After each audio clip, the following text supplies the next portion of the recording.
Hello everybody, and welcome to my newest challenge for Digimon World. Obviously, it's my newest challenge because it's my newest video. So obviously my newest video is going to be something new, it's not going to be something old, so I think it's pretty self-explanatory that this new video is a new video, new content, a new challenge for Digimon World. The challenge being that I have to recruit the Digimon in a very specific order. I have to recruit them in the order of Angemon's hints. In other words, I have to recruit Angemon early on so that I'm provided with his hints that refer to Digimon that you are able to recruit, and I have to recruit the Digimon in the order that I receive the hints in.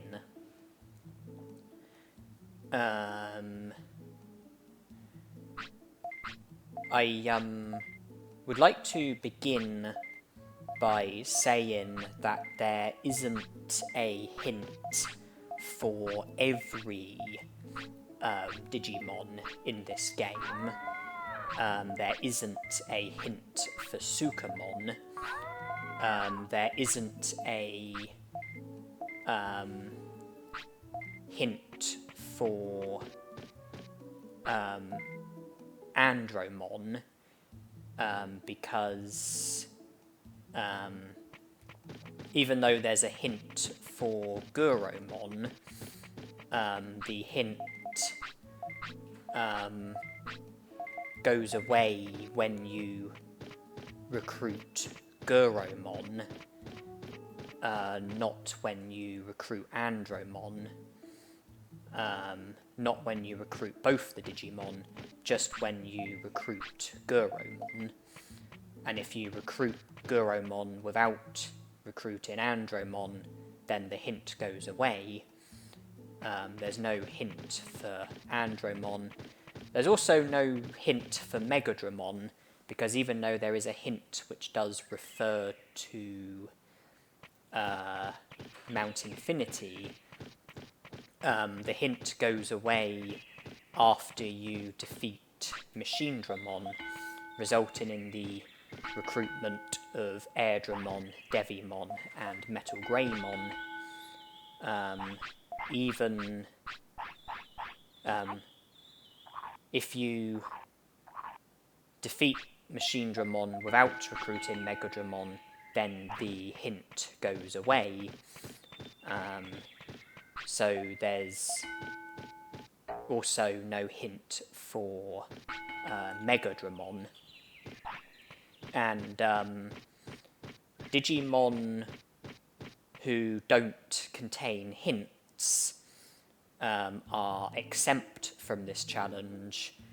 And what I mean by that is that Digimon who don't have hints, I can recruit them whenever I want. I don't have to recruit them in a certain order because there is no hint for them, which means they can't be included in this challenge. The challenge is to recruit the Digimon in the order of Angemon's hints, but if there is no hint for a certain Digimon, then obviously, they can't be included in this challenge, and because of that, the Digimon who there are no hints for, I can recruit those Digimon whenever I want. Sukamon, Andromon, Megadramon, and possibly others.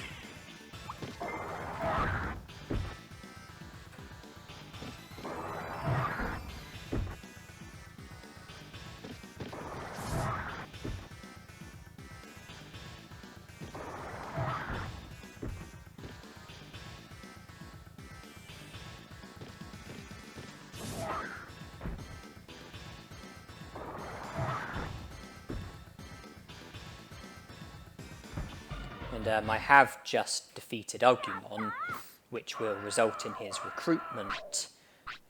It physically isn't possible to make it beyond this area without recruiting Agumon. Therefore, I had to recruit Agumon first. That is unavoidable.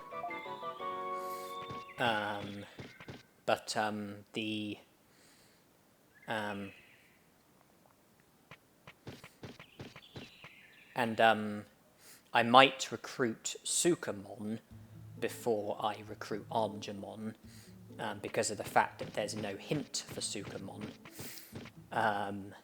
But apart from that, Angemon is going to be the next Digimon that I recruit.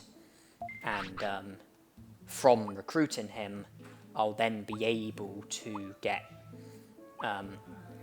hints for all of the Digimon that there are hints for, and then I will be able to start recruiting the Digimon, and in the order of the hints that Angemon gives you. I'll be able to start the challenge and start recruiting the Digimon who are subject to this challenge, which is most of the Digimon.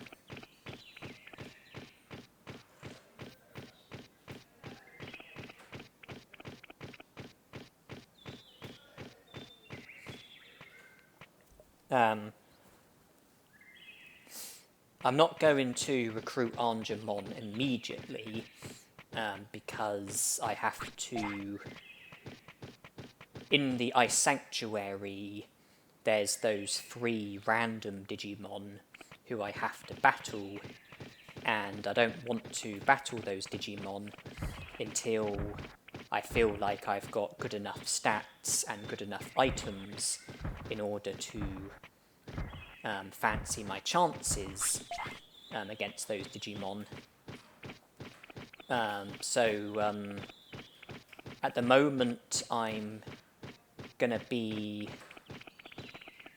doing quite a bit of grinding for money and for items, and I will also be working towards digivolving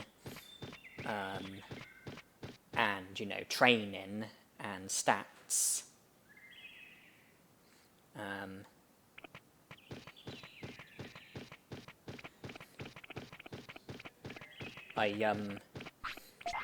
I'll need to have Colamon take me to the tropical jungle, so that I'll have access to the tropical jungle and the areas beyond that. The invisible bridge at the Great Canyon entrance, in order for Yoramon to tell you about the invisible bridge, you need to have a minimum of 6 prosperity points, which would be an obvious problem in this challenge. However, thanks to the invisible bridge skip, I will be able to get from the Great Canyon entrance to the Great Canyon without the need of Yoramon telling me about the invisible bridge, which will result in me having access to the Great Canyon and the areas beyond it, such as Freeze Land, Ice Sanctuary, Misty Trees, Deer Savannah, etc., etc. The other way I could have gone about having access to the Ice Sanctuary would have been by defeating the Dremolgemon in the Drill Tunnel, gaining access to the Lava Cave, challenging the Miramon, but losing to him, so that I have the battle against Miramon, but it doesn't result in me recruiting Miramon, and the boulders separating the native forest from Mount Panorama will be cleared, and then from going from the native forest to Mount Panorama, I would be able to get to Friesland and then the Ice Sanctuary. But I've chosen to do things this way instead, where I'll just use the invisible bridge skip. And I also backtracked just to acknowledge the Digimon bridge, so that the Digimon bridge will now be... It has now been repaired, which means that I can now get from the Digimon bridge to the tropical jungle and vice versa, meaning that I don't have to depend on Colamon in order to get from...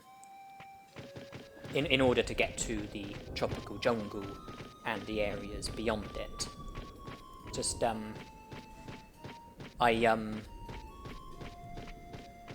Digimon that Angemon gives you hints for, I can't recruit any of those Digimon until after I recruit Angemon, because I need to have Angemon give me the hints for the Digimon, and I need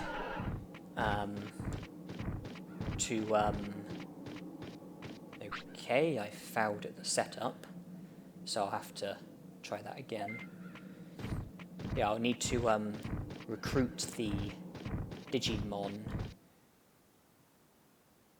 in the order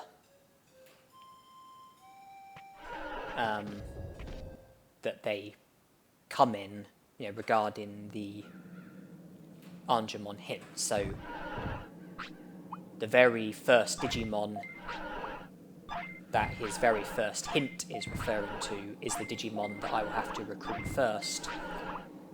The Digimon who is subject to Angemon's second hint is the Digimon that I'll have to recruit second, etc, etc. But I am still allowed to make progress towards recruitments, even if I haven't yet been provided with the hint for that Digimon, because as long as I'm not recruiting the Digimon,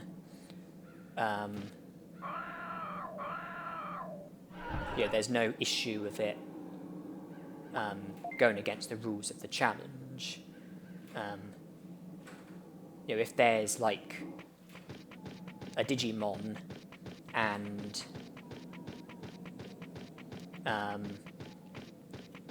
the hint that refers to them is the 10th hint that Angemon gives you, then obviously I wouldn't be able to recruit that Digimon first. I'd have to recruit the other 9 Digimon first. But there would be no problem with me making progress towards that Digimon's recruitment before recruiting other Digimon, providing that I don't recruit that Digimon before the other Digimon, if that makes sense. So making progress towards recruitments is something that I will do with Digimon who I won't be allowed to recruit until later on.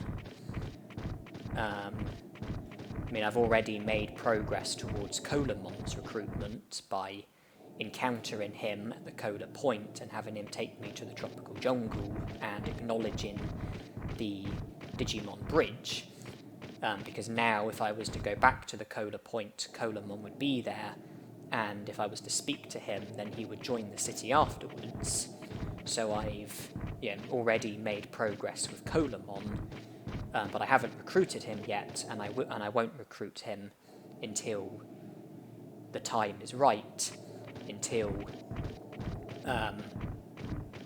I have had Angemon give me the hint which refers to Colamon, and I've recruited the other Digimon first, who have to be recruited before Colamon. And there are other Digimon who I'm going to be making progress with one of the upcoming examples is Angemon. I've been exploring through the game, and I've been going out of my way in search of Digimushrooms, as well as other items as well, such as like happy mushrooms, blue apples, dulux mushrooms, ice mushrooms, etc, etc.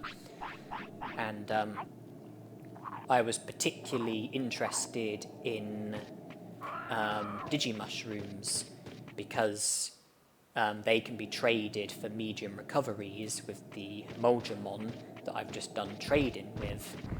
And with a different Angemon, medium recoveries can be traded with super defense discs, and super defense discs can be sold for 2,000 bits.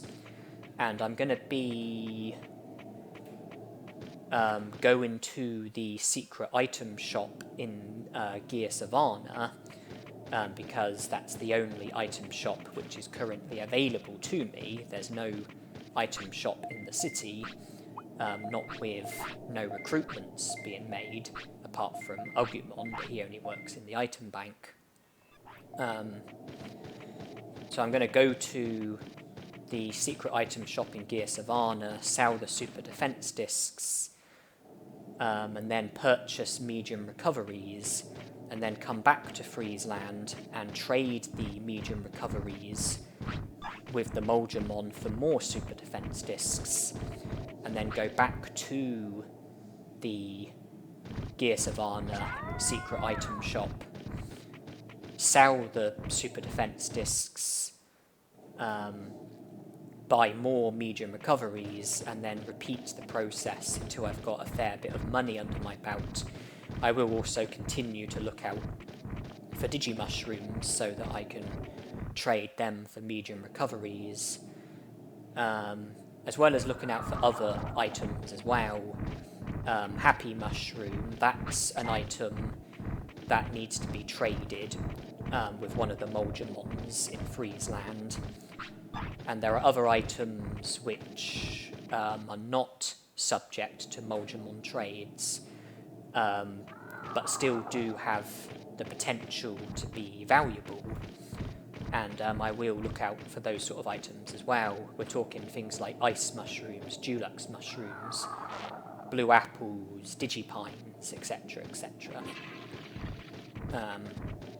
I've been looking out for Digimushrooms because of the knowledge of being able to trade them for medium recoveries, and then trade the medium recoveries for super defense discs, and then sell the super defense discs for 2,000 bits each. So, a way to, grind for money. I've been telling myself that each Digimushroom is effectively a medium recovery, effectively a super defense disc, effectively 2,000 bits. And yeah, money is kind of my main priority at the moment. And I will also be able to use the Gear Savannah secret item shop to purchase some items which will come in handy throughout the game. Not just items that I plan to trade with Angemons, but other items as well. And, with there being no alternative item shop, I do have to rely on, the Gear Savannah secret item shop for the time being when it comes to, items. And doing trades with the Angemons, it's not just helpful for getting you certain items, but it's also compulsory for recruiting Angemon, because there are 3 Angemons in total who each want to trade 3 separate items. That's 9 items in total, And in order to recruit Moljamon, you have to trade at least one of each item with each of the Moljamons. In other words, you have to trade all 9 of the items at least once in order to be able to recruit Moljamon.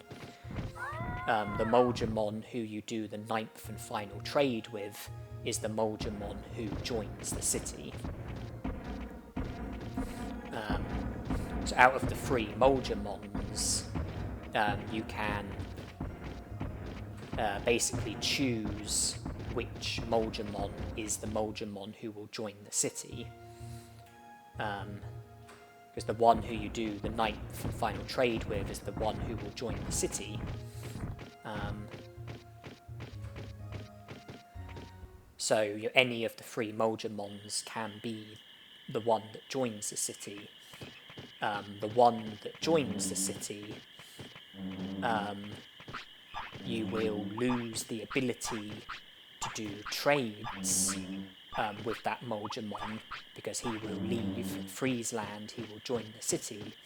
The other 2 Moljamons will remain in Friesland, and you will continue to be able to do trades with those 2 Moljamons. One of the Moljamons wants Digimushrooms in exchange for medium recoveries, Happy Mushrooms in exchange for hair growers, Super Carrots in exchange for Omni Floppies. One of them wants medium recoveries in exchange for Super Defense Discs, and also Digianchovies and Omni Floppies. One of those items for a Super Attack Disc, one of them for a Super Speed Disc. I forget which way around it is. And then the other Moljamon who wants giant meats for autopilots, high speed discs for medicines, and black trouts for restores. And I've come to Trash Mountain so that I can recruit Sukamon like I said I would, and also help myself to the old rod as well. 1 prosperity point for Agumon plus 1 prosperity point for Sukamon puts us up to the unimpressive total of 2 prosperity points so far. Angemon will be the next Digimon that I will recruit, which will put us up to 4 prosperity points, which is also highly unimpressive, if I do say so myself.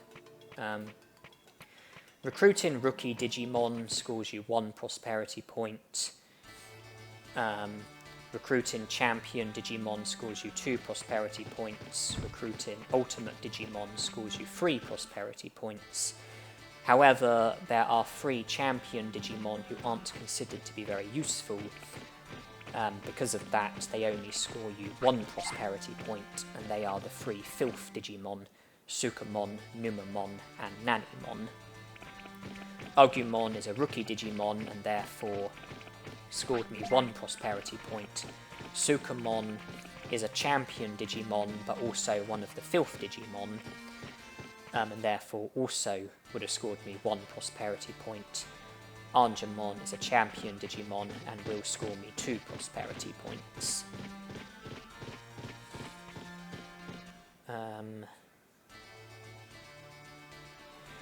And yeah, out of the 3 Moljamons, the one that I value the least is the one who wants giant meats, high speed discs, and black trouts. Because I take the view that I have less to gain from doing trades with that Moljamon than the other Moljamons, because of the items that you are able to get. The items that you're able to get from that Moljamon are the items that I value the least.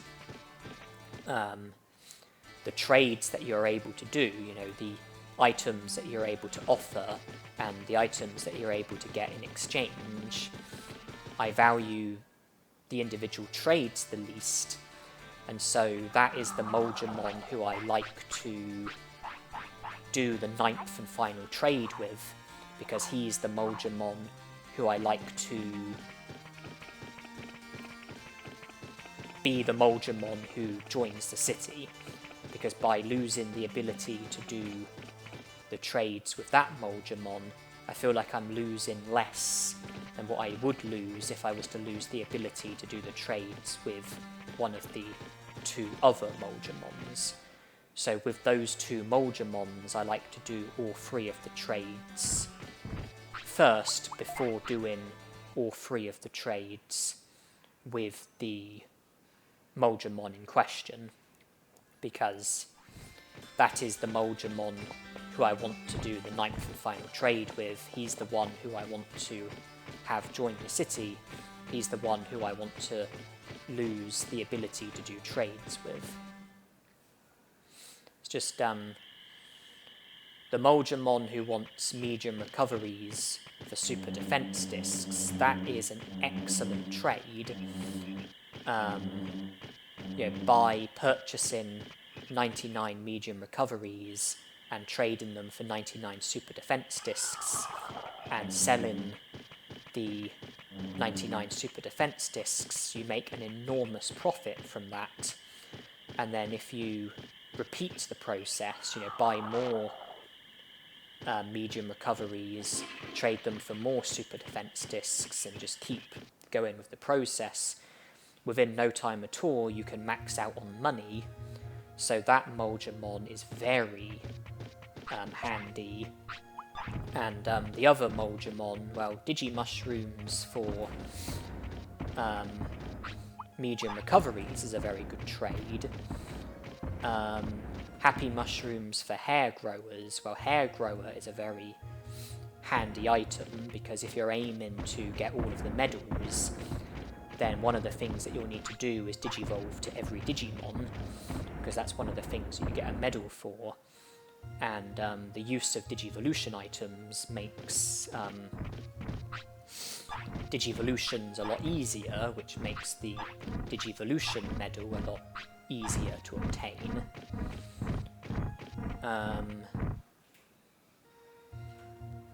And then, as for the other Mulgemon, well, Giant Meat for Autopilot, that's not a good trade at all. Giant Meat, I think, costs 500 bits to purchase, whereas Autopilots cost 300 bits to purchase, so you make a loss there. High Speed Disc for Medicine. High Speed Discs, I think, cost 500 bits. Medicine, I think, costs 1,000 bits. So, that is a good trade, but not as good as medium recoveries for super defense discs. And then Black Trouts for restores, well, that is a good trade. But then the Mulgemon who wants medium recoveries for super defense discs, he also wants Digianchovies for either super attack discs or super speed discs.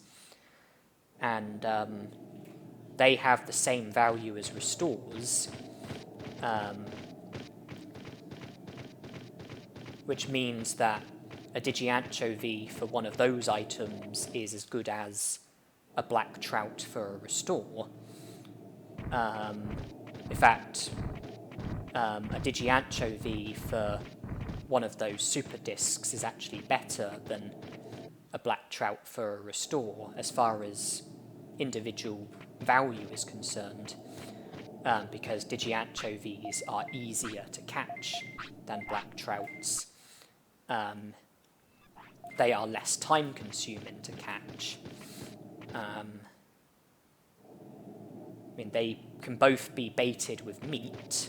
Digianchovies and Black Trouts can both be baited with meat. So, the cost of catching the fish is the same, but Digianchovies is quicker and easier.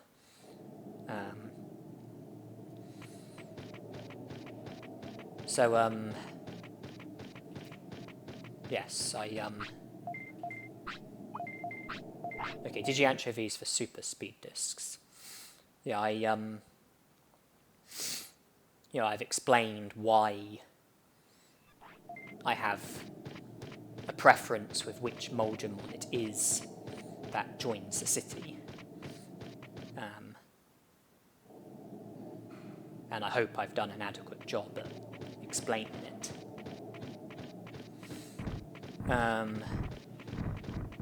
And yeah, for the time being, it's just going to be more of the same. Travelling from Friesland to Gear Savannah and back to Friesland.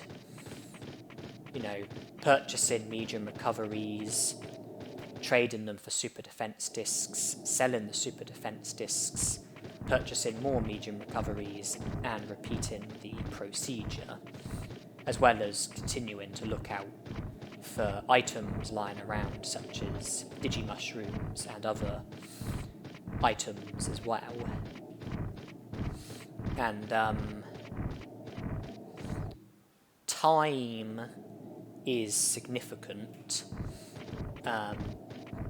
because I do also have Digivolutions in mind. Out of the 6 champion Digimon that Agumon can Digivolve to, there is one particular Digimon who I would like to Digivolve to, and I'm aware of the requirements for Digivolving to that Digimon versus the requirements for the other Digimon, and I would like to be successful with Digivolving to the Digimon that I would like to Digivolve to. And that means that as well as doing this grinding that I'm doing, I do also need to do what needs to be done in order for me to be successful with the Digivolution that I'm aiming for.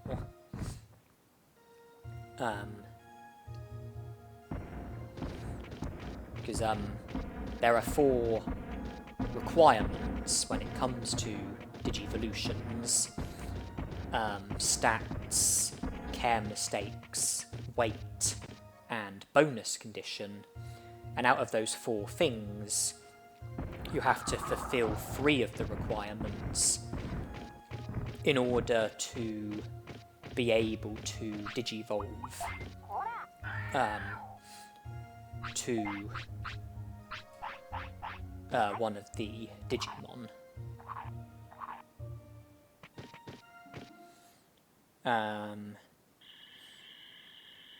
When it comes to stats, you have to fulfill all of the stat requirements for a Digimon in order to be successful with fulfilling the stat requirement.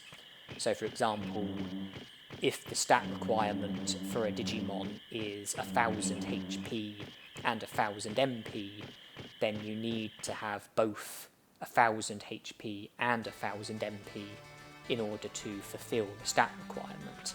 If you just have 1000 HP or 1000 MP, then the stat requirement won't be fulfilled.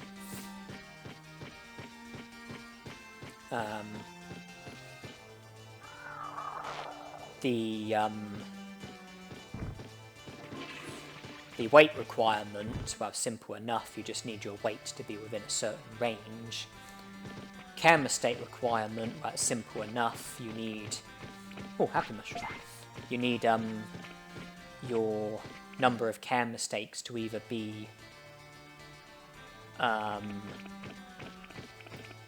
equal to or above a certain number, or equal to or below a certain number.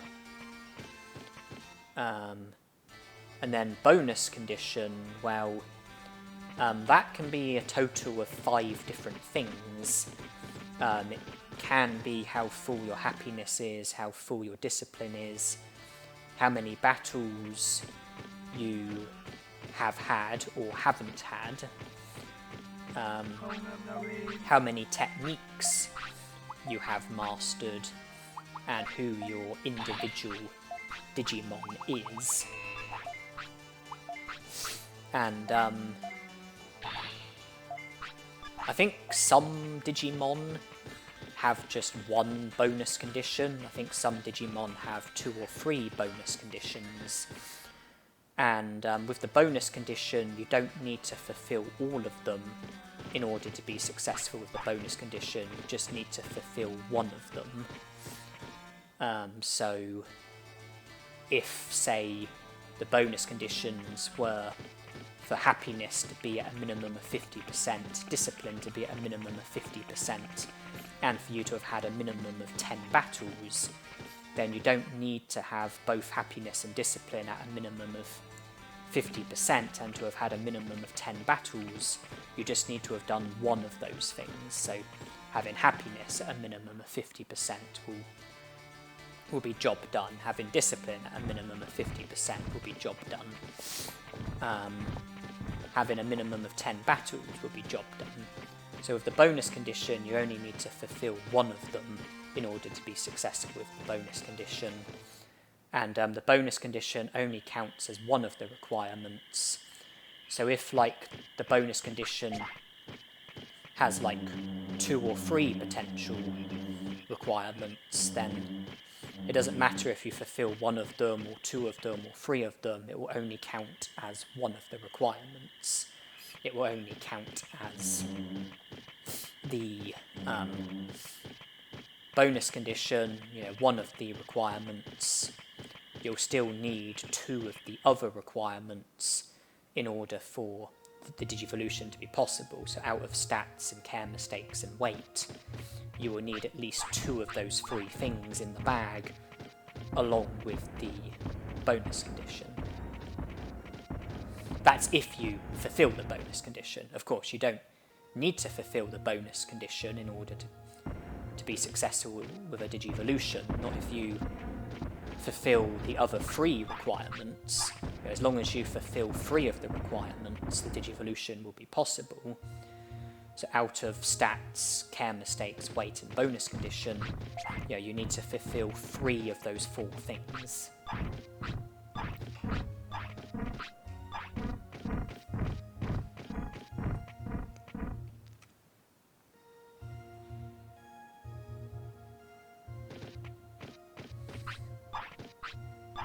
And, well, care mistakes, I believe there are 3 different care mistakes. One of them is having your Digimon mess on the ground. Although, if your Digimon needs the toilet and also wants to sleep, and you put your Digimon to sleep, and your Digimon messes on the ground during its sleep, then I don't think that counts as a care mistake. Not feeding your Digimon is a care mistake. When your Digimon first presents you with the food bubble, you have an hour and a half to feed your Digimon. An hour and a half until the food bubble goes away. And failing to feed your Digimon before the food bubble goes away is a care mistake. Oh, ice mushroom. Is a care mistake. Also, when your Digimon wants to sleep, when your Digimon gives you... Well, actually, going back to what I was saying about not feeding your Digimon, if your Digimon wants to eat and also wants to sleep, and you put your Digimon to sleep without feeding your Digimon, then I believe that doesn't count as a care mistake. But if your Digimon wants to eat and you don't feed it, and you train, and you pass the last opportunity to feed your Digimon as a result of training, so for example, your Digimon wants to eat, you train, and then after training, your Digimon no longer wants to eat. You've passed the last opportunity to feed your Digimon and did it as a result of training. I think that counts as double. I think it counts as 2 care mistakes. The other care mistake, I believe, is that when your Digimon wants to sleep, when your Digimon gives you the sleep bubble for the very first time, you have to let your Digimon sleep on the very first hour in which it first presents you with the sleep bubble. Not putting your Digimon to sleep until a later hour, I think, is a care mistake. And I think the care mistake first registers after you wake up. And in other words, until you put your Digimon to sleep, until you wake up, the care mistake doesn't register. With that in mind, if you keep your Digimon awake indefinitely, if you don't let it sleep at all throughout the night, then I don't think that it will end up counting as a care mistake, because the fact that you didn't put your Digimon to sleep in the first place means that it didn't wake up in the first place, which I think means that the care mistake doesn't register. Although, if on a later day, when you've still got the same Digimon, if you do then let your Digimon sleep, then regardless of what hour it is in which you let your Digimon sleep, I think that the care mistake does then catch up with you, and not letting your Digimon sleep on the previous day, you know, the care mistake for that does then apply. And if I'm not mistaken, so far I haven't had any care mistakes, because I've always fed my Digimon, I've always taken my Digimon to the toilet, and I've always let my Digimon sleep on the first hour in which it wants to sleep. I'm not sure what my weight is at the moment, but I believe my care mistakes are at 0, my happiness is close to maximum, my discipline is about 3/4 full. I've had one battle, have I? The battle against Agumon. I have Agumon as my Digimon, and I believe I have just one technique, Spitfire. And as for stats, well, my brains is over 100, but my attack, defense, and speed are under 100, if I'm not mistaken, and HP and MP are under 1,000, if I'm not mistaken. And if I was to get up the Digi-Evolution guide, Agumon can Digivolve to Greymon, Mirrormon, Birdramon, Centauromon, Monochromon, and Tyrannomon. And Greymon, the stat requirement is 100 attack, 100 defense, 100 speed, and 100 brains. I'm not currently fulfilling that. I think I've got the brains, but I don't think I've got the attack, defense, or speed. Care mistake requirement maximum of 1. I believe I am currently fulfilling that. Weight requirement 25 to 35. I don't think I'm currently fulfilling that. And then the bonus condition has 2 elements: either have your discipline at a minimum of 90%, or have a minimum of 35 techniques. I don't think I'm currently fulfilling that, and in which case I only have one of the requirements for Greymon at the moment, that being the care mistake requirement. Mirrormon, the stat requirement is 100 attack, which I don't believe I'm currently fulfilling. Care mistake requirement is a minimum of 5. I don't think I'm currently fulfilling that. Weight requirement 15 to 25. I'm not sure if I'm currently fulfilling that. I might be within the range, or I might be below the range, but I'm certainly not above the range. Yeah, I'm not sure about the weight. And the bonus condition has 2 elements, either a minimum of 10 battles or a minimum of 28 techniques. I don't believe I'm currently fulfilling that, which means that with Miramon, I'm either currently fulfilling just one of the requirements, the weight, or I'm not fulfilling any of the requirements. Birdramon, the stat requirement is 100 speed, which I don't think I'm currently fulfilling. And I just want to focus on the shop here a minute. I've got enough money to, well, would have had enough money to have purchased 99 medium recoveries, but I only needed to purchase 90 because I already had 9. And I've also purchased 99 giant meats, so that I've got plenty of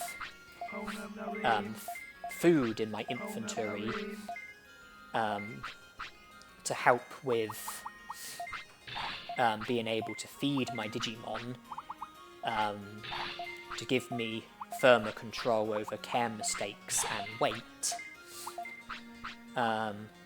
I also purchased a high-speed disc because that's one of the items that's needed for a Molgemon trade. High-speed disc for medicine. And giant meat is also one of the items that's needed for a Molgemon trade. Giant meat for autopilot. And I will trade the high-speed disc. I will trade one of the giant meats. And I also purchased 98 autopilots. I would like 99, but I purchased 98 because I'm going to get one for trading a giant meat. So purchase 98 autopilots, trade a giant meat, get a 99th autopilot. And I also went to the card shop and purchased Digimon cards worth the value of 300 merit points at the Volume Villa, so that when I go to the Volume Villa and speak to Shogun Gekomon, oh, never happened mushroom, I'll be able to trade in the Digimon cards in exchange for 300 merit points, and then use those merit points to purchase the amazing rod. And now I'm going back to Friesland to do more trading with the Molgemons. As I was saying about Birdramon, stat requirement 100 speed, I don't believe I'm currently fulfilling that. Care mistake requirement is a minimum of 3, I don't think I'm currently fulfilling that. Weight requirement, same as Miramon, 15 to 25. I suspect I'm probably a bit adrift.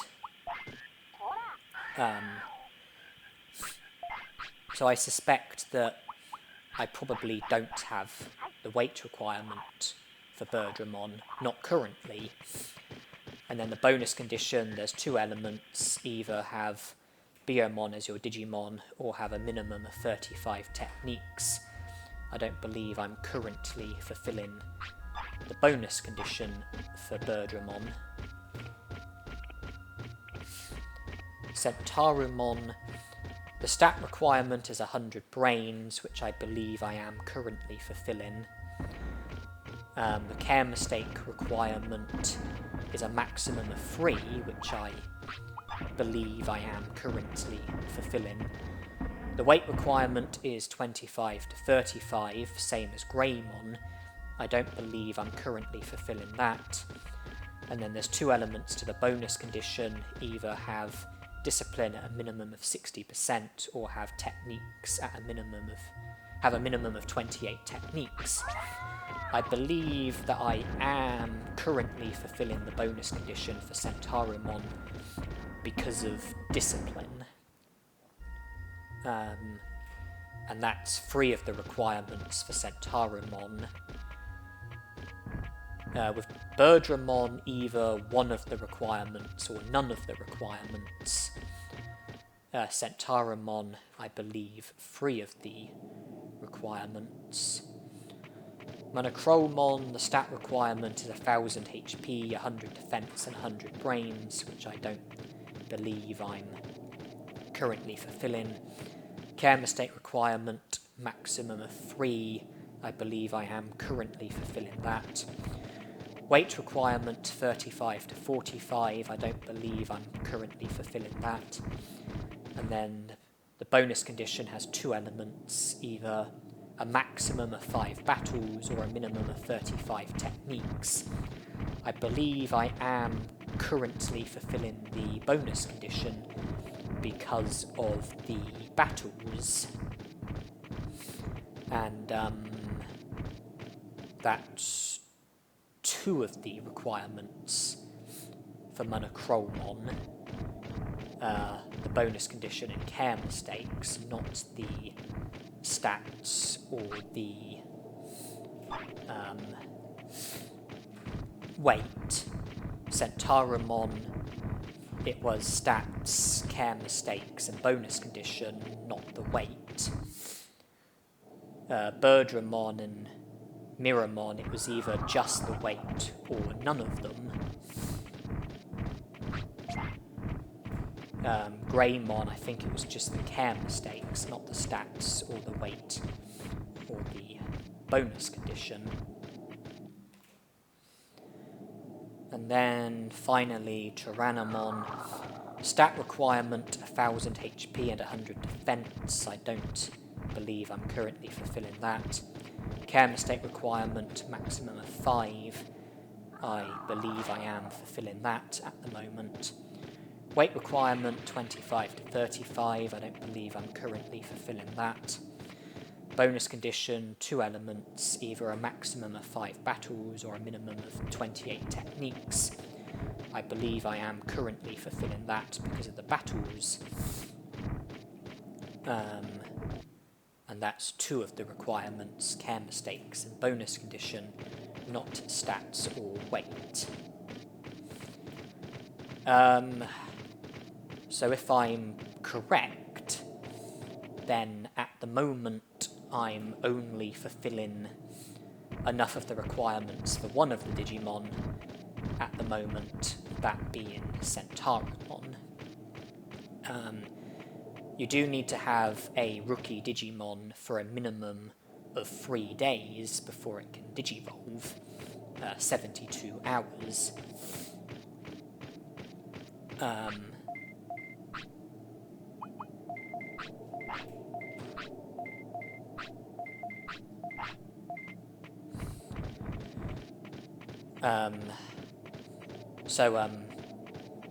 Regardless of, stats, care mistakes, weight, bonus condition, there's no possibility of a Digivolution until I've had Agumon for a minimum of 3 days, although the evolution counter isn't 100% reliable, because when you sleep, the evolution counter goes up by a fixed number of hours, regardless of how long you actually sleep for. And because of that, the evolution counter and the amount of time in which you've actually had your Digimon for can be inconsistent with one another.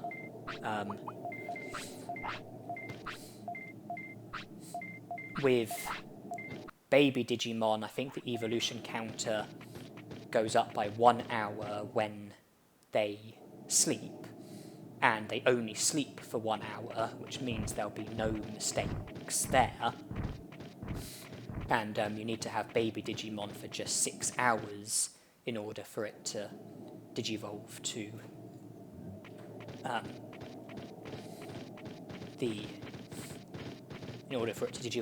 its in-training Digimon. In training Digimon, you need to have for 24 hours in order for them to be able to digivolve to a rookie. And when an in-training Digimon sleeps, the evolution counter goes up by 3 hours, but it is possible for an in-training Digimon to sleep for as many as 4 hours, or for as little as 1 hour, depending on personal decisions that you make, which creates the potential for the evolution counter to be inconsistent with how long you've actually had your Digimon for. And then with rookie Digimon and champion Digimon, I think the evolution counter goes up by 9 hours when they sleep. Before I talk more about that, I would like to say that I am actually done with Friesland for the time being. I'm going back to Gear Savannah for the last time. Gonna go to the secret item shop for the last time. And do selling and buying. And then I'm gonna head back to the city. And I'm no longer interested in Digimushrooms. I'm no longer looking for Digimushrooms. I'm no longer collecting Digimushrooms. Things like Happy Mushrooms, Blue Apples, Ice Mushrooms, I mean, I'm not looking for them, but if I stumble upon one, then, you know, I might choose to collect it. I might still look out for things like Dulux mushrooms and spiny greens. Oh, speaking of which. But most items I'm no longer looking for when exploring, because I feel like I've got enough money under my belt. You know, I'm able to afford 99 medium recoveries, exchange them for 99 super defense discs, sell them at a huge profit. I don't really value Digimushrooms anymore. I don't really, and I'm not hugely bothered about most of the other items that you might find lying around.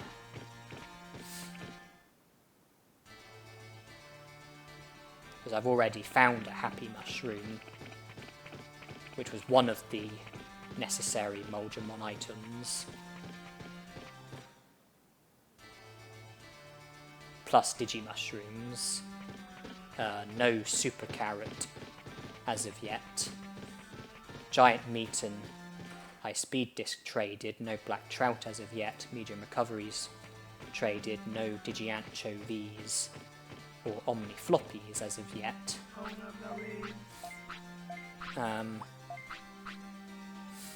And yeah, Rookie Digimon and Champion Digimon,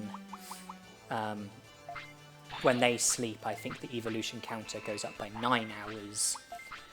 Which means that if you sleep for longer than 9 hours, then the evolution counter will be behind and the Digivolution will happen later than it seemingly should. if you were to sleep for less than 9 hours, then the evolution counter will be ahead, and you will digivolve sooner than you seemingly should.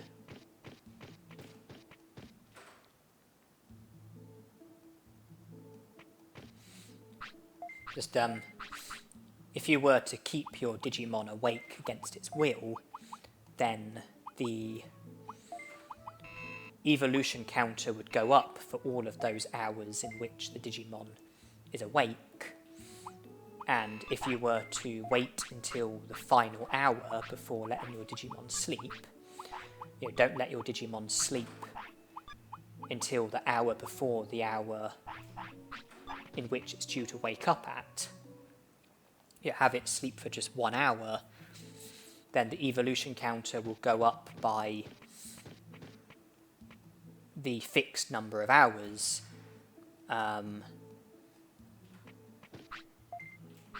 With in-training Digimon, I think it would be 3 hours. With Rookie and Champion Digimon, I think it would be 9 hours. And that's one way to speed up Digivolutions. If after 72 hours have elapsed, if you're not fulfilling enough of the requirements for any of the natural Digivolutions, then you won't Digivolve.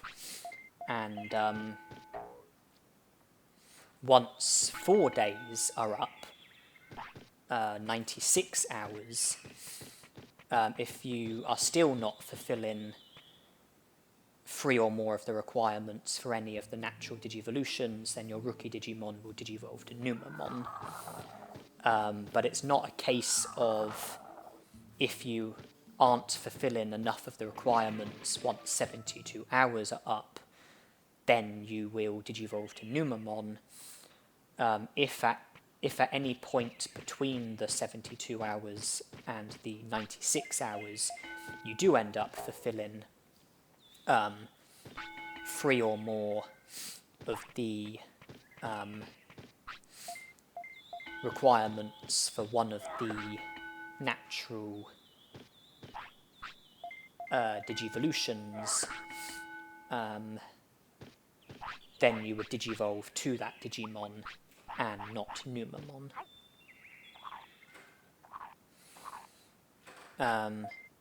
So with Rookie Digimon, Digivolving to Numamon is the penalty for not fulfilling the requirements for any of the natural Digivolutions.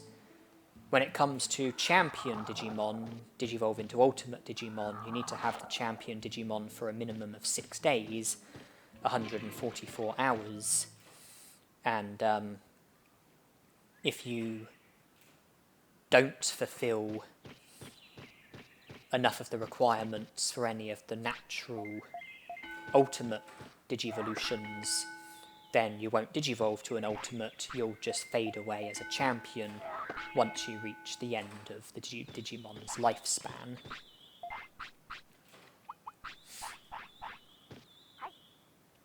Fading away as a Champion is the penalty for not fulfilling the requirements for an Ultimate Digimon. And when you reach 72 hours with a Rookie or 144 hours with a Champion, you need to be fulfilling 3 or more of the requirements at that moment in time. If you had previously been fulfilling 3 or more of the requirements, but then by the time you reach the 72-hour mark or the 144-hour mark, if you're not fulfilling 3 or more of the requirements, then you won't Digivolve to the Digimon. The fact that you were previously fulfilling enough of the requirements won't save you. And this is day 4. We've gone from day 1 to day 4. Agumon's age has gone from 0 to 3, which means that this is our 3rd day of having Agumon as our Digimon, which means that there will be the opportunity for us to Digivolve today once we get to the 72-hour point, which isn't far away. That means that I don't have much time left to try and influence Digivolutions. I have, as well as, well, my brains was already at 100 or more. Since then, I've gotten my defense and attack and defense up to also being 100 or more. Speed is still below 100. HP and MP are still below 1,000. So there have been changes with stats. Care mistakes, I think, are the same. Weight is probably much the same. There's probably been changes with the bonus condition because of happiness and discipline.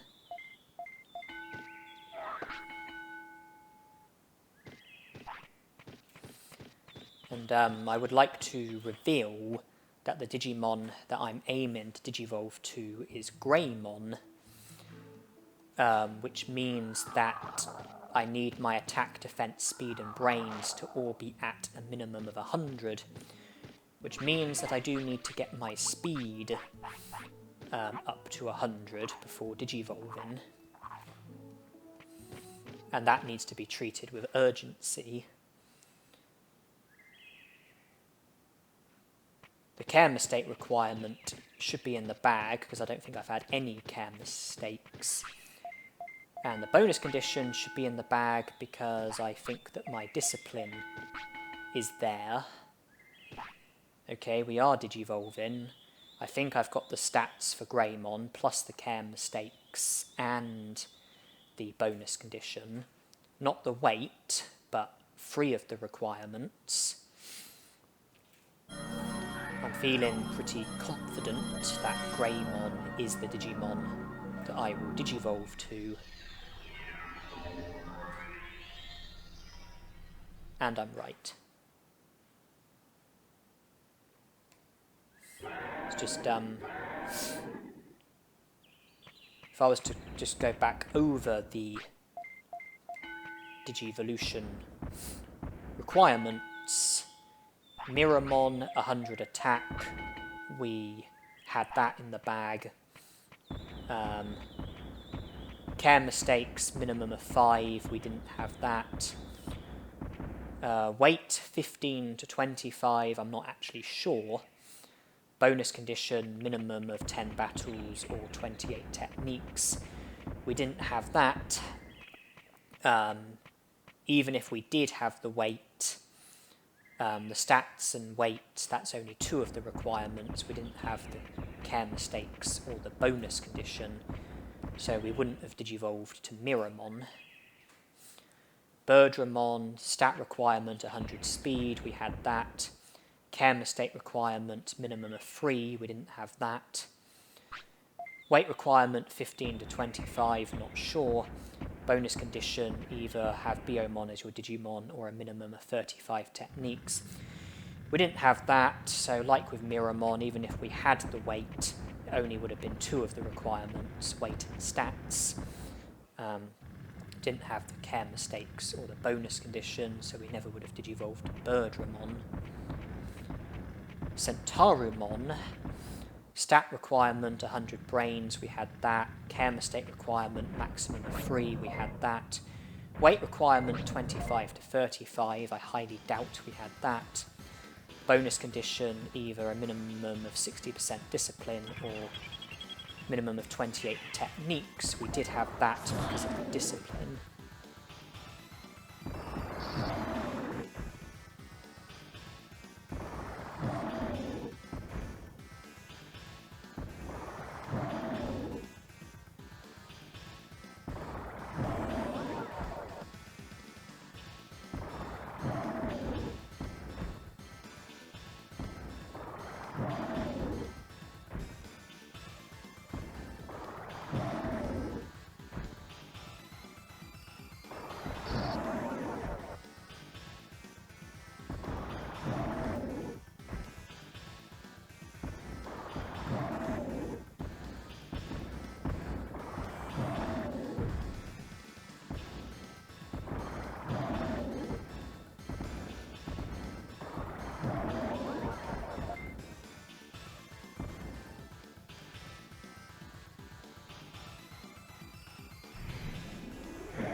That means we were fulfilling 3 of the requirements for Centaurimon because of the stats, brains, the care mistakes, and the bonus condition, discipline.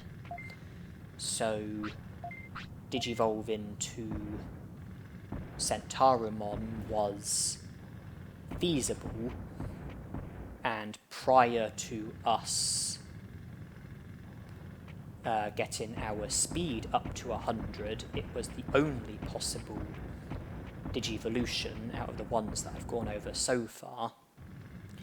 I would just like to say that I've chosen to come to the Drill Tunnel because I wanted to defeat the Dremolgemon and then make a start with the dirt carrying for this Dremolgemon, which will be progress towards the recruitments of Miramon, Dremolgemon, and Leomon. And Nanimon, might I add. But also, by doing the dirt carrying, I gain money for it, 500 bits for each carry, and also I gain stats for it, 50 HP for each carry, plus 5 attack and 5 defense for each carry. There's the potential of 10 carries in total, which would be 5,000 bits, 500 HP, 50 attack, and 50 defense. So yes, at the moment I'm doing the dirt carrying.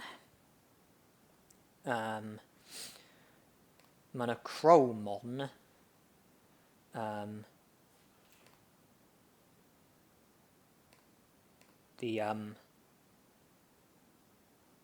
Sorry, I'm just struggling a bit.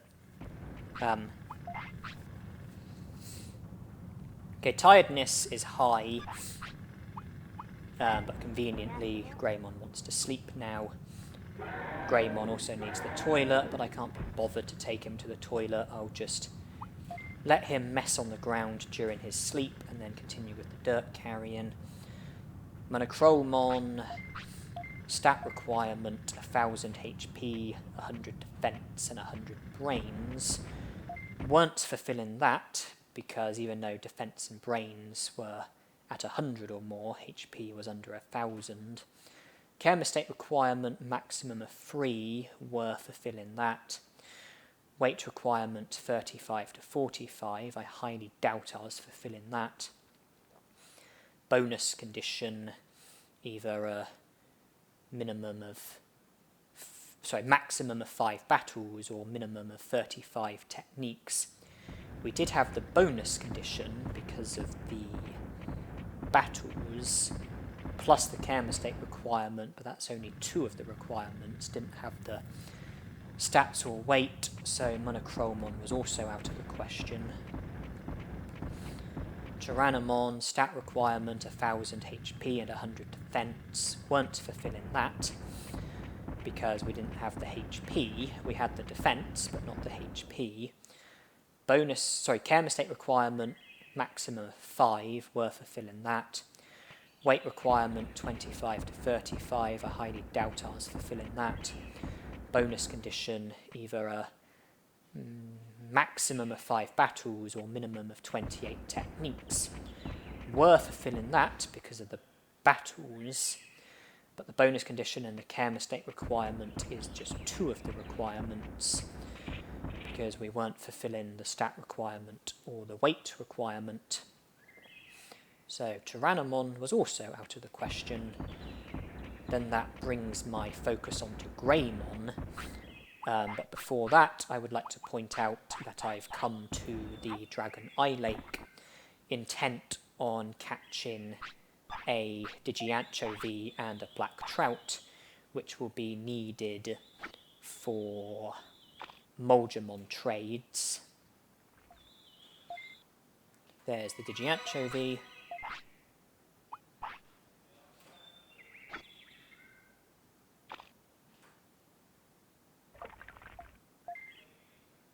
There's the black trout. We're done with the dirt carrion for now, which means that we will have access to the lava cave, but we can't go there yet because before we can recruit Miramon, I would have to recruit Angemon and also any other Digimon whose hints come before Miramon's hint.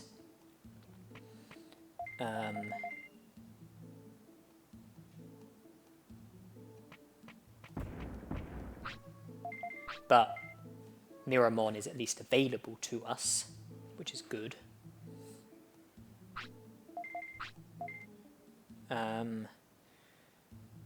And yes, Greymon, stat requirement, 100 attack, 100 defense, 100 speed, and 100 brains. We were fulfilling that. Care mistake requirement, maximum of 1, we were fulfilling that. Weight requirement, 25 to 35, I doubt I was fulfilling that.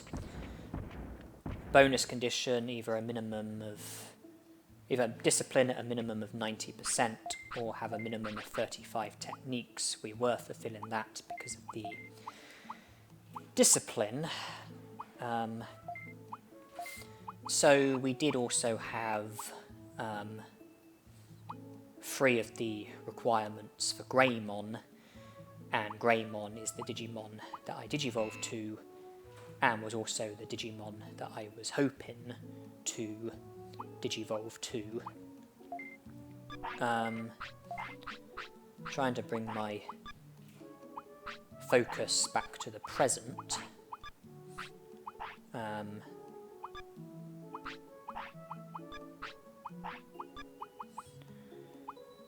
I've always wanted to keep a certain number of meats in my inventory. I was thinking that it had to be a minimum of 3 meats, because I wanted to reserve 1 meat for catching a Digianchovy, 1 meat for catching a black trout, and 1 meat for catching Seedramon. And I've already caught the black trout and the Digianchovy, which means that I would only want to keep 1 meat in my inventory, the meat for catching Seedramon. I did make a mistake though. There was one other thing that I could have used a meat for, and that is feeding the Kunamon in the Kunamon's bed. So I'm in a position where I wanted... Well, I was in a position where I should have wanted a minimum of 4 meats instead of 3 prior to catching the black trout and Digianchovy, and currently should have wanted to keep a minimum of 2 meats in my inventory instead of 1, so that there'd be 1 for Seedramon and 1 for Kunamon, but I overlooked Kunamon. So instead of aiming to keep 4 meats in my inventory initially and then 2 meats in my inventory, which is what I should have done,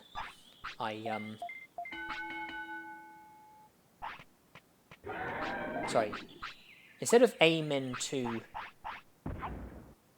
initially keep 3 meats in my inventory and then 1 meat in my inventory, I should have aimed to initially keep 4 meats in my inventory and then 2 in my inventory, but I made a mistake.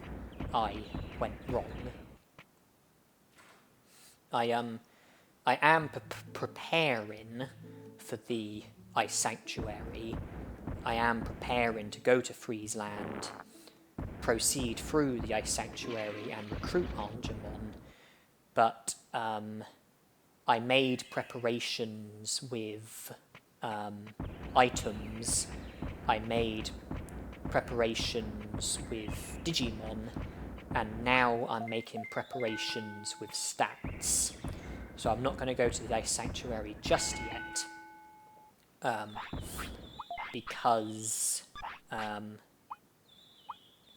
want to do more training first. I want to get certain stats first.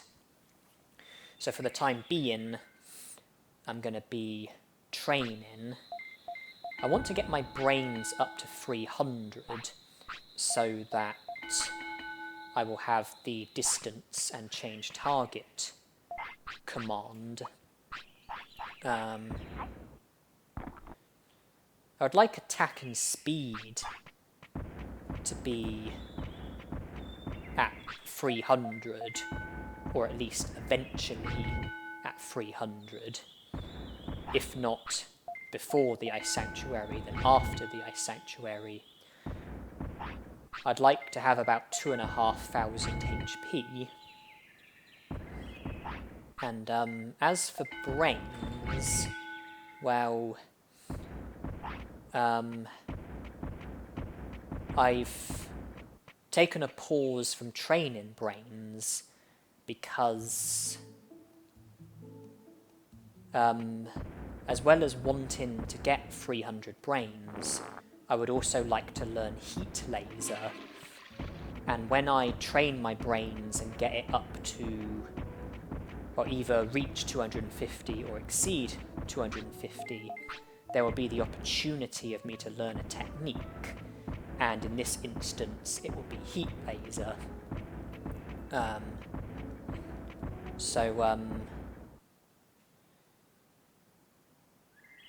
I want to go about training brains in a way where, as well as getting it up to 300, I also learn Heat Laser when it reaches or exceeds 250.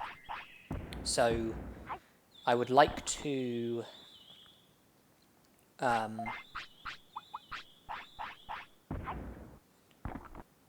do other training first.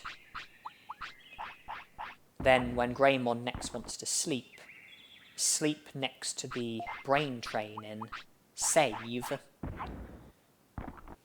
train, brains will reach and exceed 250. If I learn Heat Laser, then carry on. If I don't learn Heat Laser, then reload and try again.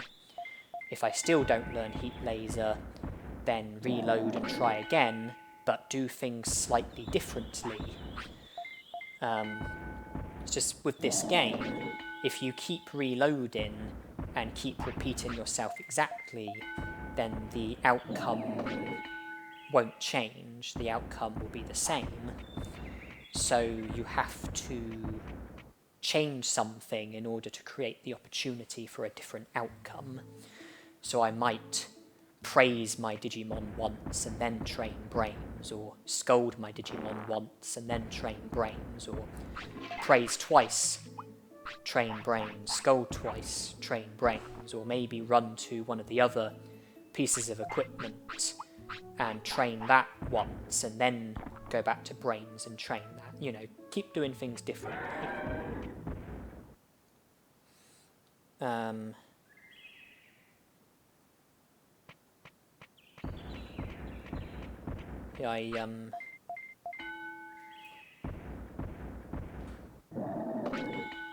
Where my discipline is so high, Greymon, when he wants the toilet, he holds on for over an hour, which means that when Greymon first signals for the toilet, I'm able to train one more time before needing to go to the toilet, because of how long Greymon will hold on for due to how full his discipline is, which is kind of handy. And I'm going to train speed once, then try again with brains. And that's heat laser in the bag.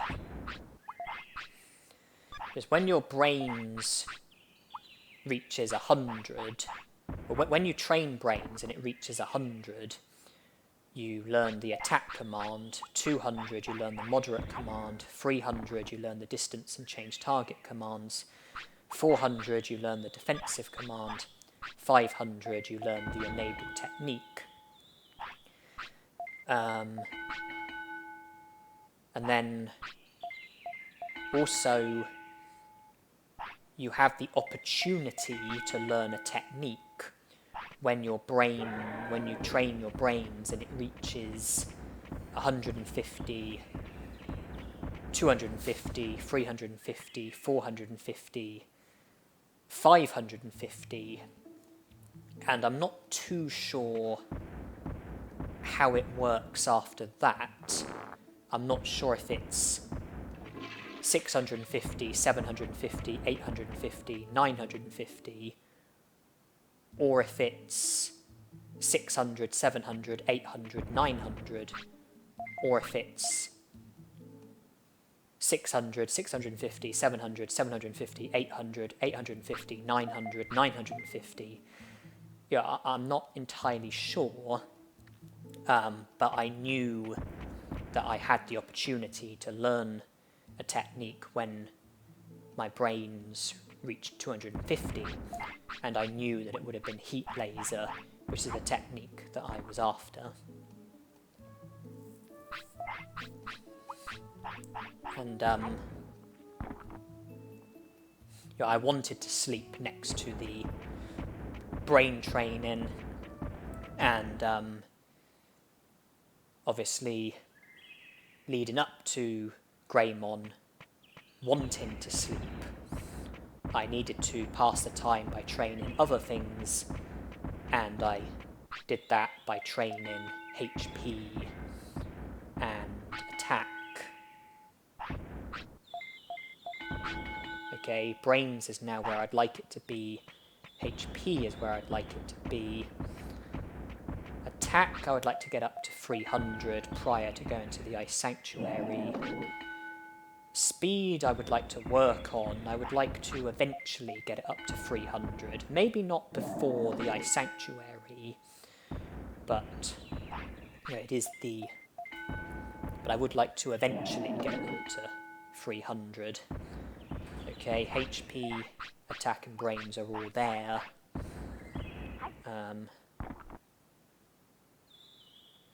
But not speed.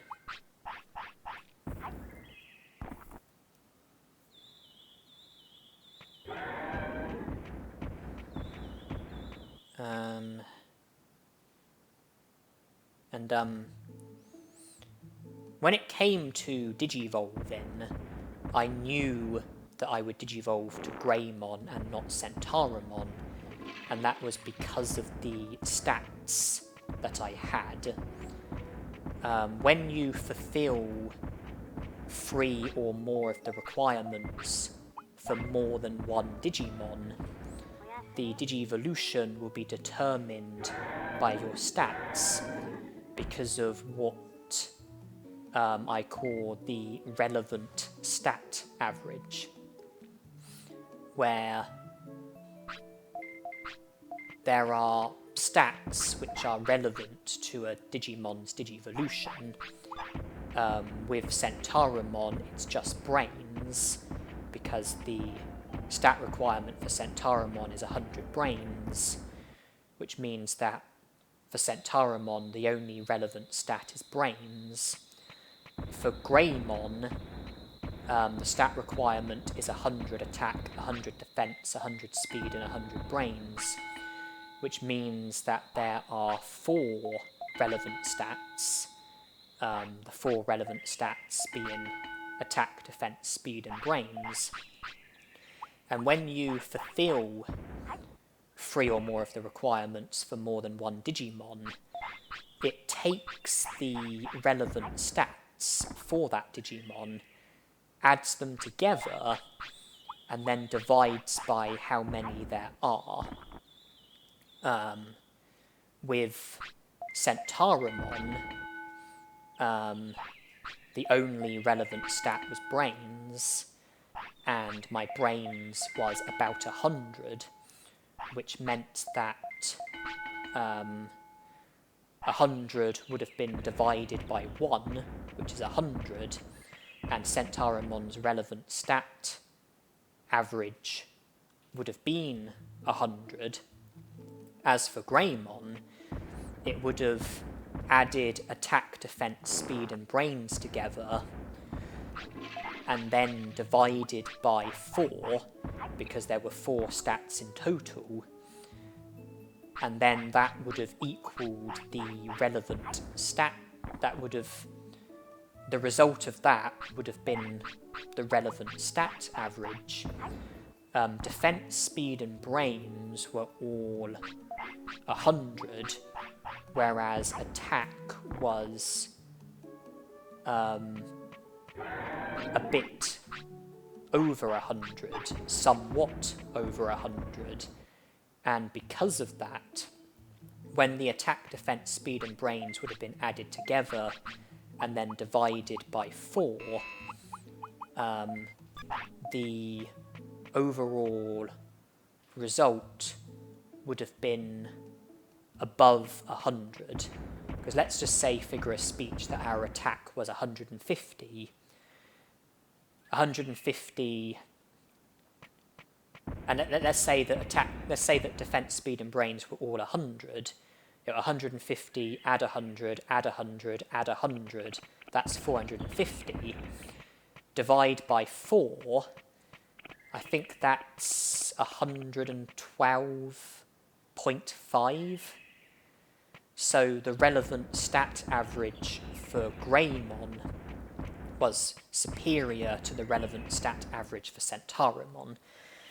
Because Centauramon, brains was roughly 100. That divided by 1, the relevant stat average would have been roughly 100. But then for Greymon, well, brains, defense and speed would have been roughly 100, but attack would have been somewhat over 100. Add them all together and divide by 4, the relevant stat average would have been a bit above 100. So, because attack was quite a bit superior to defense, speed and brains, and attack was a relevant stat for Greymon and not Centauramon, I managed to go about it in a way where the relevant stat average worked out to be higher for Greymon than Centauramon, and therefore I digivolved to Greymon, which is the Digimon that I was after. Just so you know, when it comes to the relevant stat average, HP and MP get divided by 10, so 1000 HP or 1000 MP is the equivalent of 100 attack or 100 defense or 100 speed or 100 brains. 2000 HP or MP is the equivalent of 200 attack, defense, speed or brains. And when you are in a position where you do want to digivolve to a Digimon, but you are also fulfilling 3 or more of the requirements for a different Digimon, well, at least one other Digimon, then you have to look at the relevant stats for those Digimon. You know, the stats that are, you know, when certain stats are the stat requirement for a certain Digimon, you need to work out what stats are relevant for the Digimon and ensure that the relevant stat average will be higher for the Digimon that you are aiming for, the Digimon that you want. So if there's a stat which is relevant to the Digimon that you're after and not relevant to the Digimon that you're not after, then try to ensure that that stat is quite a bit superior to the other stats. If there's like a crossover and there's a certain stat or certain stats which are relevant to more than one of the Digimon, then you want to sort of do the calculations and do it so that the relevant stat average will swing in the favour of the Digimon that you want. Had I wanted Centauramon, then the simple solution would have been to have had brains as the superior stat. 150 brains, 150 divided by 1, relevant stat average of 150, and then 150 brains plus 100 attack, defense, and speed. That would have equaled 450 divided by 4. I think that would have been an overall score of 112.5. So it would have swung in Centauramon's favour, but I wanted Greymon, and by having attack superior, I was able to digivolve to Greymon because of the relevant stat average being in Greymon's favour. I would have got the same result from speed or defence, but I chose attack.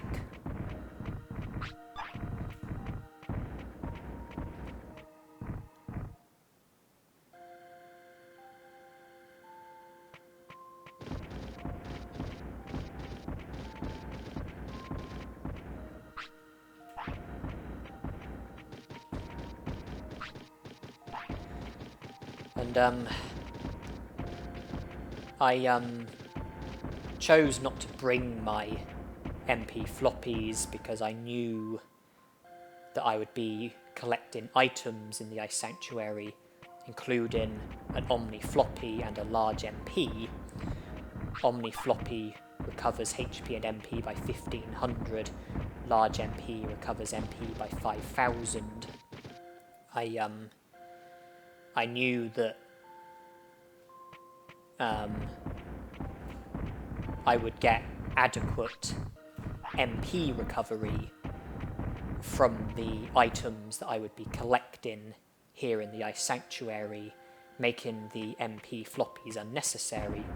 So I put them into the item bank to create space for the items here at the Ice Sanctuary.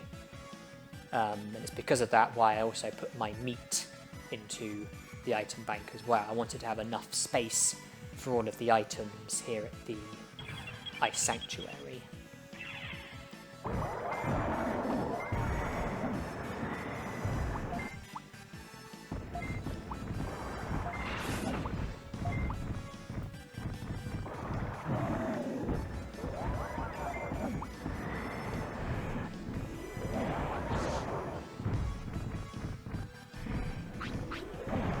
Right, that's also why I put my small recoveries into the item bank as well, plus anything else that I might have put into the item bank.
There were obvious limits with regards to how much damage I realistically could have done in that battle.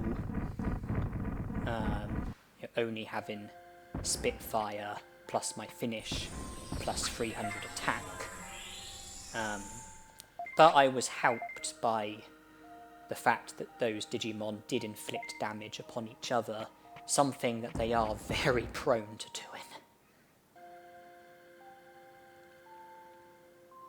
And having 300 brains, you're having the majority of the commands, attack, moderate, distance, change target, that also proved to be helpful.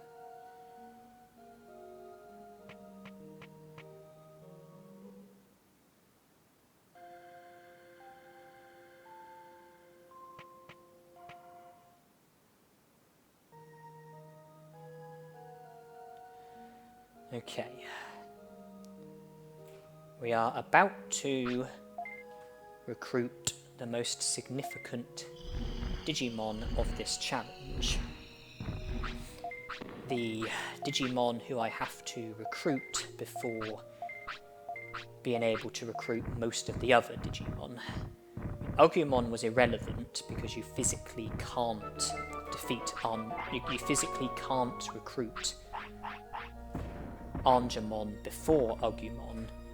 Agumon it's fixed so that Agumon is always the first Digimon that you recruit. There's no beating around the bush. Sukamon was irrelevant because he doesn't have a quote.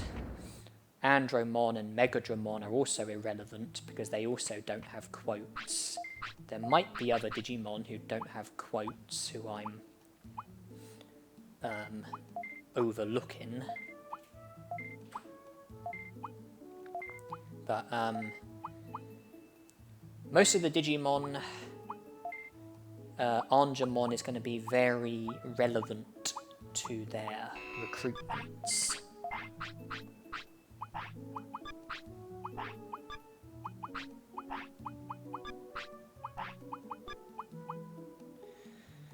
And with Angemon in the city, we can finally talk to him, be provided with his hints, and then recruit the Digimon that his hints are referring to.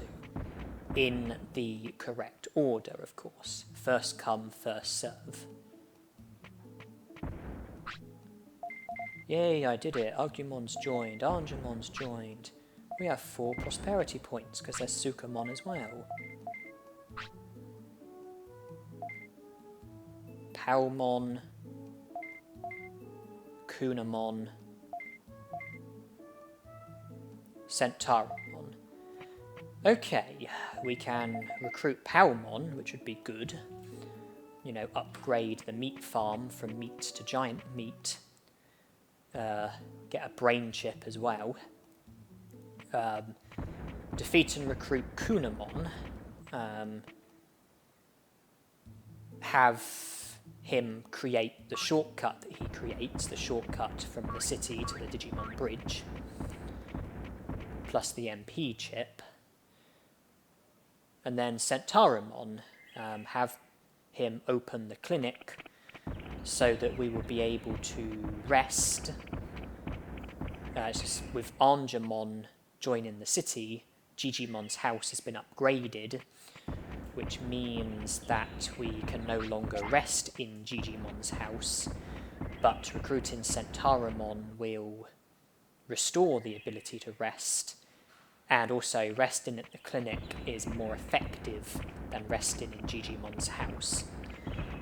There's also the benefit of being able to treat injury and sickness.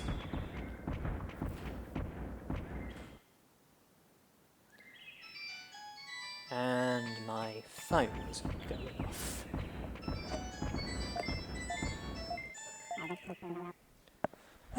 Right, back to this.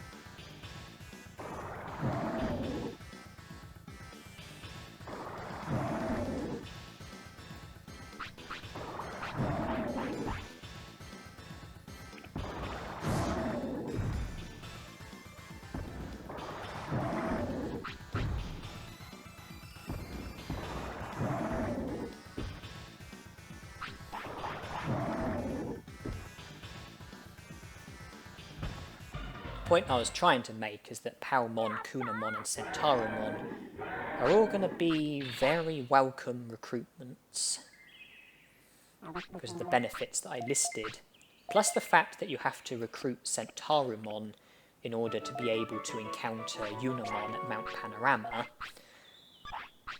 because you need to recruit Centaurimon, have him open up the clinic, and then speak to him at the clinic so that your character is aware of the clinic, and then as a result of that, Unimon will feature in Mount Panorama, creating the opportunity for you to recruit Unimon. You know, you have to recruit Centaurimon and speak to Centaurimon in the clinic in order to be able to recruit Unimon. You also need to recruit Palmon in order to be able to recruit Vegemon. And I collected a Digimushroom because when I was on my way, it occurred to me that I needed a food item for Kunamon. So that's why I collected the Digimushroom.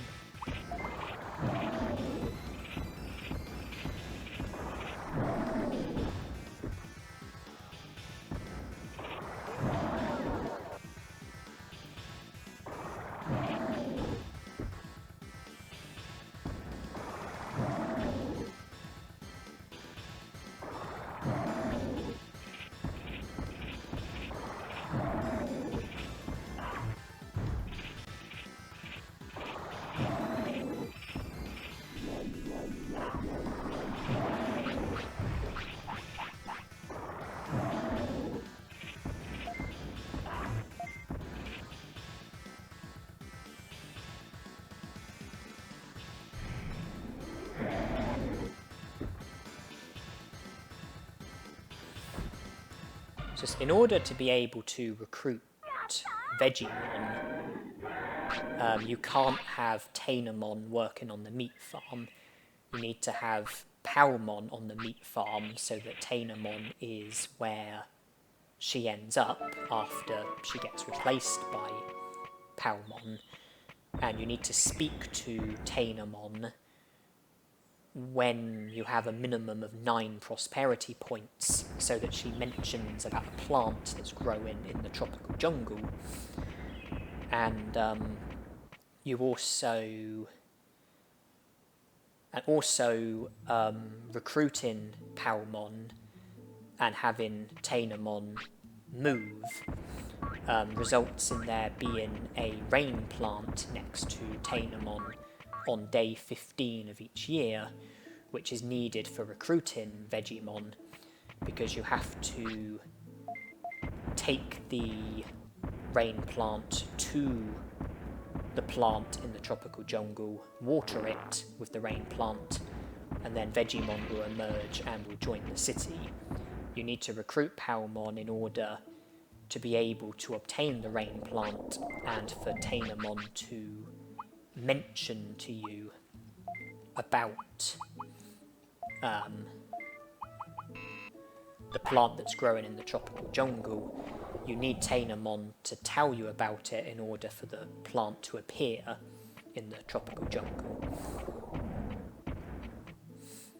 So Centauromon's going to be next.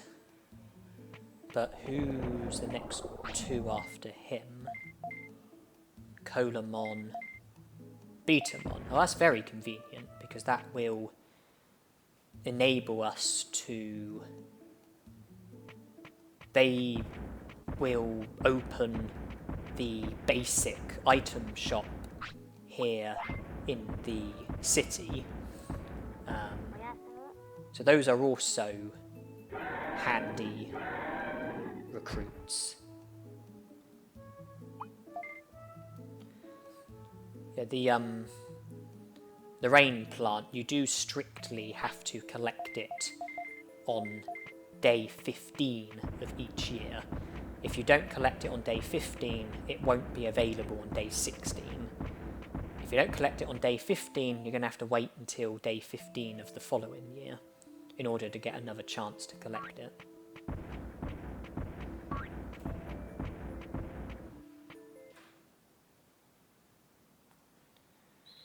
And I'm heading to the Amida Forest to recruit Centaurimon. But I'm also after a mouldy meat from the Amida Forest because it will help with recruiting Frigimon. And because of that, I don't want to recruit Centaurimon until after I collect the mouldy meat, which means I'm not going to succeed with the Amida Forest until after I obtain a mouldy meat. So I will deliberately go to the wrong exit and keep going to the wrong exit until I get a mouldy meat. I will also collect other items from the Amida Forest, but the mouldy meat is what I'm after. And the path is simple enough. I mean, I pick the path on the left and then take every turn-in that is available to me until I get to this sort of area. And the exit on the left I can go straight to without any difficulty. The exits in the middle and on the right, I have to get shot in order to be able to go to one of those two exits. If the exit on the left is not the correct exit, then that's the exit that I will pick. If it is the correct exit, then I'll have to pick one of the two other exits, which will require getting shot. That is until I have a mouldy meat. And I've speeded the video up because for the time being, it's just more of the same. It's just me going through the Amida Forest, using the same route, hoping for a mouldy meat to show up, collecting other items as well.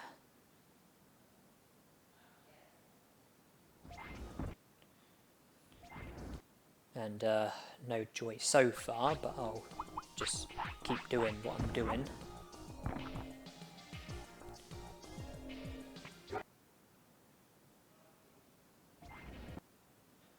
Normally, I would also grind for a Happy Mushroom high-speed disc.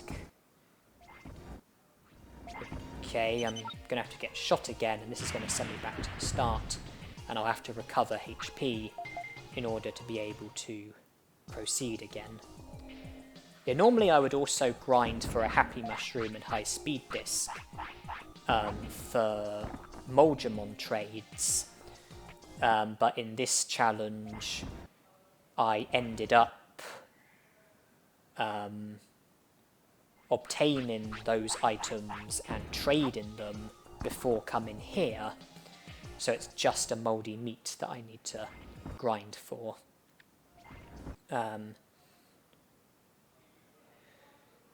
if I had the mouldy meat, then I would want the correct exit, which would mean that if the exit on the left is the correct one, then that would be perfect. But at the moment, it's the other way around because I need incorrect exits until I get the mouldy meat that I'm after. Plenty of other items so far, but no sign of a mouldy meat. Even a happy mushroom.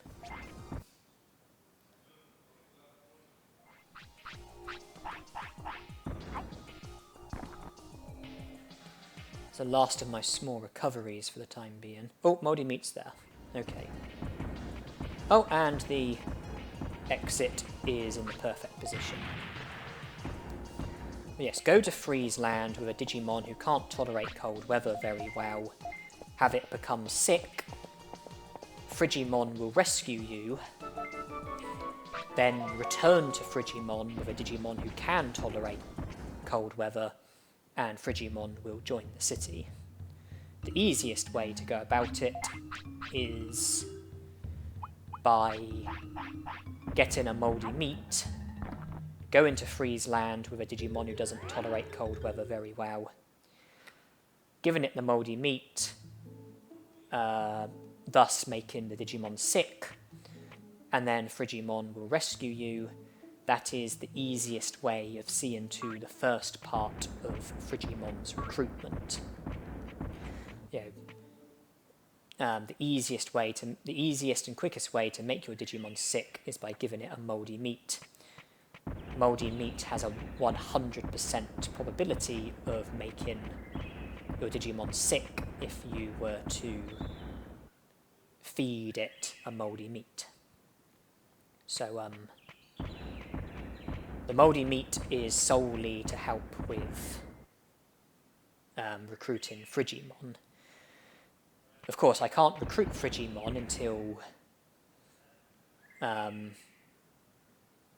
Frigimon is the next Digimon that Angemon's hint is referring to.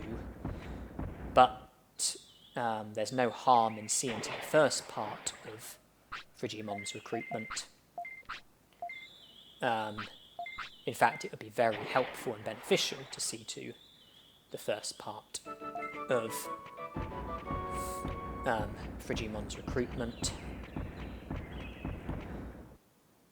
Okay, so I recruited Centauramon, I returned to the city with an autopilot, I then went to the Cola Point and recruited Colamon. Now I'm going to head to the tropical jungle and recruit Betamon, and then autopilot back to the city again, and then Angemon will have 3 new hints for us, referring to 3 new Digimon.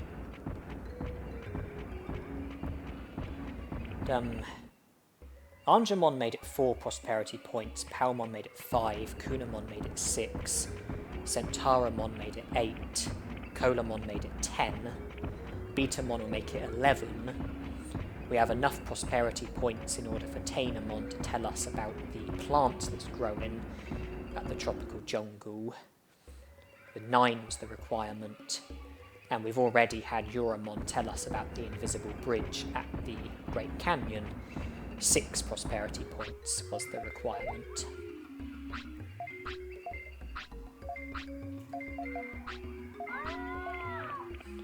So when we next go to the Great Canyon entrance, we will be able to use the invisible bridge legitimately, and that will also set up the opportunity for Euramon to tell us about the bandits at the Great Canyon, which gets the ball rolling with Agumon's recruitment, as well as Xiaomon's recruitment and Weimon's recruitment.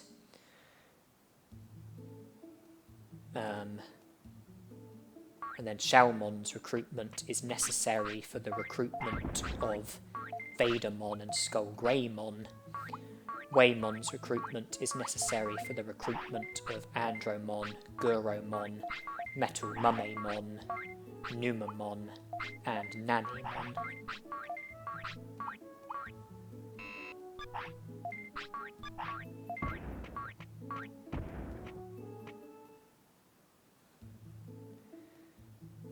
There's not going to be a tremendous amount of useful items that can be purchased from the item shop run by Colamon and Betamon, but we can still purchase some items,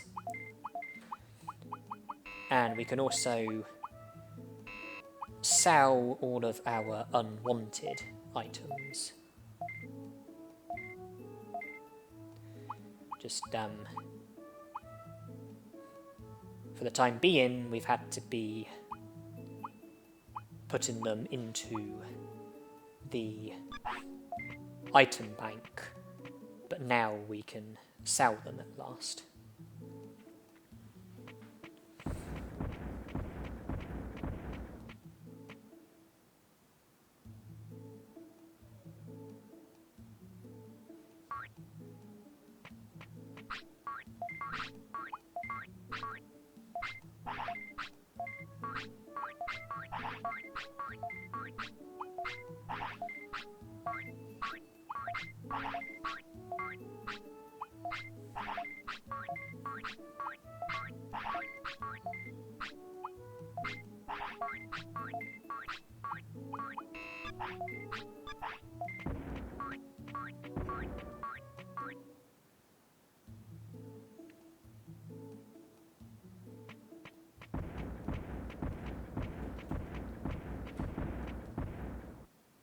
I think we can buy small recoveries, medium recoveries, MP floppies, autopilots,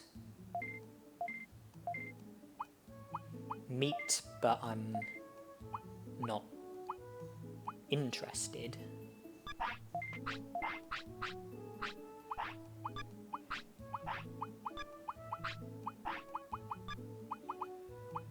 I think there's one other item that can be purchased.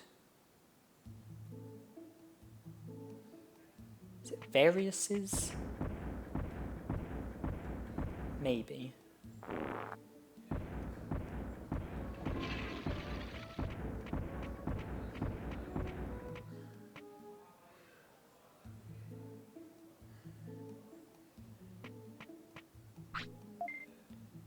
Barkamon, Vegemon, Tyrannomon. Okay, that's all understood. Well, Barkamon is simple enough.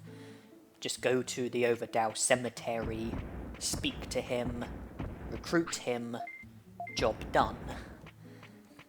Vegemon, well, I mean, the recruitment itself is simple enough, but there's a problem, and that's the fact that the recruitment can't be done until day 15, and that is going to hold us up.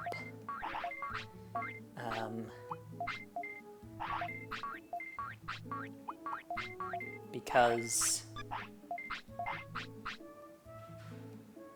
we have to recruit Barkamon next, and then Vegemon. We can't recruit any other Digimon before Vegemon, and we can't recruit Vegemon until day 15, which is 6 days away. Means that we are going to go a period of time of not being able to recruit any Digimon because of the fact that that after Barkamon, the next Digimon we have to recruit is Vegemon, which can't happen until day 15. But we can still make progress with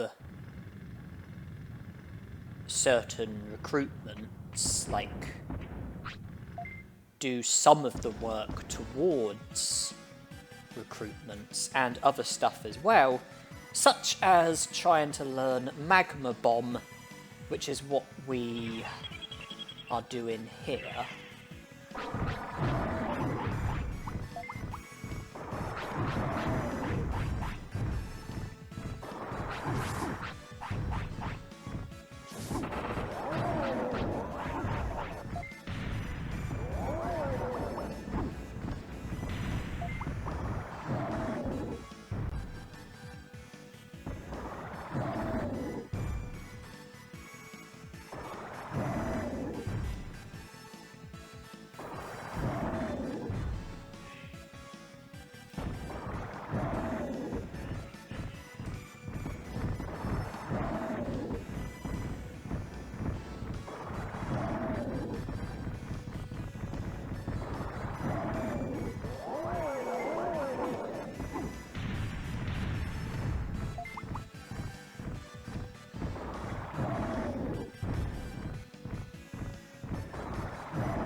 Magma Bomb not learned, so we'll try again and keep trying.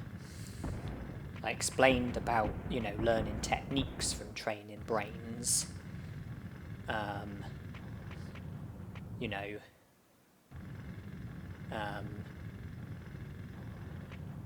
train brains while pursuing a technique which you are capable of learning with the Digimon that you've got, and then when your brain stat reaches those certain amounts when training, there's a chance of learning a technique.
When it comes to training, when it comes to learning techniques from training brains, you learn the techniques in a fixed order, but when it comes to learning techniques from training, when it comes to learning techniques from battles, you're not restricted by any kind of fixed order. You just need to get into a battle against a Digimon who uses the technique that you are trying to learn, and that you have a Digimon who is capable of learning the technique that you are trying to learn.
don't make the mistake of thinking that a Digimon can learn a technique just because they're capable of using the technique.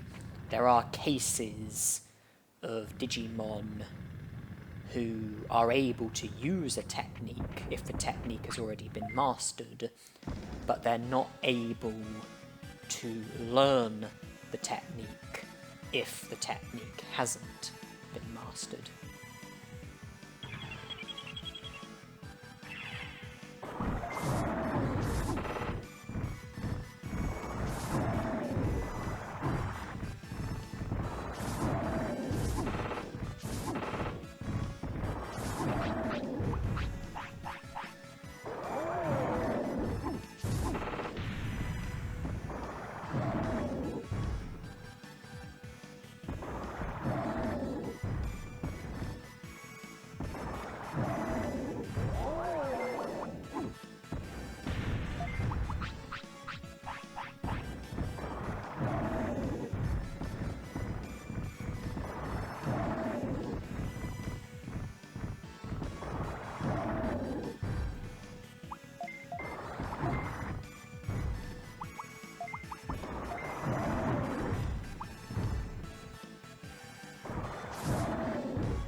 I'm pleased to say that all of the techniques that Greymon is able to use, I think he is also able to learn. Certainly the fire techniques, anyway. There aren't too many cases of Digimon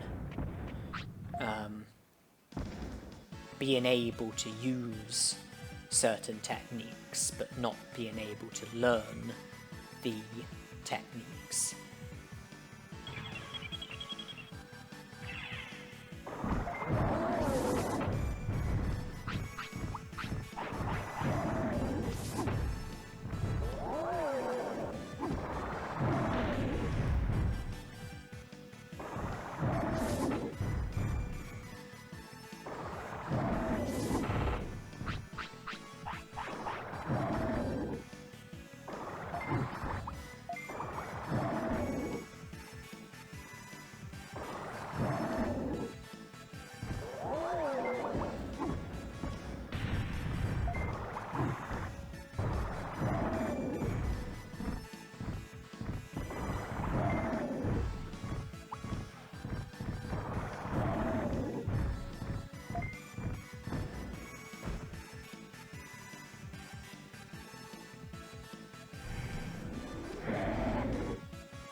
Apparently I have a 22% chance of learning Magma Bomb, and apparently I had a 28% chance of learning Heat Laser.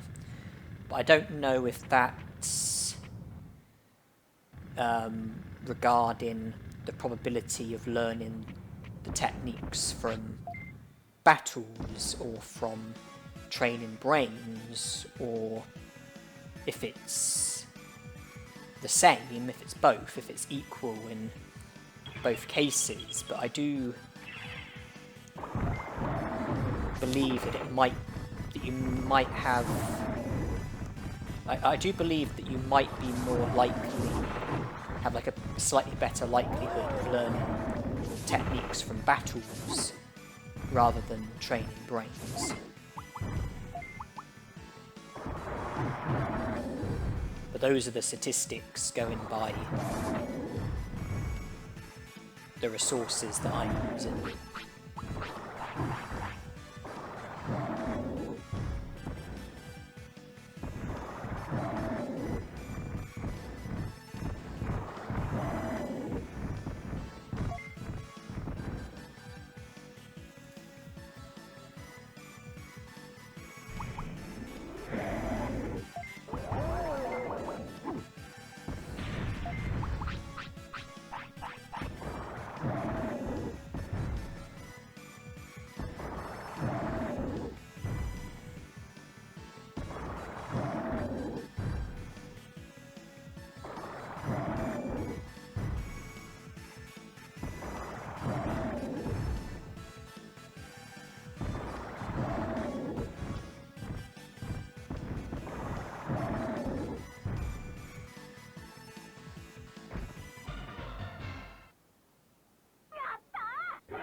Ah, we got it. Okay. Yeah, I know, well, I believe that when it comes to, like, ultimate Digimon who have machine as their first nature, ultimate Digimon who are able to use every machine technique, I believe that that when it comes to learning techniques by training brains, it's designed so that after Metal Splinter, which comes naturally, the next technique that you would learn is Power Crane. But I don't think it's possible for Digimon who have machine as their first nature to learn Power Crane from training brains, and because of that, it wouldn't be possible to learn any other technique from training brains. Certainly not out of the machine techniques. But Power Crane can be learned from battles.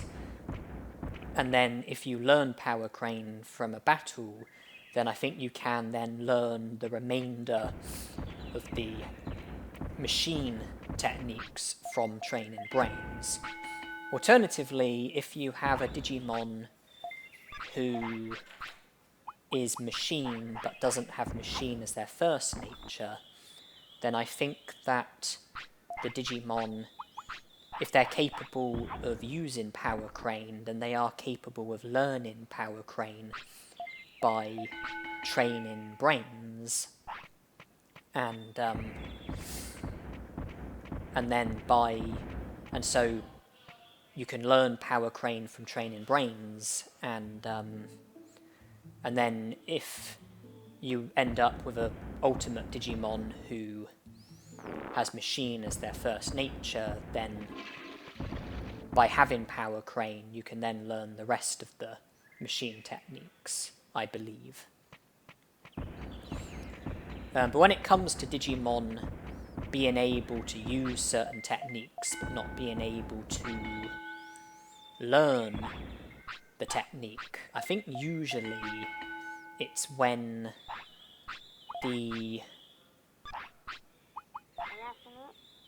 technique belongs to a nature which is the Digimon's third nature, and it's one of the harder techniques of that nature to learn. And I think that's usually when a Digimon is able to use a certain technique but not learn it. Because typically, if you're trying to learn a technique, you've got a better chance of learning it if the nature of the technique is the same as your Digimon's first nature. Like Greymon has 3 natures. His first nature is fire, second nature is battle, third nature is air. It's easier for Greymon to learn fire techniques than battle techniques because fire is Greymon's first nature, battle is Greymon's second nature, and it's easier for Greymon to learn battle techniques than air techniques, because battle is his second nature, air is his third nature. So you've got the best statistical chance of learning techniques if the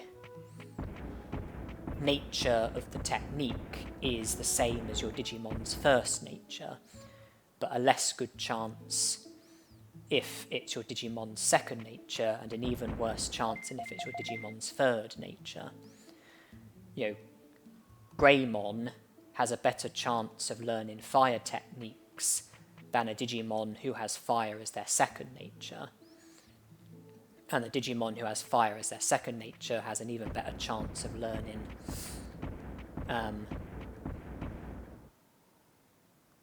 fire techniques than a Digimon who has fire as their third nature. And there are 7 natures, each containing 8 techniques. And I think that with each nature, I think there are 2 techniques which are the 2 hardest to learn. And if your Digimon has that type as their third nature, then those 2 techniques cannot be learned with that Digimon, even if the Digimon is capable of using the technique. For example,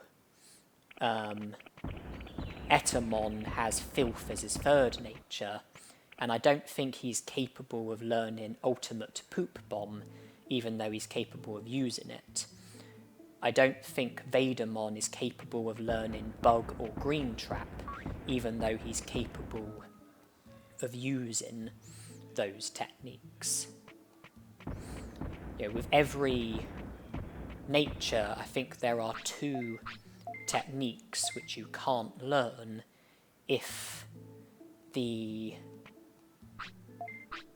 Digimon has that nature as their third nature.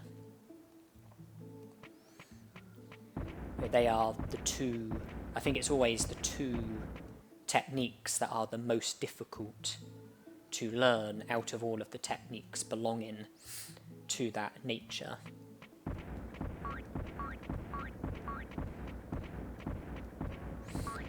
And when a Digimon has just one nature, that one nature is their first nature. When a Digimon has 3 natures,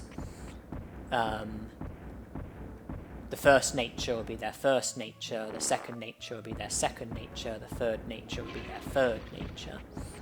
When a Digimon has 2 natures, I think it's a bit more complicated. I think sometimes the first nature is regarded as their first nature and second nature is regarded as their second nature, but sometimes the first nature is regarded as their first nature and the second nature is regarded as their third nature.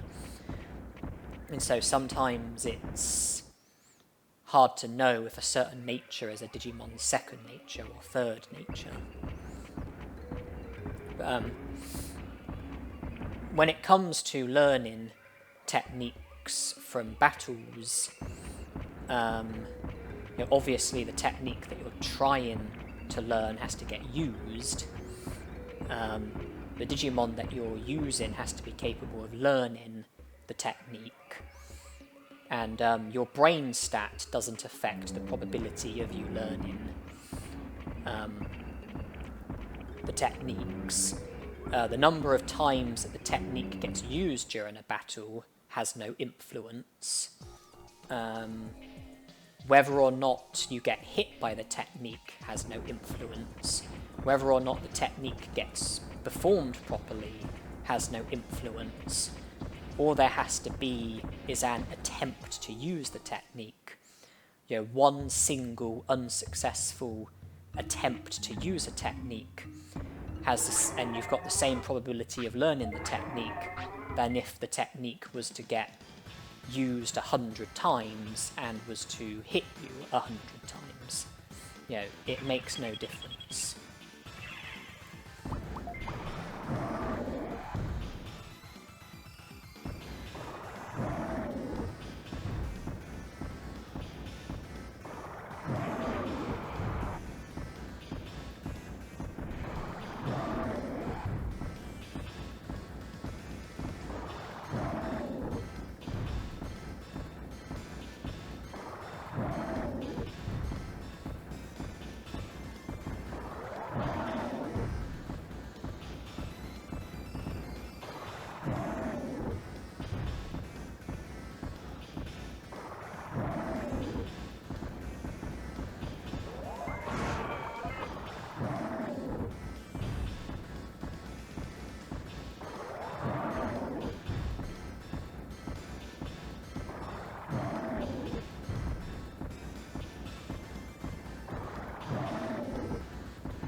Even though I can't recruit Tyrannomon until after Barkamon and Vegemon, I can still make progress with the Dino region.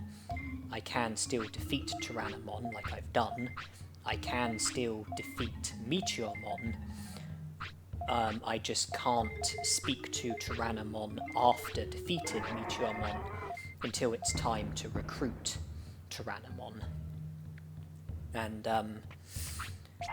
I learned Heat Laser from training Brains, I learned Magma Bomb from battling Goborimons in the Drill Tunnel, and now I'm going to try and learn Prominence Beam from the Monochromon lookalikes here in the Dino region, and I was meant to equip Magma Bomb, and I didn't.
Well, Prominence Beam didn't get used. He ran out of MP without using Prominence Beam, so there was no chance of learning Prominence Beam in that battle, unfortunately. Out of the techniques that they use, as well as Prominence Beam, there is one other technique that you are capable of learning and using with Greymon, and that's Heat Laser. And it's because of that why I made sure that I learned Heat Laser from training Brains. I didn't want Heat Laser to interfere with my attempts of learning Prominence Beam, so I learned Heat Laser prior to coming here, so that Prominence Beam would be the only technique that I would be able to learn from these battles. No risk of any technique interfering.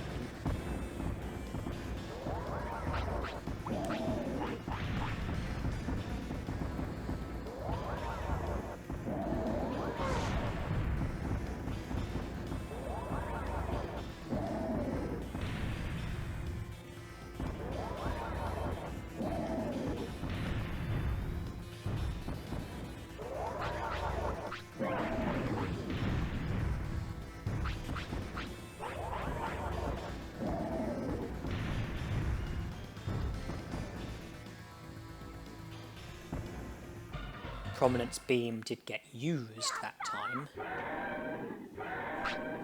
but not learned, but we'll just have to keep trying.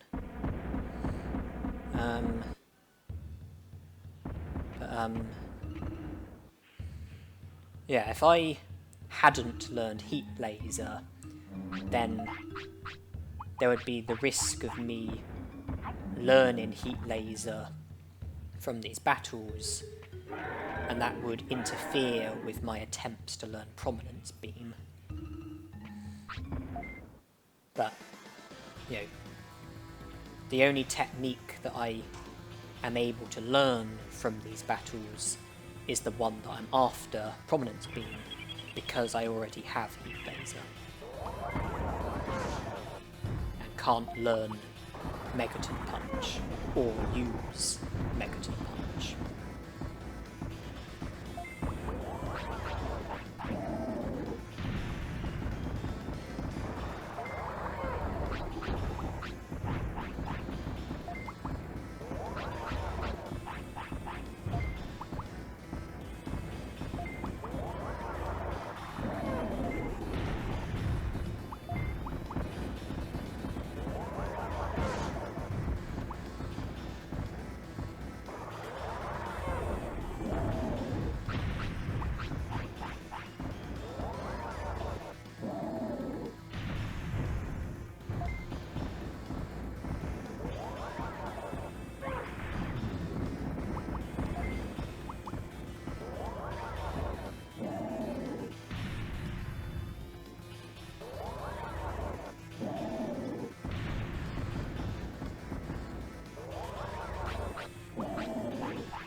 I don't know if I've mentioned, but apparently I have a 17% chance of learning Prominence Beam.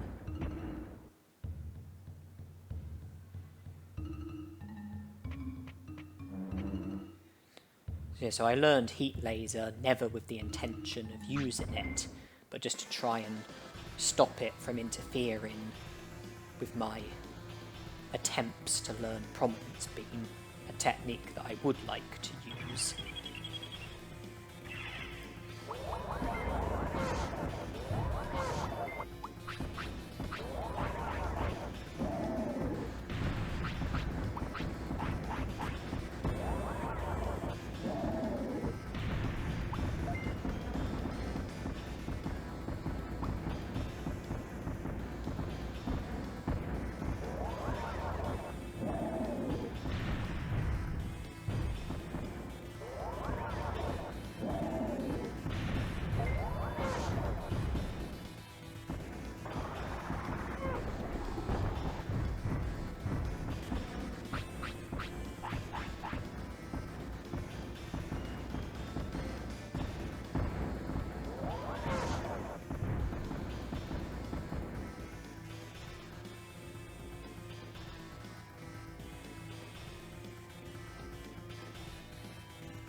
I have to continue to challenge them. And when I do challenge them, ideally both of them will participate in the fight, because that will increase the chances of Prominence Beam getting used, increase the chances of it getting used more quickly. It won't affect the chances of me learning it should it get used, but it will increase the chances of it being used, which is the first step to learning techniques from battles.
Because when you, like, get challenged by a Digimon and there are other Digimon on screen, I think that those Digimon might not participate in the battle if your Digimon is the same type as those Digimon. And when I say type, I'm talking about vaccine, data, and virus.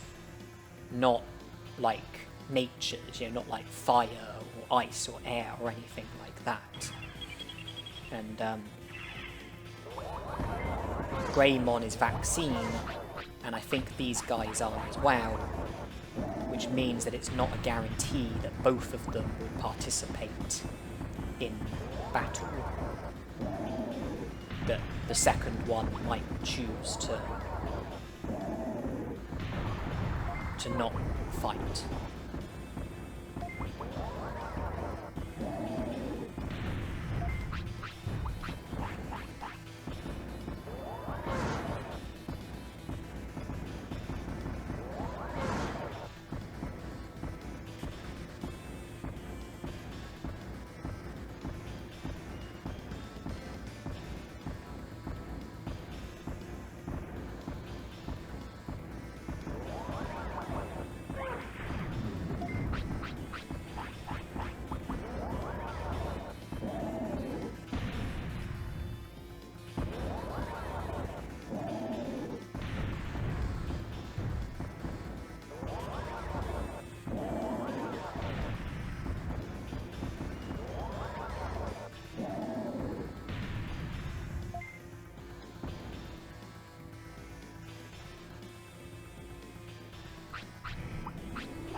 Yeah, I think that's right. If you're the same type, then they might choose not to join in the battle. But if you're a different type, then they will join in the battle. Although, I think there's a limit of 3 Digimon per battle. So, like, if there's more than 3 Digimon on screen, I think that only 3 of them can participate in battle. I don't think any more than 3 can participate in one battle.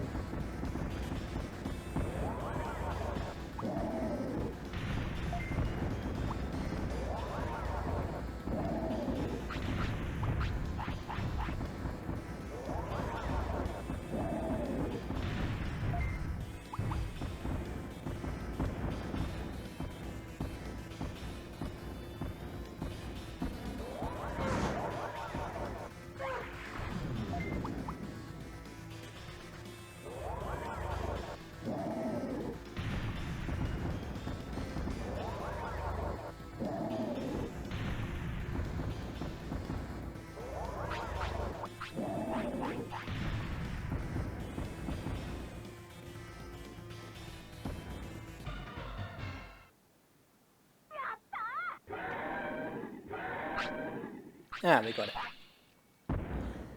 Now I'm going to go to Meteormon. I plan to battle and defeat Meteormon, but it's not just about battling him and defeating him. I would also like to learn Meltdown, and because of that I would like to sleep next to Meteormon just before battling him so that I can save, and if I don't learn Meltdown then I can reload and try again. But if I was to keep reloading and keep retrying, then like we've mentioned about when I was trying to learn Heat Laser from Training Brains, I would have to do things differently each time. Otherwise the outcome would be the same if I was to just repeat myself exactly. Meteormon uses Tremor and Megaton Punch, which Greymon can't learn or use, plus Meltdown and Magma Bomb, which he can learn and use. And I only want to learn Meltdown, and that is the main reason why I learned Magma Bomb from the Goborimons in the Drill Tunnel.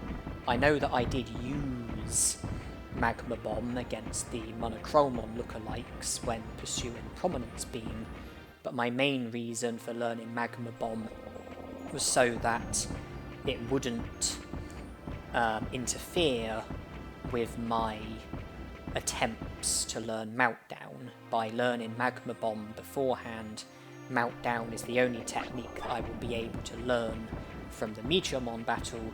No technique will be able to interfere. I stopped Heat Laser from interfering with my attempts to learn Prominence Beam by learning Heat Laser beforehand, and that was why I learned Magma Bomb before coming here, so it wouldn't interfere with my attempts to learn Meltdown. Prominence Beam and Meltdown are the 2 fire techniques that I'm most interested in. I had no interest in Heat Laser and little interest in Magma Bomb. It was really just about helping with learning Prominence Beam and Meltdown.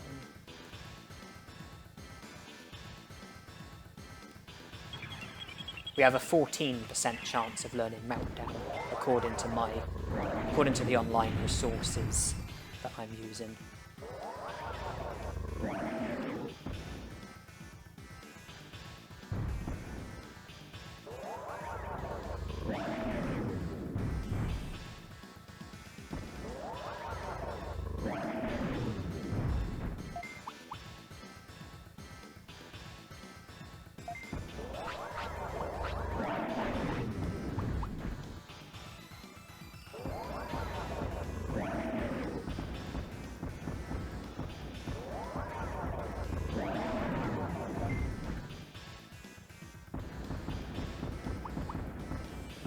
Now I have to wait for Meltdown to get used.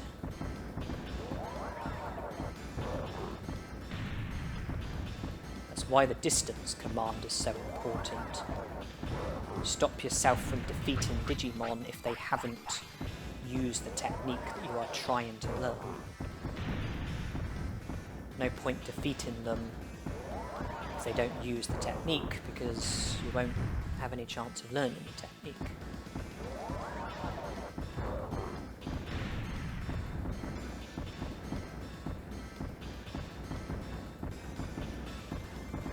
The distance command is also useful for general battling. Don't attack at the wrong time. Don't attack if you're just going to get hit by an attack and not manage to perform your attack properly. Just a waste of MP.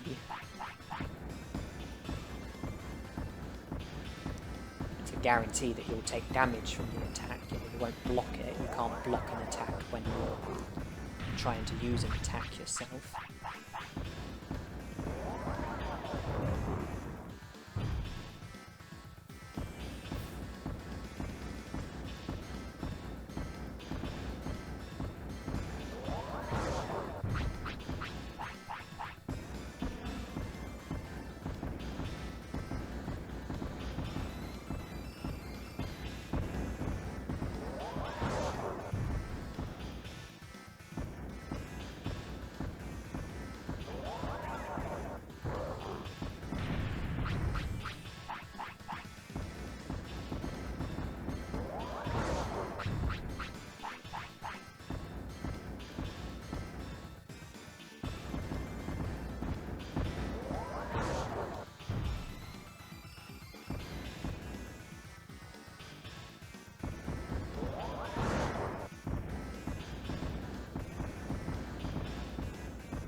Ah, finally.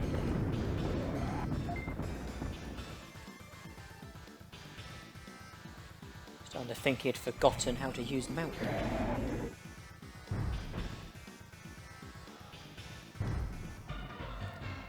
Well, we won the battle, Meltdown got used, and it's been learned as well. And there's one bit of text I have to go through slowly in order to stop my game from freezing, or rather prevent my game from freezing. Here it is. I paused on it for about 30 seconds, but speeded the video up so that it was only brief for you viewers. And that's me done in the Dino region for the time being.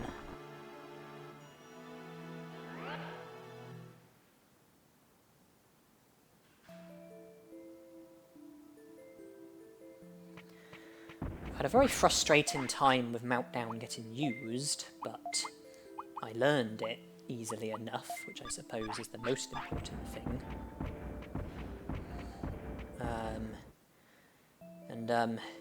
Makes me glad that in the main battles, the Digimon have unlimited MP, because that way there was no risk of Meteormon running out of MP and not being able to use Meltdown. Because MP was unlimited, he was able to keep attacking, and eventually he did use Meltdown. And yeah, when speaking to Meteormon after the battle, there's that one bit of text that I have to go through slowly in order to prevent my game from freezing. I have the same problem in Gear Savannah when speaking to Leomon, when he says about you being able to count on him, plus the encounter with Devimon in Greylord's Mansion when he says about saying hi to Myotismon, and also Devimon in Mount Infinity when he says about not wanting a ruler. On all four of those bits of text, I have to go through the text slowly in order to prevent my game from freezing. Usually I pause on it for about 30 seconds, and when I'm recording, I speed it up for you viewers so that it's only brief for you.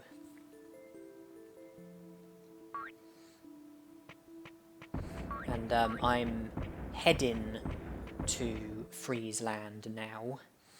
I've got the mouldy meat in my inventory so that I'll be able to make Greymon sick and have Frigimon rescue us. I could have the first Garulamon battle,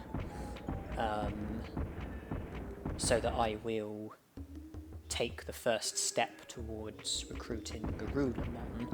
I think I'll also be acknowledging the Digimon Bridge for the first time, which will be progress towards Agumon, Xiaomon and Waymon, and all of the Digimon who can only be recruited if you've got Xiaomon or Waymon in the city.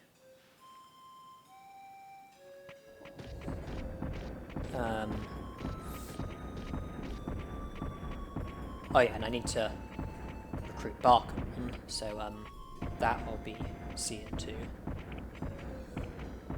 Also, when I'm in Freezeland, I would like to try and learn Muscle Charge from the Agumon lookalikes. There's the Agumon lookalikes. They use Muscle Charge as well as other techniques, and out of the techniques that they use, there's one technique that Greymon is able to learn, that being Muscle Charge, which is the technique that I am after. I would be very keen to try and learn Muscle Charge, and to try and learn it from the Agumon lookalikes in Freezeland.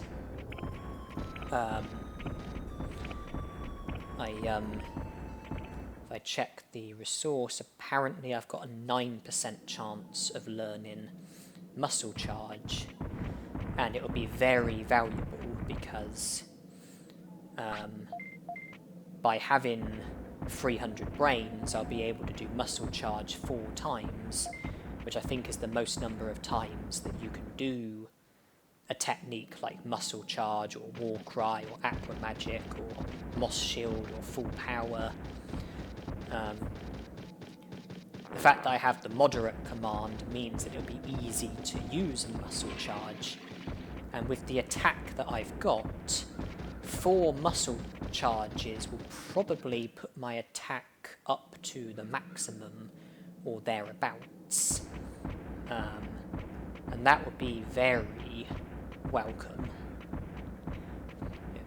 Prominence beam, mount down, muscle charge, excellent combination.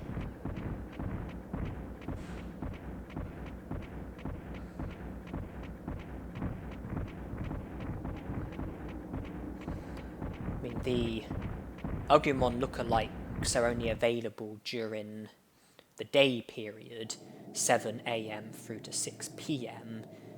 It's still the nighttime period, but not for much longer.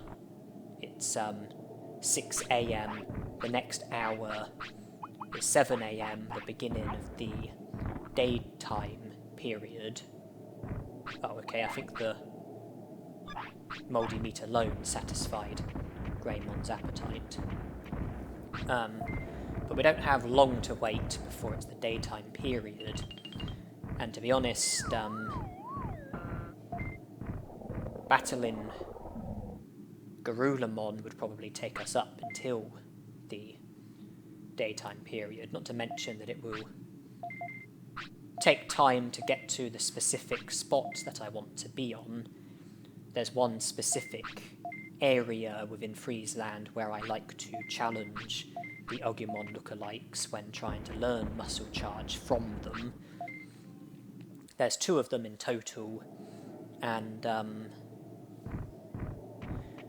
I try to have both of them fight me at once, but it is possible that only one will participate, and it's because of what I was saying about types.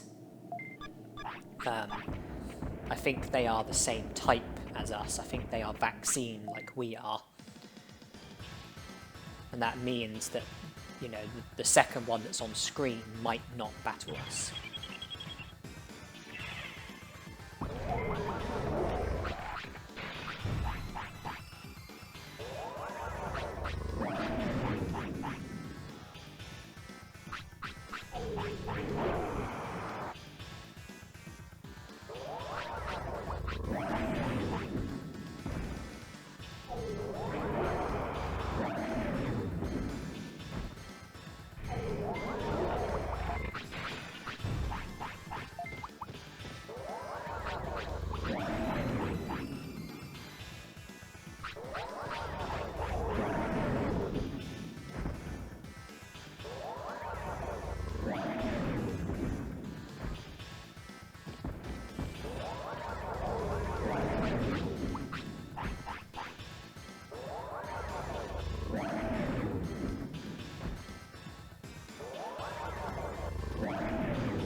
Okay, well that's the easier of the 2 Garurumon battles over and done with.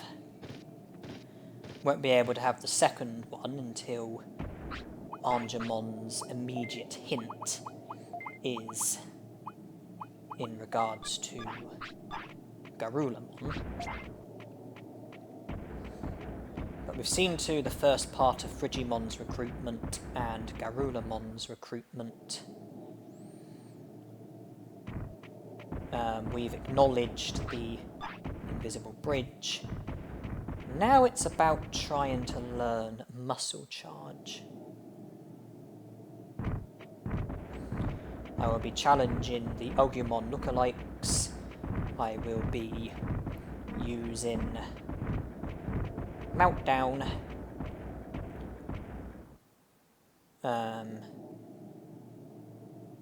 The battles should be simple enough.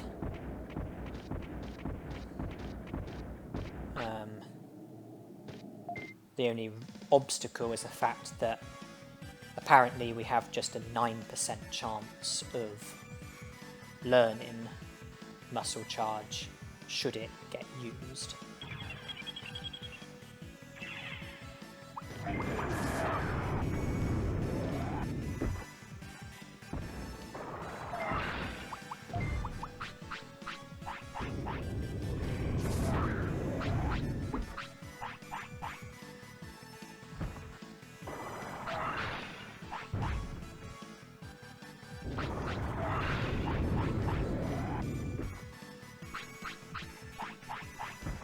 Muscle Charge got used pretty much immediately.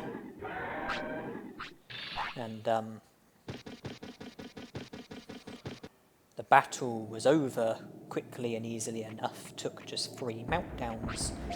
But we didn't learn Muscle Charge, predictably. So we will try again, and we will keep trying, and hopefully we will learn it in time. When I say in time, I mean learn it before the sweat bubble appears. If the sweat bubble appears, then it's going to be a reset.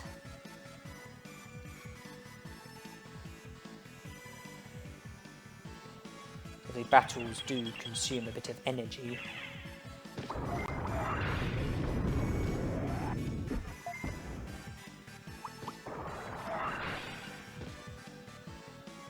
The sweat bubble will pop up eventually if you just keep having battle after battle without recovering tiredness.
Ah, Muscle Charge. Happy us. I don't know if I mentioned, but when I went to the Ice Sanctuary earlier in the challenge, I was able to enter easily because I have a vaccine Digimon, and you're meant to only be able to enter the Ice Sanctuary with a vaccine Digimon. but I wasn't dependent on having a vaccine Digimon because of the Ice Sanctuary skip, which enables you to enter the Ice Sanctuary with any Digimon, regardless of whether it's vaccine or data or virus. So, I didn't need to have a vaccine type. It just so happens that the Digimon that I was after is a vaccine type. As for Greylord's Mansion, you're meant to need to have a virus type in order to be able to enter. And that there's no beating around the bush. You do need to have a virus Digimon in order to be able to enter Greylord's Mansion. There's no way of entering Greylord's Mansion with any Digimon other than a virus Digimon. The other type, data, well, there's nowhere in the game which is exclusive to data types. There's nowhere in the game that can only be accessed with data types. Just one place that's meant to be exclusive to vaccine types, and one place which is exclusive to virus types. Maybe they should have made one of the places accessible only to data types. I mean, Ice Sanctuary and Greylord's Mansion, they're two of the 3 places that the back dimension can be at. The other place being the Olga Fortress, so maybe they should have made the Olga Fortress accessible only to data types, just so that data types also have their exclusive place. I had Yoramon tell me about the bandits in the Great Canyon, and I am now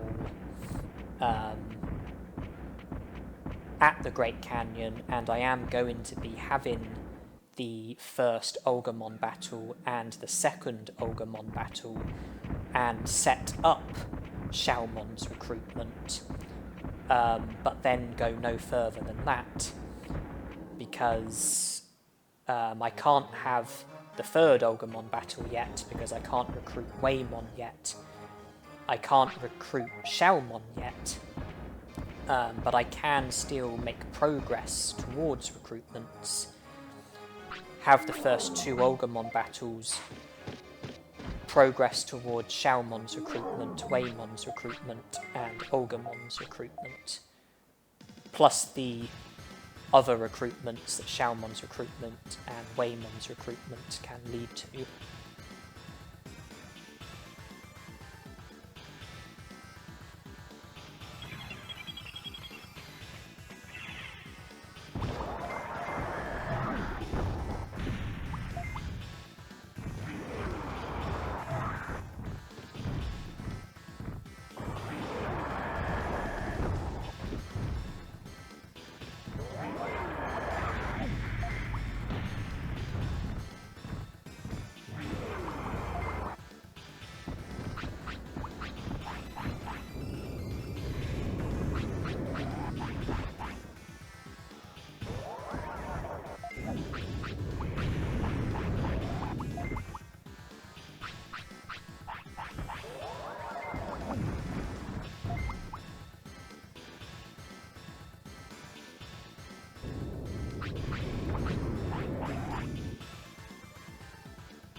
First battle, very straightforward.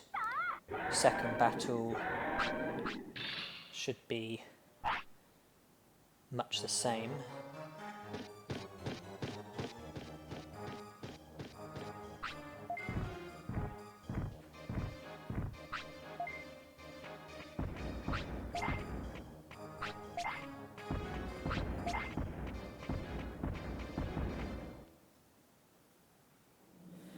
I want to try and do as much of the work as possible now, so that when the hints for these Digimon does pop up, I will only need to do as little work as possible by that point, because the bulk of the work would have been done by then, or at least as much of it as I was physically able to do.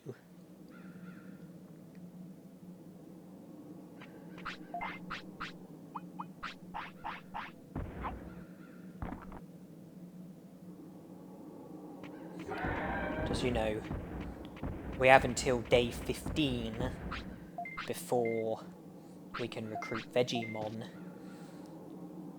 who is the next Digimon in Angemon's list. So we might as well try and make the most of the time that's on our hands, you know, try and make as much progress as possible, you know, with the time that we've got, you know, instead of just twiddling our thumbs and doing nothing, you know, might as well try and make progress towards recruitments.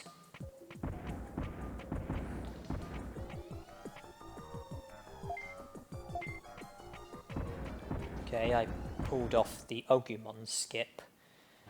I won't attempt the Goborimon skip. I am awful at the Goborimon skip. I'll just battle and defeat the Goborimon. The Agumon skip I'm less bad at, and, you know, I managed to pull it off.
Right, first two Agumon battles out of the way.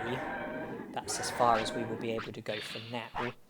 But from here, go to Xiaomon, which will require defeating the Goborimon, since we're not using the Goborimon skip, not going to be attempting the Goborimon skip.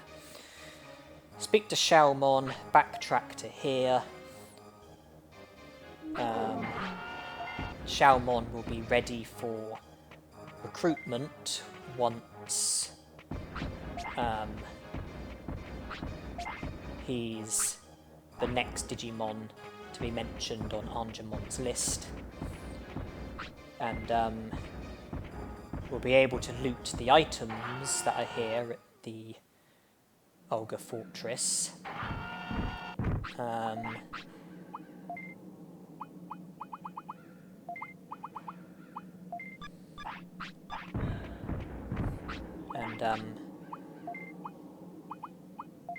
then we won't really be able to go any further with the Great Canyon for the time being, or any of the Digimon connected to the Great Canyon for one reason or another. Really don't think Muscle Charge is going to be necessary in this battle. Just get it over with as quickly as possible.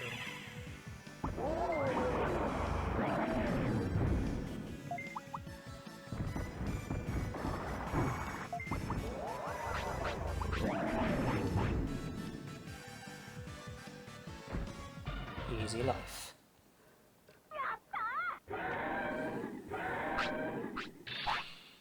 Thought Prominence Beam probably made more sense than Meltdown, only against one opponent. Okay, so here's the dialogue with Xiaomon. I mean, after defeating Agumon for the second time, you have to use the elevator. You have to come here. resulting in the dialogue with Xiaomon, and then by going back and having the elevator take you back down to the Olga Fortress, if you then return to this area via Friesland, Xiaomon would have escaped and he'll join the city after you speak to him.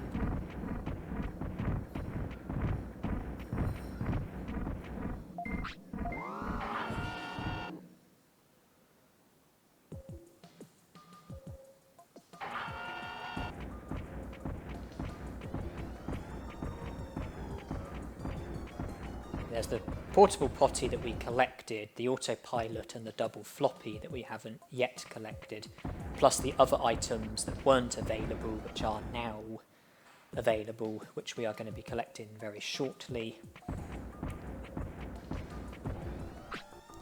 That's the autopilot I was talking about. And this takes us to the items which are now available, which weren't available. Defense chip, that will go into the item bank with the other item chips. Super attack disc, that will be sold. Attack chip, another thing for the item bank. Sirloin, either we can give it to our Digimon, or we can sell it, or we can put it into the item bank.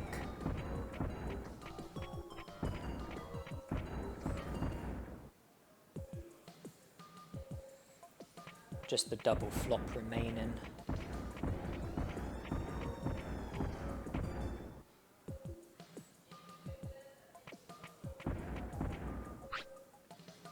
No room for it.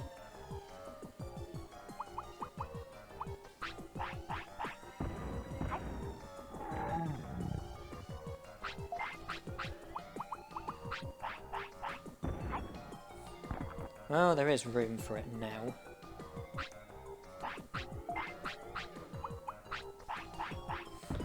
And force feeding Greymon wasn't actually a bad thing to do. Reason being, I would like to get my weight up by a significant amount in a very short period of time, which is going to require force feeding our Digimon. I would like to get my weight up to being within the range of 60 to 70. Reason being is I would like to digivolve from Greymon to Metal Greymon, and my weight needs to be within the range of 60 to 70, which it isn't. There are stat requirements that I'm not fulfilling. There's the care mistake requirement, which is, I believe, a maximum of 10, which we are fulfilling. And then the bonus condition, where part of it is for discipline to be at a minimum of 95%, which will be easy enough to fulfill. Even though force feeding Greymon will put happiness and discipline down, we would be able to restore that discipline by giving Greymon an ice mushroom, and then we'll be in a position where we would be fulfilling the weight requirement and the care mistake requirement and the bonus condition for Metal Greymon, thus resulting in us digivolving to Metal Greymon, Vegemon, Tyrannomon, Miramon.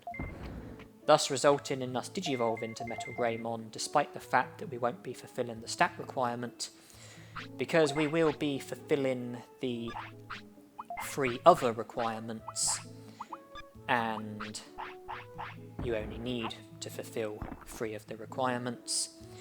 So this is where we force feed Greymon.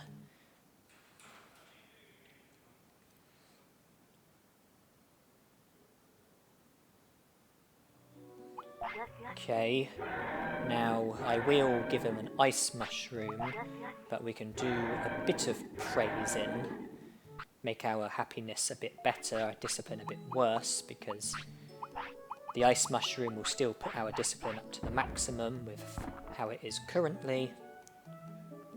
And now we are digivolving.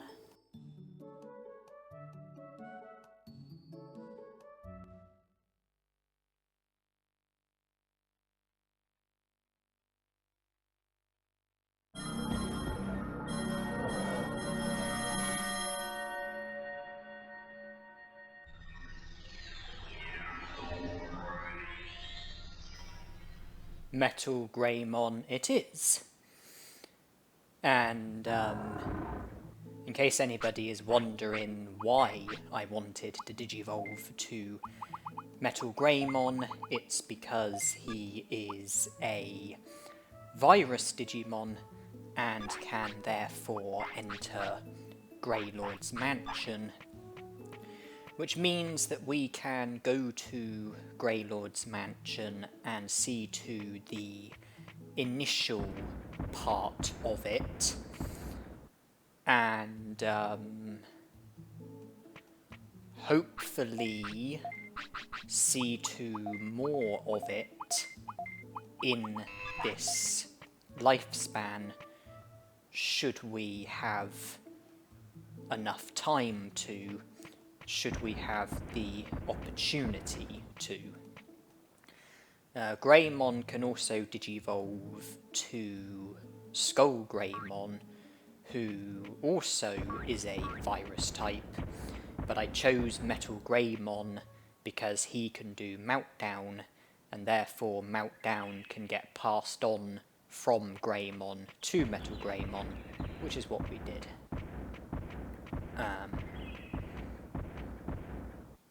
Skull Greymon can't use Meltdown or Prominence Beam. He can use Muscle Charge, but I think the only other technique that would be available to him would be Sonic Jab. I mean,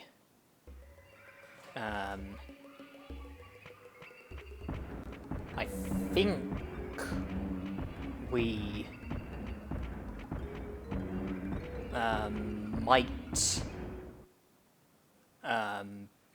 it might be possible to learn Ice Statue with Skull Greymon. I know he can definitely use Ice Statue.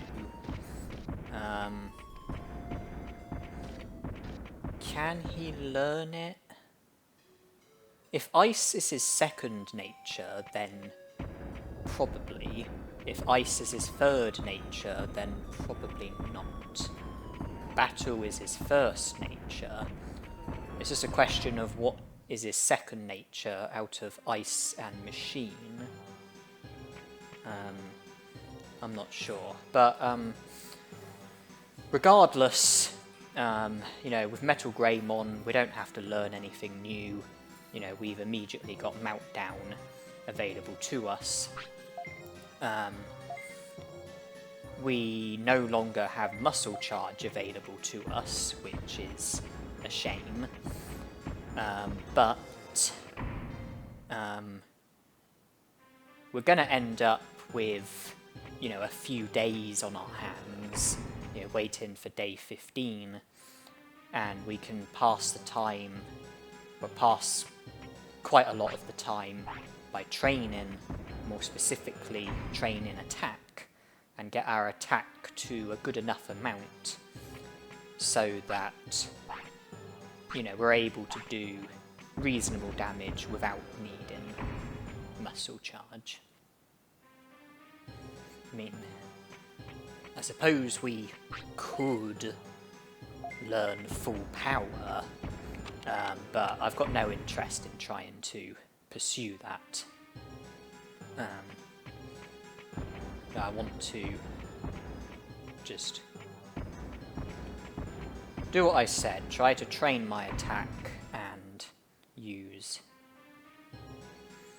Meltdown.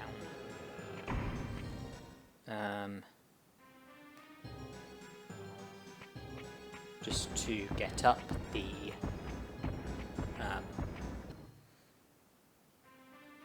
Digivolution guide. Metal Greymon, stat requirement HP 4000, MP 3000, attack 500, defense 500, speed 300, brains 300.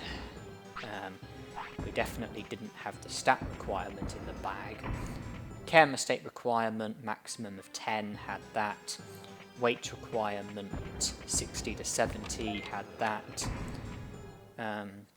3 bonus conditions, one of them is for discipline to be at a minimum of 95%. One of them is to have had a minimum of 30 battles, one of them is to have a minimum of 30 techniques. We definitely didn't have the techniques in the bag. Battles, I'm not sure. I wasn't keeping track, I wasn't counting. But we definitely had the discipline. So we definitely did fulfill the bonus condition, along with the weight requirement and the care mistake requirement, which gave us 3 of the requirements. As for Skull Greymon, who I didn't want, stat requirement 4000 HP, 6000 MP, 400 attack, 400 defense, 200 speed, 500 brains, definitely didn't have the stat requirement. Care mistake requirement minimum of 10, definitely didn't have that. Weight requirement 25 to 35, well I think we did have that prior to the force feed-in, but didn't have it after the force feed-in. Bonus condition, there's 2, minimum of 40 battles, or minimum of 45 techniques. I'm very confident we didn't have the bonus condition.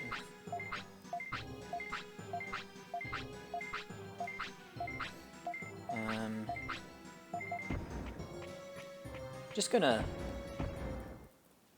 check something.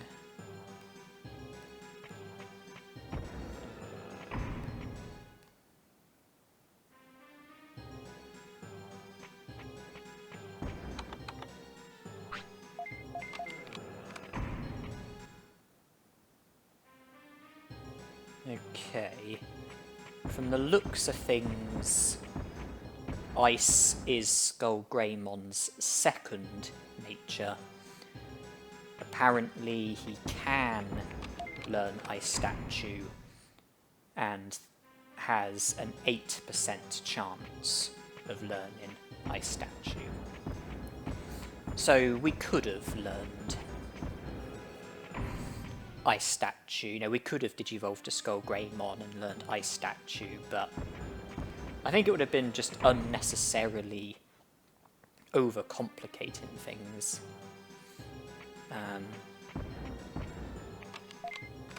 You know, Metal Greymon was easy to digivolve to, and you know, we immediately had Meltdown.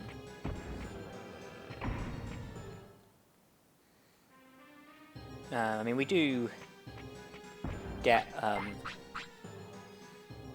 you know, we did get a stat boost from Digivolve into Metal Greymon, but you know, our stats are not great. But I think I'll be okay, for the time being at least. I mean, we're definitely not going to see to the whole of this challenge in one lifespan, because we won't be able to see to Muncimon's recruitment in this lifespan, because we need to have Numamon as our Digimon in order to be able to digivolve to Muncimon, and then speak to the robot Digimon who unlocks the door, which leads to Rorymuncymon, so that you can then battle and defeat Rorymuncymon in order to be able to recruit Muncymon. It's also compulsory for recruiting Nannymon, because Toy Town is one of the locations that Nannymon features at. And you have to recruit Muncymon before you can encounter Nannymon at the Toy Town.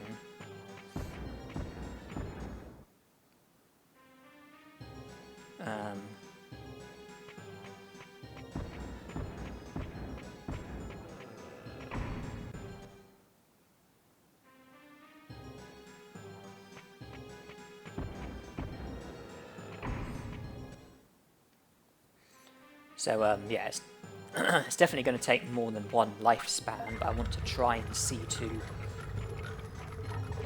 as much of this challenge as possible in this lifespan. It's good that we've got Virus Digimon, so that Greylord's Mansion is available to us.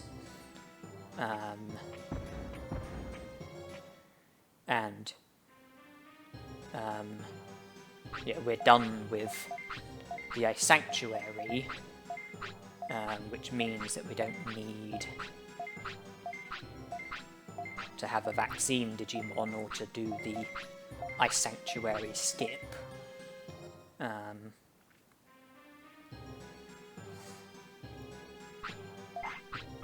Not that it would be much of a problem for us.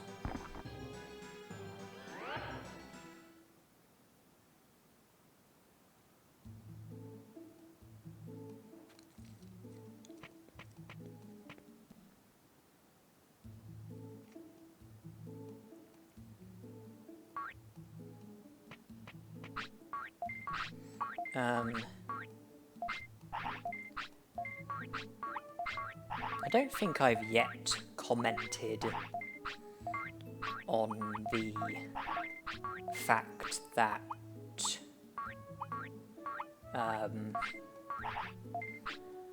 when it comes to Angemon, the hints don't always go away after you... But when there's a hint regarding a certain Digimon, the hint doesn't always go away when you recruit the Digimon. Sometimes the hint will go away if you do something else, even if it doesn't result in the recruitment of the Digimon. For example, the hint that's referring to Leomon, I think that goes away when you collect the Leomon Ancestor Stone.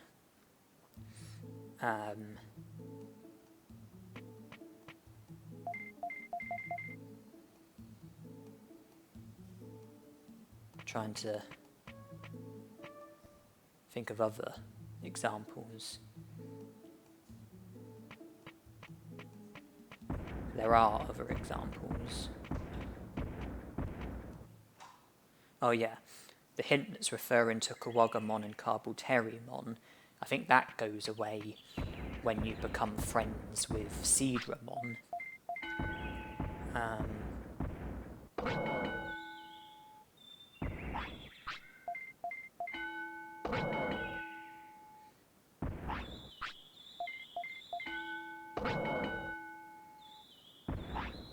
The hint that's referring to Nannymon, I think that hint goes away after you encounter Nannymon a certain number of times. Also, I think the hint for Nannymon only appears if you have encountered him. Like, if you don't encounter Nannymon, then I don't think that the hint for Nannymon shows up. But then once you encounter him, I think the hint does then show up. But then once you've encountered him a certain number of times, I think the hint then goes away. And I'm intentionally avoiding Nannymon because I don't want his hint to show up yet, because I suspect that it might interfere with other recruitments. I think it's possible that Nannymon's hint might show up before the hints that are referring to Digimon who have to be recruited before Nannymon can be recruited. For example, like Tyrannamon has to be recruited before Nannymon can be recruited. Munceymon has to be recruited before Nannymon can be recruited. Leomon has to be recruited before Nannymon can be recruited. Numamon and possibly Guromon and possibly Andromon have to be recruited before Nannymon can be recruited. Waymon has to be recruited before Nannymon can be recruited. And if I was to encounter Nannymon, and then his hint was to show up before the hints for those Digimon that I just listed, then that's going to be a real problem. Because then I'm going to end up in a position where there's a hint for a Digimon, but in order to be able to recruit that Digimon, I would have to recruit other Digimon whose hints are later. So I'm intentionally avoiding Nannymon for the time being, so that I won't have any complications with his hint. I'm going to wait until all of the other relevant Digimon have been recruited first.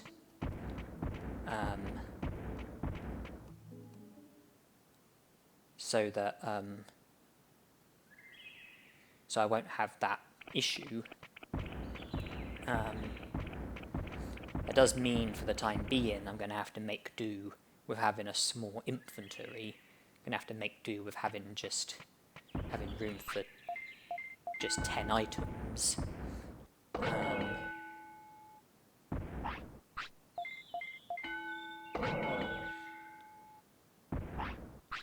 But, I'm doing it for, sensible reasons.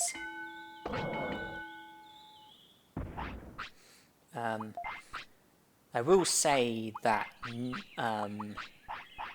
Ninjamon's hint features before the hint for any of the secret item shop Digimon, which is a problem, because in order to be able to recruit Ninjamon, you need to have recruited one of the secret item shop Digimon first, because in order to recruit Ninjamon, you have to defeat him at the Digimon Bridge, and in order to encounter him at the Digimon Bridge, you need to have recruited one of the Digimon who works at the secret item shop. That's, I think, 4 Digimon in total: Numamon, Mumemon, Moljamon, and Devimon. You need to recruit one of those Digimon before you can recruit Ninjamon. But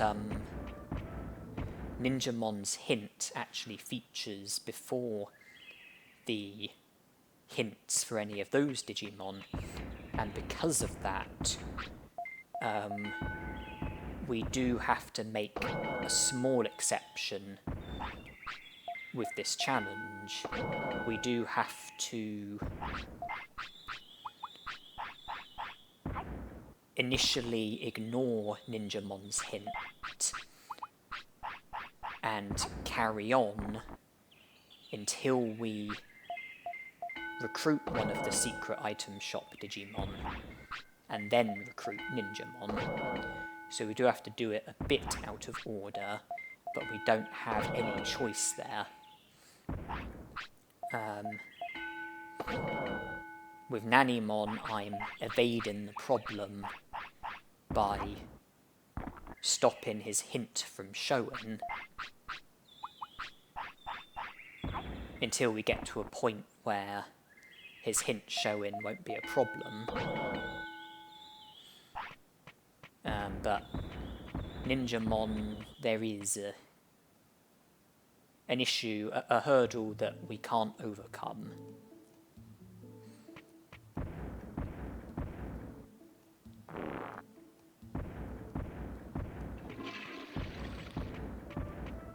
And one hint that has puzzled me is the hint that is referring to Muncymon, because I'm sure I remember either defeating Otamamon, speaking to Shogun Gekomon, speaking to Cherrymon, and then not encountering a hint for Muncymon. Or maybe I did a bit more than that. Maybe I also went to Toy Town and digivolved to Muncymon, and then spoke to the robot Digimon so that he unlocked the door leading towards Woru Muncymon. But I didn't battle Woru Muncymon, I don't think. I certainly didn't recruit Muncymon, I don't think. And if I remember rightly, I didn't encounter a hint that was connected to Muncymon. And I possibly didn't even do as much as speak to Cherrymon. I might simply have defeated Otamamon and spoke to Shogun Gekomon.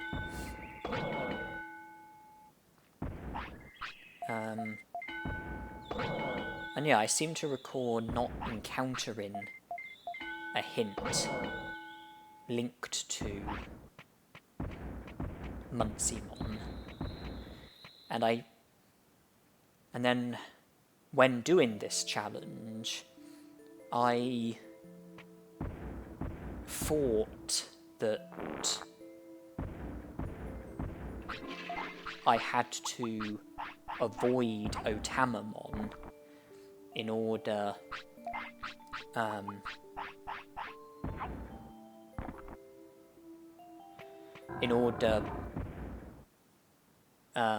for Munceymon's hint to feature.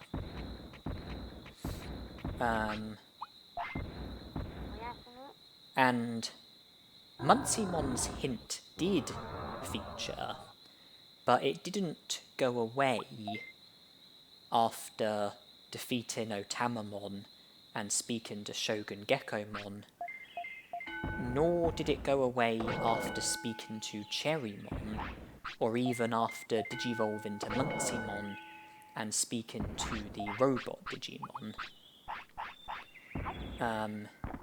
The hint did go away. I don't want to say too much at the moment, but just that there was some controversy surrounding the hint connected to Muncymon, because I, practiced this, and I thought that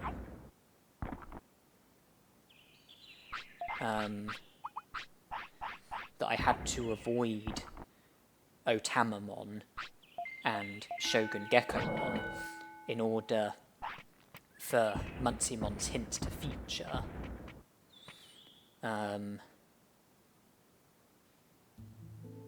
But then, when it did show up, it didn't disappear when I thought that it would disappear.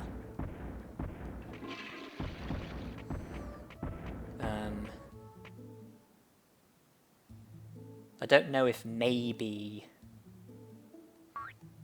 go into the volume villa before the hint pops up possibly results in you never encountering the hint, but then if you do get the hint, then it doesn't go away when you visit the volume villa. So like maybe the requirement for the hint to disappear is different to the requirement for the hint to never feature in the first place. Or maybe I'm just remembering wrong. You know, maybe I'm just mistaken. I'm not sure. There is another hint that I want to comment on. A hint that says something along the lines of, if you fear danger, you'll lose track of your goal. You have to be brave enough to try climbing a dangerous cliff at least once. This hint disappears when you fall off the cliff at the Great Canyon, and I suspect that this hint is referring to Agumon, because I didn't encounter any other hint which appeared to have any sort of connection with Agumon. And the Great Canyon is where you encounter Agumon for the first time. Falling off the cliff takes you to the lower part of the Great Canyon, near the fortress entrance leading to the Olga Fortress, where you battle Agumon for the second time. If you don't defeat Agumon at the Great Canyon, then the only way you can get to the lower part of the Great Canyon is by falling off the cliff, because the elevator doesn't work due to a rock that's jammed inside of it. But by falling off the cliff and going to the elevator, you can remove the rock, which makes the lift usable. The only other way you can make it down to that part of the lower part of the Great Canyon is by defeating Agumon, and then defeating Agumon at the Great Canyon, and then the elevator does work, and you can then go down to the lower part of the Great Canyon. When you know about the bandits, and you go to the Great Canyon, the bandit music is playing, and even after you defeat Agumon, the bandit music in the Great Canyon still continues to play, and it doesn't get removed until after you fall off the cliff. And if you've already fallen off the cliff, then the bandit music never plays in the first place.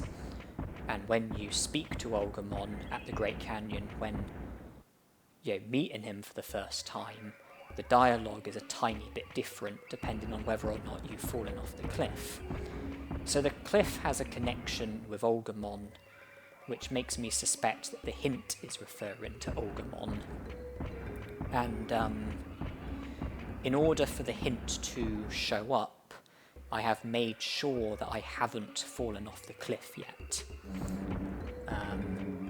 I want the hint to pop up because I'm pretty confident that the hint is referring to Agumon. So, yeah, by not falling off the cliff, the hint will feature, and that will be my cue to recruit Agumon.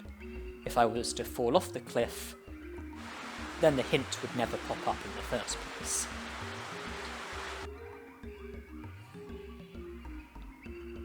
and there would be no queue to recruit Agumon.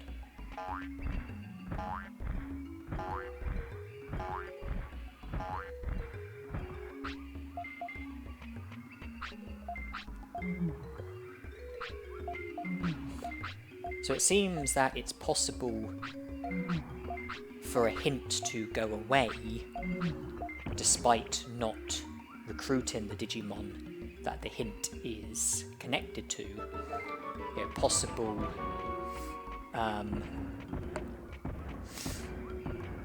to not even encounter the hint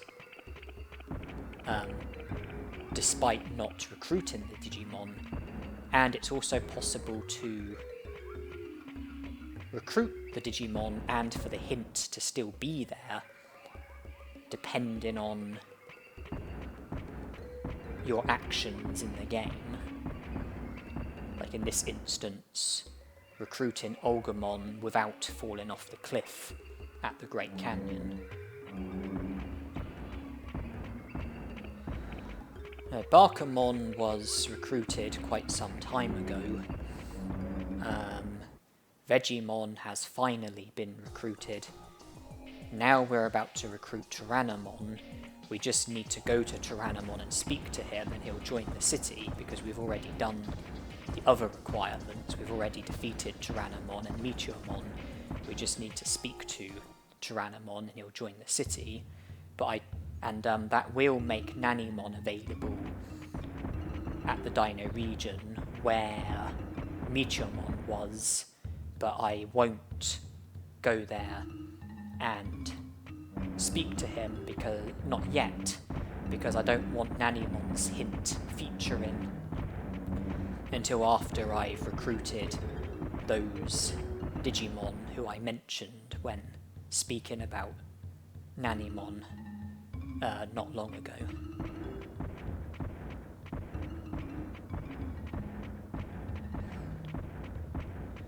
Nannymon features in the Dino region where Meteormon was after you recruit Tyrannomon.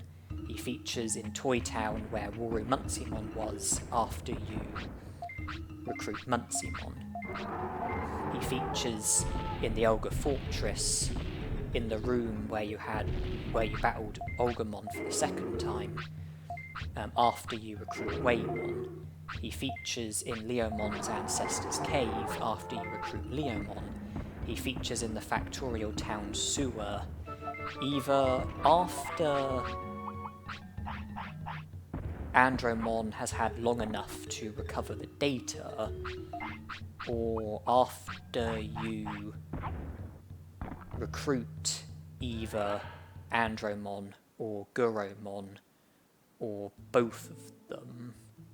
I'm not 100% sure off the top of my head.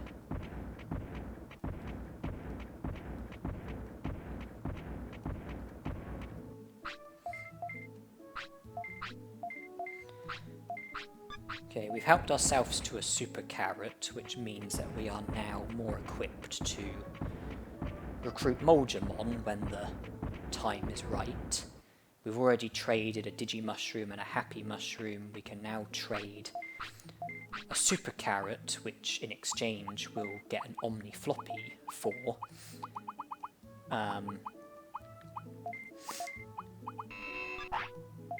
Which is one of the other items that's needed for a trade with one of the other Moldramons. The Moldramon in question, we've already... Well, one of the items that he wants is medium recoveries, which we've traded. The other is Digianchovies, which we haven't traded but do have. And then the final Moldramon, we've traded a giant meat and high speed disc. That just leaves a black trout, which we haven't traded but do have. So out of the 9 items, we've traded Digimushroom, Happy Mushroom, Giant Meat, High Speed Disc, Medium Recovery. That's 5 of the 9 items, leaving 4. Digianchovy, Black Trout, Super Carrot, Omni Floppy. We have a Digianchovy, Black Trout, and Super Carrot in the item bank. And we will get the Omni Floppy from trading the Super Carrot. So we are fully equipped to recruit Mulgemon. It's just about waiting until the hint shows up. Speaking of hints, the next hint is for Miramon, and that's why we are here in the drill tunnel heading to the lava cave. The plan is to battle and defeat and recruit Miramon, which will also be progress towards the recruitments of Dromulgemon and Leomon, and Angemon as well. It's just, initially, you're limited with regards to which parts of the lava cave you can go to, and after defeating Miramon, you can then go to other parts of the lava cave that you couldn't previously go to, including an area where Dromulgemon is, the Dromulgemon that we just passed. He's digging, and if you speak to him and then return 3 days later, he'll be done digging, and he'll join the city after you speak to him. As for Leomon, in order to be able to recruit him, you need to have access to Leomon's ancestor's cave so that you can collect his ancestor's stone, and in order to have access to Leomon's ancestor's cave, you need to have a minimum of 45 prosperity points, and you need to have recruited Miramon.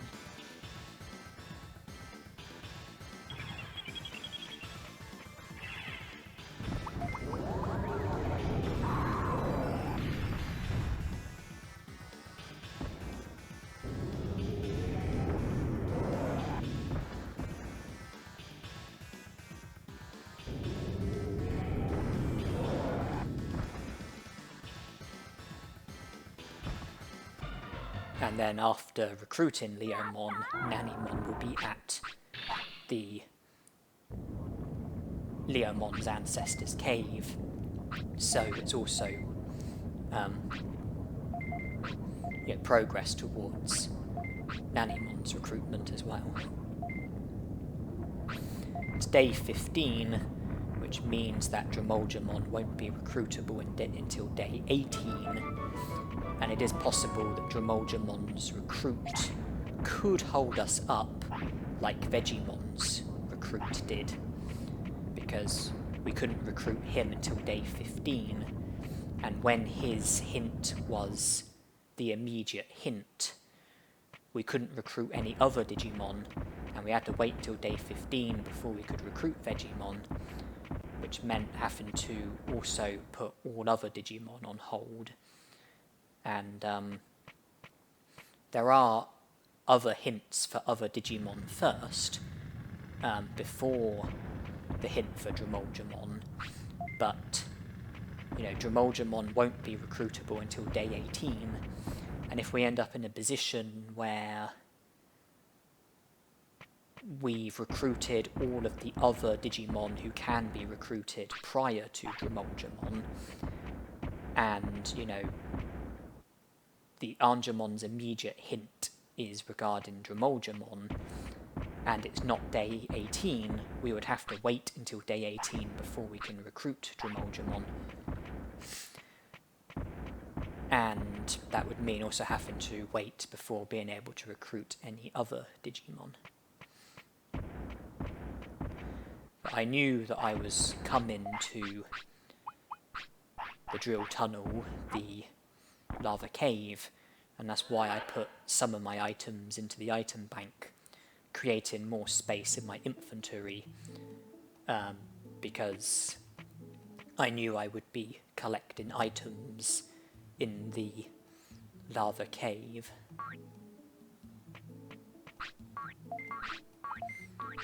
You don't need to recruit Vegimon in order to be able to recruit Mulgemon, because you don't need to recruit Vegimon in order to be able to get a super carrot, because you can get a super carrot by defeating red Vegimons. When you defeat red Vegiemons, they sometimes drop super carrots. I think it's a 10% chance. So you can get a super carrot that way, but it's easiest to get super carrots from Vegiemon. It's much easier to just buy a super carrot from Vegiemon, or a number of super carrots from Vegiemon, instead of having to defeat red Vegiemons in the hope of them dropping a super carrot. So, you know, it's easiest to get a super carrot by just buying one from Vegiemon after you recruit him. Frigimon, Garulamon, Birdramon. And seeing as Vegimon's hint came before Molgemon's hint, it was easy to just, you know, recruit Vegiemon and then get a super carrot. I mean, if Molgemon's hint had featured first, then we would have had to have got a super carrot by defeating red Vegiemons, because we wouldn't have been able to have recruited Vegiemon first. But that wasn't the case. Vegimon's hint came first, so it just seemed to make the most sense to just buy a super carrot from him. And another reason why I wanted to digivolve from Greymon to one of his ultimate Digimon, in this instance Metal Greymon, is so that we would be able to recruit Frigimon. Because if you see to the first part of Frigimon's recruit, and then go to him with either Skull Greymon or Metal Greymon, then he will join the city after you speak to him, even though Metal Greymon has fire as a nature. So we'll be able to recruit Frigimon with Metal Greymon as our Digimon, and Frigimon is the next Digimon who needs to be recruited. And then that's followed by Garulamon, and we will have to defeat and recruit Garulamon with Metal Greymon, and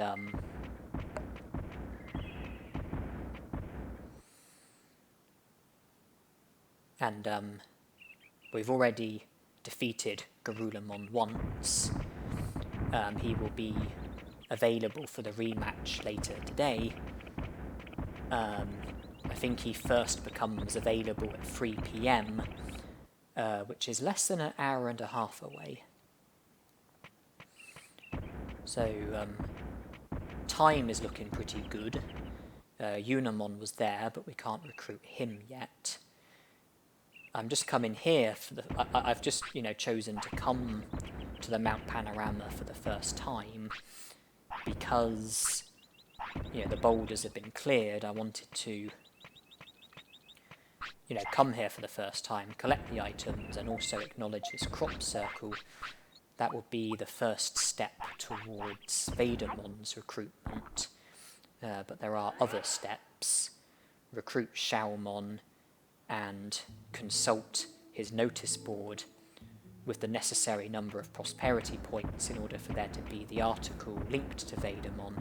Then go back to the crop circle in Mount Panorama and acknowledge that there's a second one, and then reconsult Xiaomon's notice board with a minimum of 45 prosperity points and read another article which is linked to Vaidamon, and then go back to the crop circles. There'll be a whole lot more, and Vaidamon will show up and then join the city.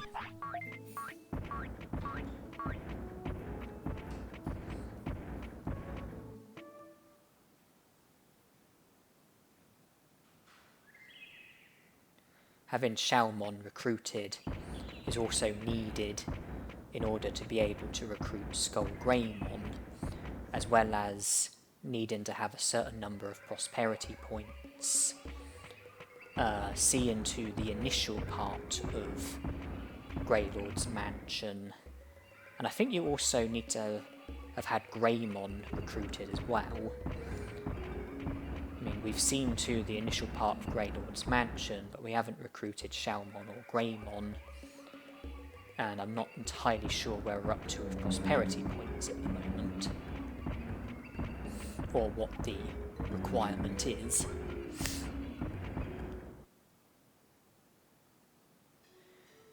You don't need to recruit Xiaomon in order to be able to encounter Seedramon at the Dragon Eye Lake. You don't need Xiaomon recruited in order to be able to recruit Seedramon or Kawagumon or Carboterimon. Yeah, you can encounter Seedramon, you can go to Beetle Land, you can recruit Kawagumon and Carboterimon on top of Seedramon. The only requirement is that I think you do need to have a certain number of prosperity points in order for Seedramon to feature, and also you need to recruit Greymon in order to be able to recruit Carboterimon.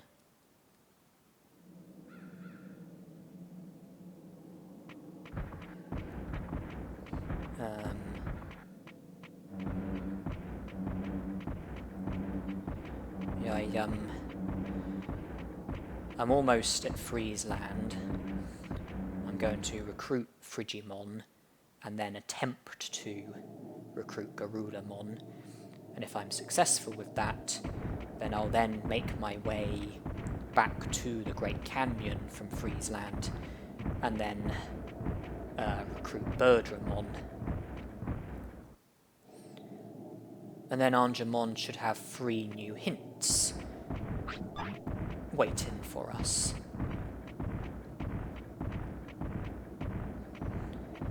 And I'm pleased about being able to recruit Birdramon, because the Birdra transport is something I do like to make the most of.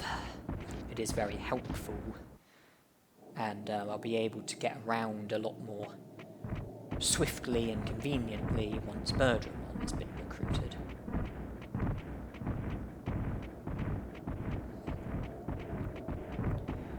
Yeah, timing's worked out well with Garulamon, because when I saw his hint, yeah, it wasn't that long before Garulamon would become available, and I was able to make it to here in time so that in the battle against Garulamon his HP will only be half full. He'll only have 2,100 HP, not 4,200. Because when he becomes available, you have to challenge him before a certain hour in order for his HP to only be half full. If it reaches a certain hour, then his HP will be at the maximum, and then you'd have to wait until the following day in order to have the opportunity to battle him, where his HP is only half full.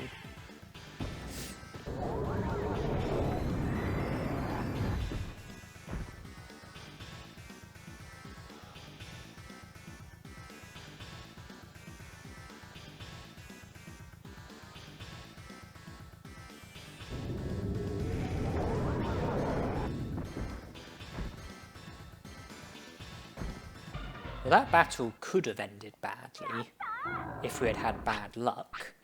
If he had got us with Ice Statue and paralysed us, and then continued to attack us while we were paralysed, and then once the paralysis had ended, got us again with Ice Statue and paralysed us again, With bad luck, we could have lost that, but luck was decent. We managed to defeat him easily enough, but that was a genuine concern because of the fact that, you know, luck was needed. With the Garurumon rematch, you know, if you don't have, you know, fantastic stats and techniques, then you always do need a certain level of luck. You know, there's always some element of doubt. You know, it's pretty much out of your hands.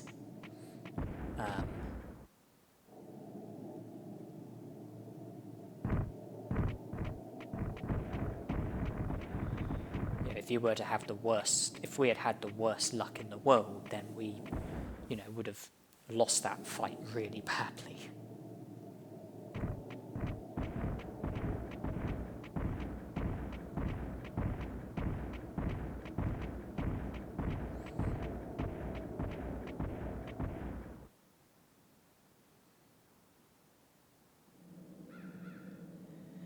Yeah, fortunately, Greymon's hint comes before the hints for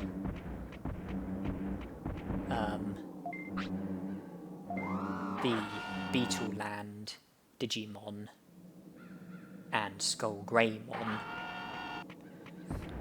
It also comes before any of the Mount Infinity hints, which is also convenient because I think that you have to recruit Greymon in order to be able to have Digimon tell you about Mount Infinity, you know, resulting in you encountering Agumon and then having access to Mount Infinity.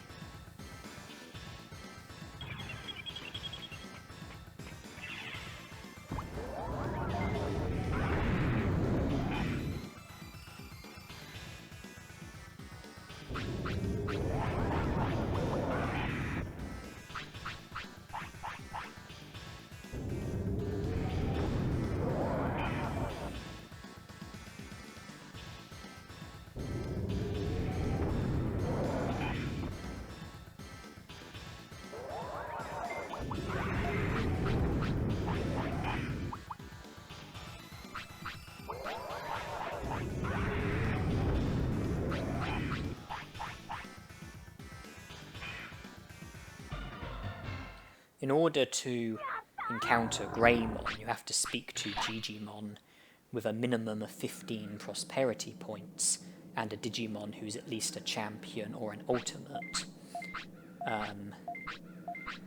As for Agumon, you have to speak to Digimon with a minimum of 50 prosperity points, and again, you need your Digimon to either be a champion or an ultimate. And I think you also need to have Greymon recruited as well.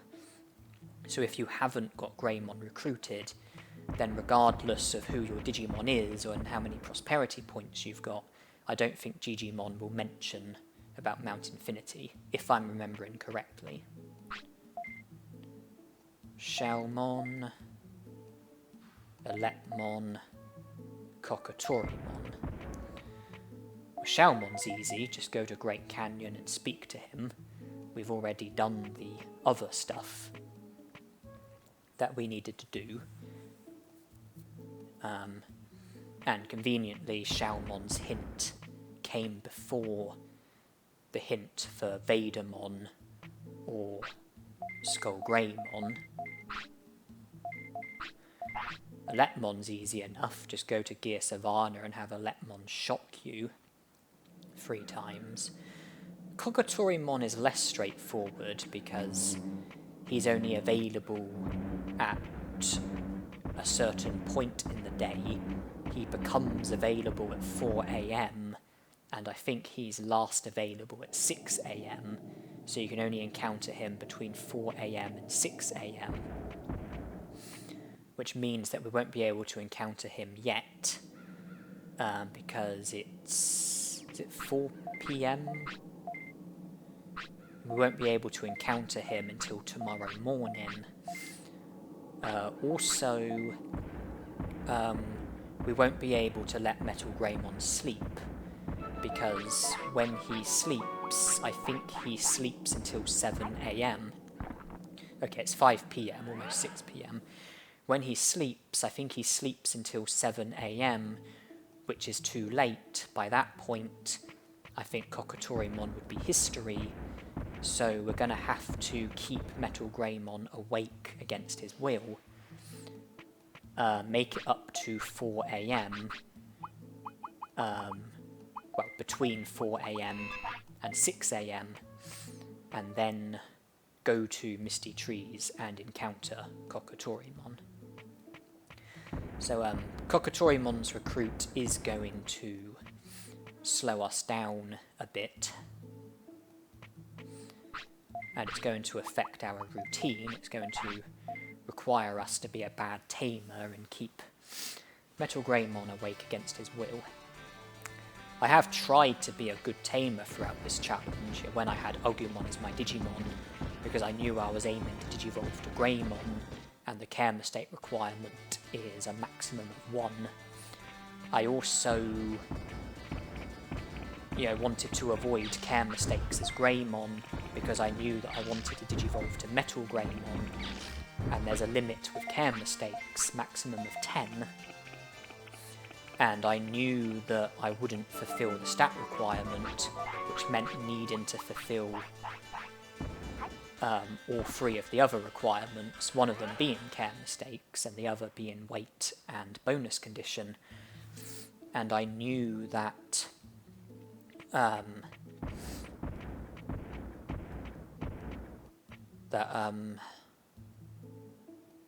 so my mind's going a bit blank. Kokatorimon, Monochromon, Unimon. Okay.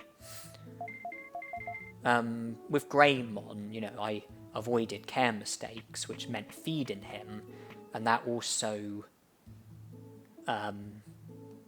meant keeping our weight up, which also was very handy, because the weight requirement for Metal Greymon is high, 60 to 70.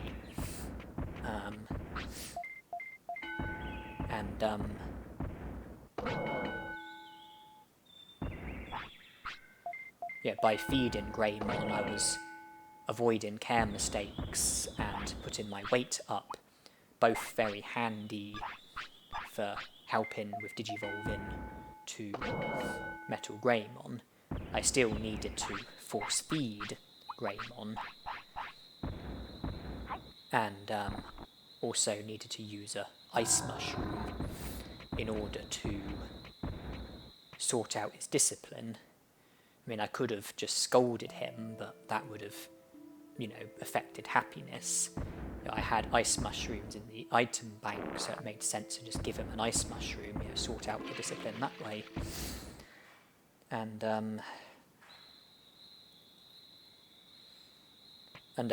I've also been trying to avoid care mistakes, because I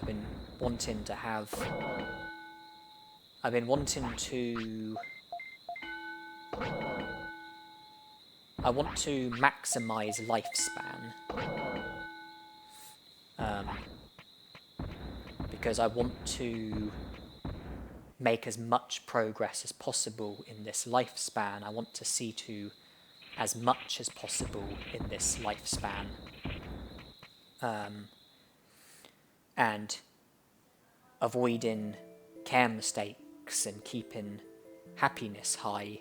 I think that positively affects lifespan.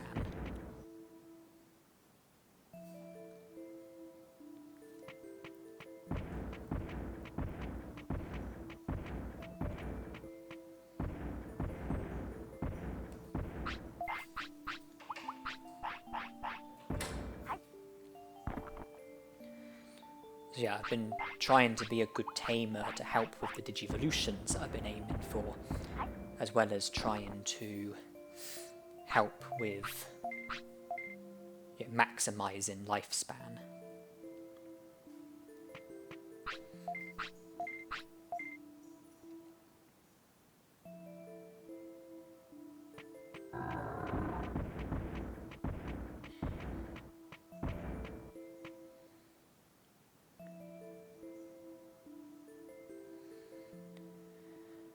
I know that, keeping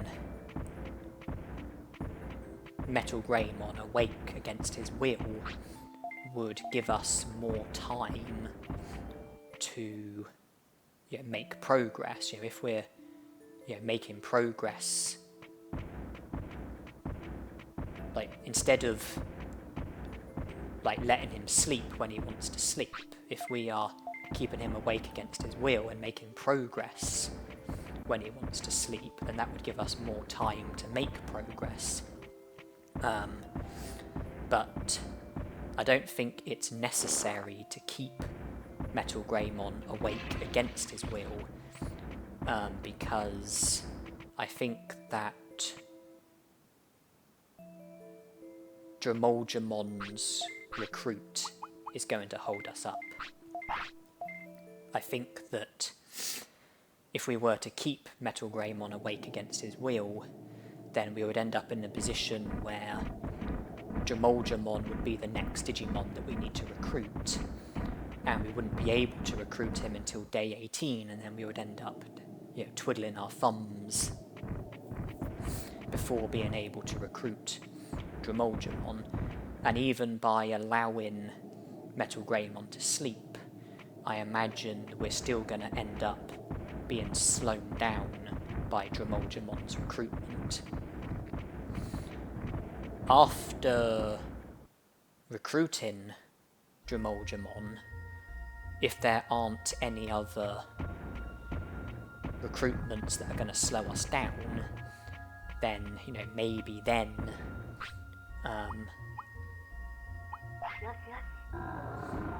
there might be sense in keeping Metal Greymon awake against his will so that we have more time to make more progress.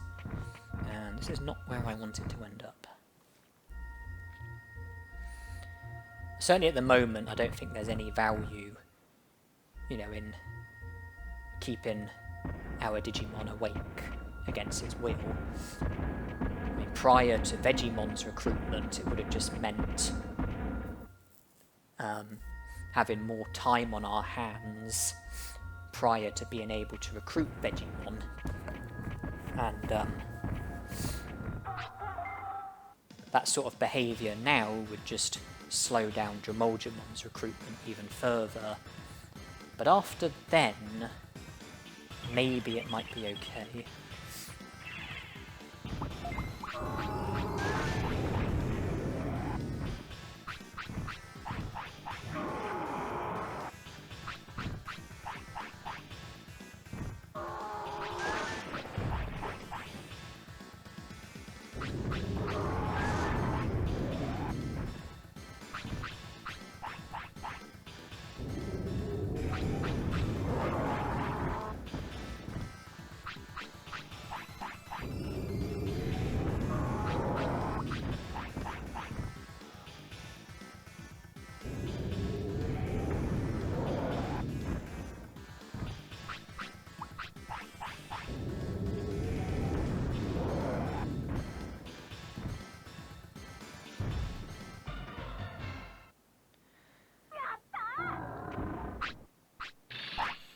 Having said that, Monochrommon's recruit has the potential to be a problem, because when you do a shift, I think it lasts 8 hours, and if you were to succeed at Monochrommon's recruitment with just one shift, then that would mean just 8 hours.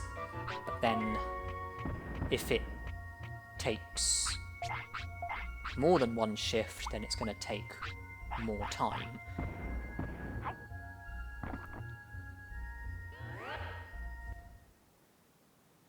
So I think it's a very good idea to save before attempting Monochrommon's recruitment.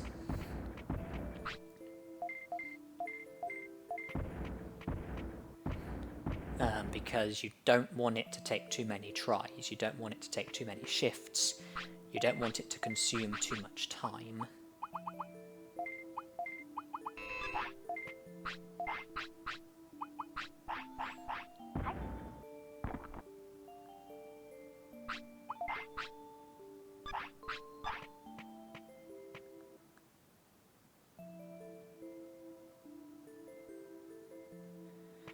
I mean, that's on the basis that I just want to make as much progress as possible in this one lifespan before moving on to the next lifespan. Okay, Patamon and Biomon are the other Digimon. Monochromon, Unimon, Patamon and Biomon. That third hint is referring to both Patamon and Biomon. Sometimes a hint can refer to more than one Digimon. The hint for Seadramon, Quaggamon and Carbolterimon is just one hint. The hint for Airdramon, Devimon and Metal Greymon is just one hint. The hint for Patamon and Biomon is just one hint.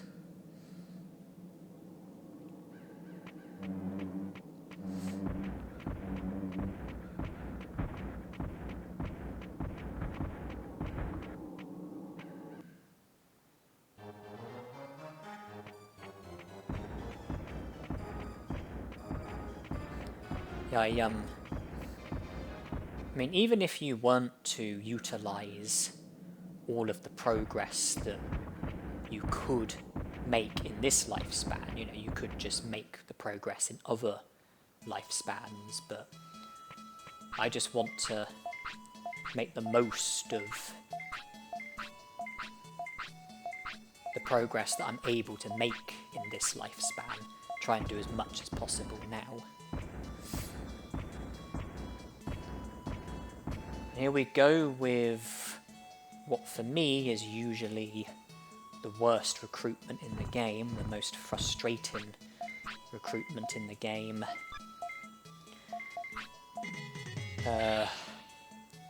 Two halves to the shift, each half featuring 10 customers, coming to a total of 20 customers. Those customers are 4 separate Digimon: Goborimon, Gotsumon, Weedmon, and the Red Penguin Digimon. They ask for one of 3 different items: medicine, portable potties, and meat. You have one of 3 different options. You can either maintain the regular price, or raise the price, or lower the price. If you lower the price, then you can lower the price by one of 3 different steps. If you raise the price, then you can raise the price by one of 5 different steps. Obviously, the more you charge, the more money that you'll make if you make the sale. But also it also increases the risk of the Digimon refusing to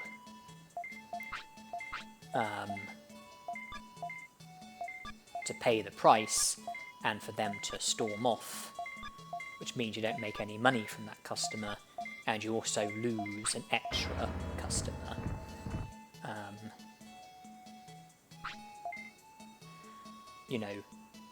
If no customers storm off, you'll get 20 customers. If one customer storms off, you'll get 19 customers. If 3 customers storm off, you'll get 17 customers. If 5 customers storm off, you'll get 15 customers.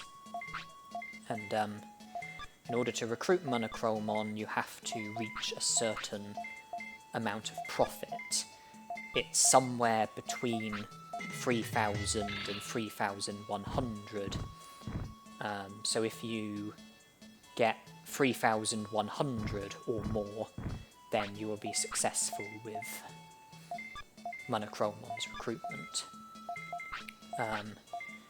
Meat, where it's so insignificant, I just charge the regular price, but portable potties and medicine, I do like to raise the price.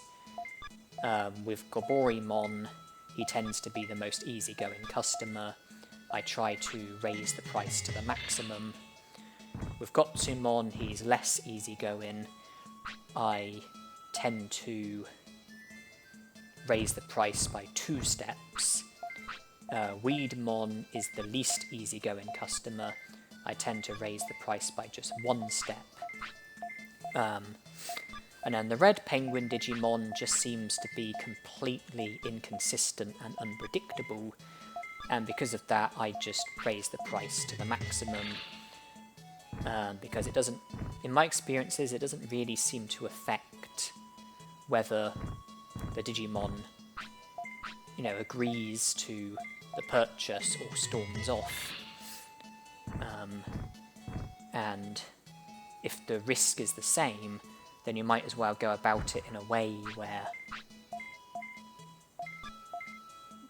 you've got the best possible reward available to you. Of course, that's a general guideline. I do use common sense.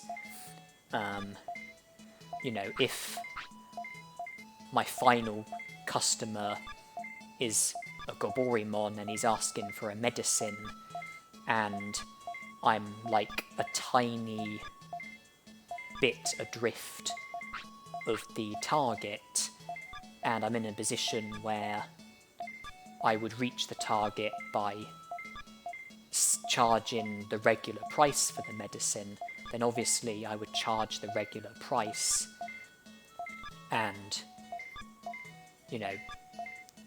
have a much better chance of him agreeing to the purchase and me then reaching the target, rather than trying to unnecessarily twist his arm and charge the maximum and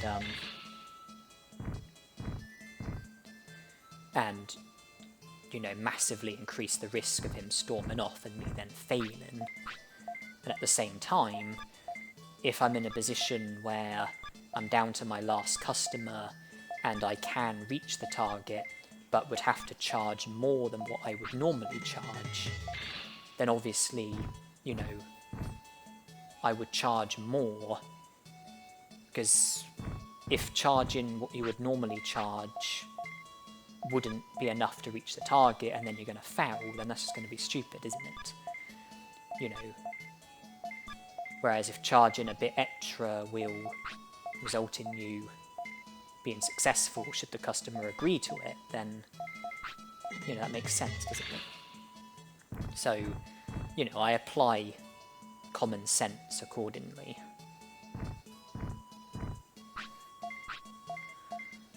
Well, I think we've had, is it 2 customers storm off, which means that we've missed out on 2 customers.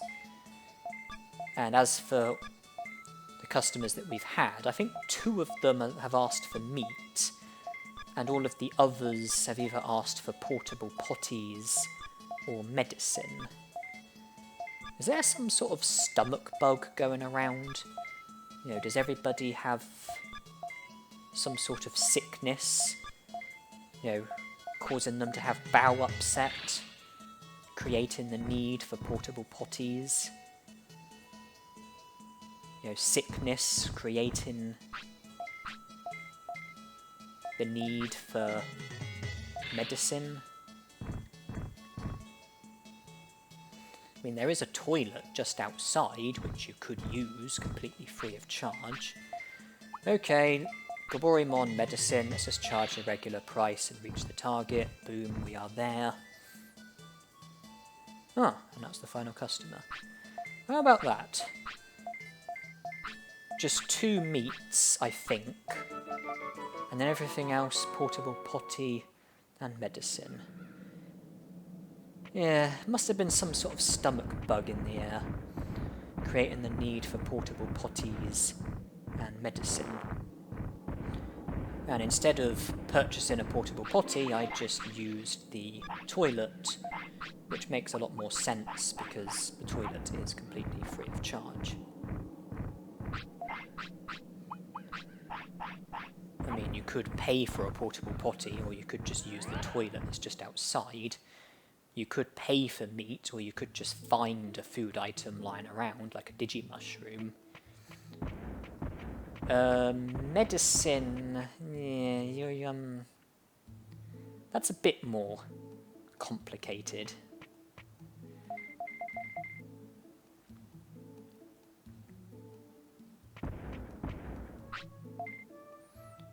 So Unimon, Patamon, Biomon,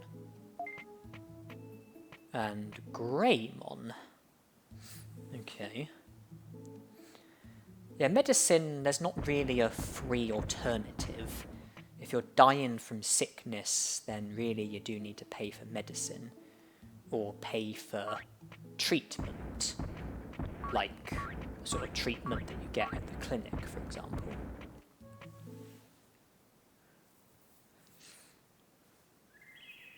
But the others have free alternatives, food items lying around, toilets that are available.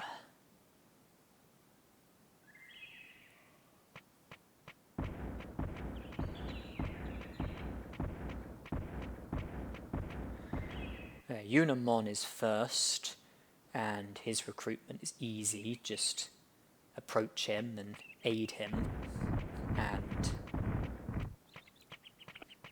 he'll join the city. Patamon and Biomon will be easy enough. Just defeat Patamon 3 times in a battle, which will be a cinch, considering we've got Metal Greymon, Meltdown, and the attack that we've got. Biomon's easy, just catch her. And Greymon should be simple enough. Again, because of the fact that we've got Metal Greymon and Meltdown and the attack that we've got.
Wasn't that easy?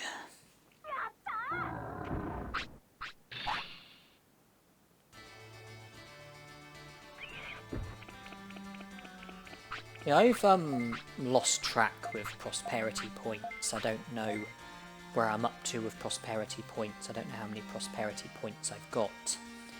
But when I was playing, I, you know, was aware of my prosperity points. It's just from, you know, playing it back and adding the commentary, I have failed to keep up with prosperity points.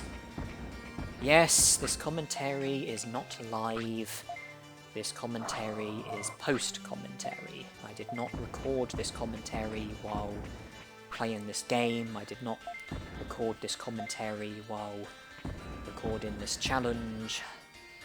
I played the game, I recorded the challenge, and now I'm watching it back while adding commentary. This is post-commentary.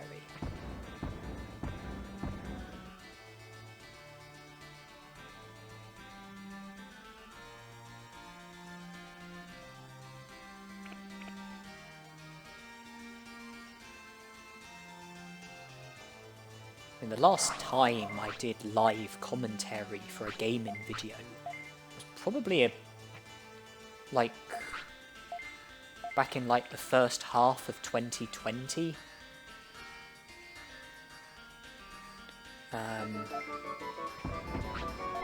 Since then, I think all of the commentary in my gaming videos has been post-commentary. So, there was a reason why I did post commentary. Okay, 36 prosperity points. And yeah, Greymon will now challenge us. There was a reason why I did post commentary for the first time. I didn't want to do post commentary, but there was a reason for it. You know, this was like the first half of 2021, and I wasn't happy about it, but at least I think it was 2021, and I wasn't happy about it, but I had to go along with it, and then I actually liked it, and now I actually prefer to do post commentary.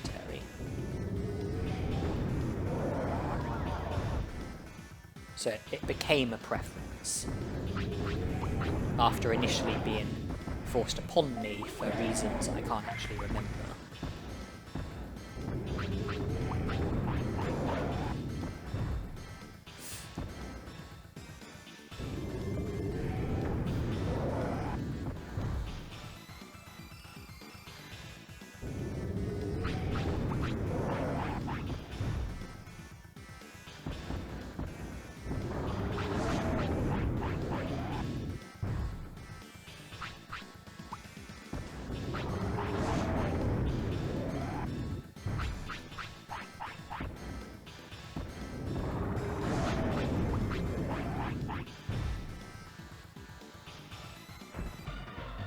Of course, I mean, it's possible that I might do something where post-commentary wouldn't be feasible. Like if I was to do like a blind let's play for something, then, you know, the commentary would have to be live. But, you know, with what I'm currently doing and what I have been doing for some time now, you know, post-commentary has been my preference. It has become my preference. I wasn't happy about it at first, but I've ended up, you know, preferring post-commentary. So 38 prosperity points, Penguinmon, Dramoljamon, Gabumon. Okay, so we can recruit Penguinmon. Then we are stuck until day 18, because the next Digimon is The next Digimon after Penguinmon is Dramoljamon, who can't be recruited until day 18.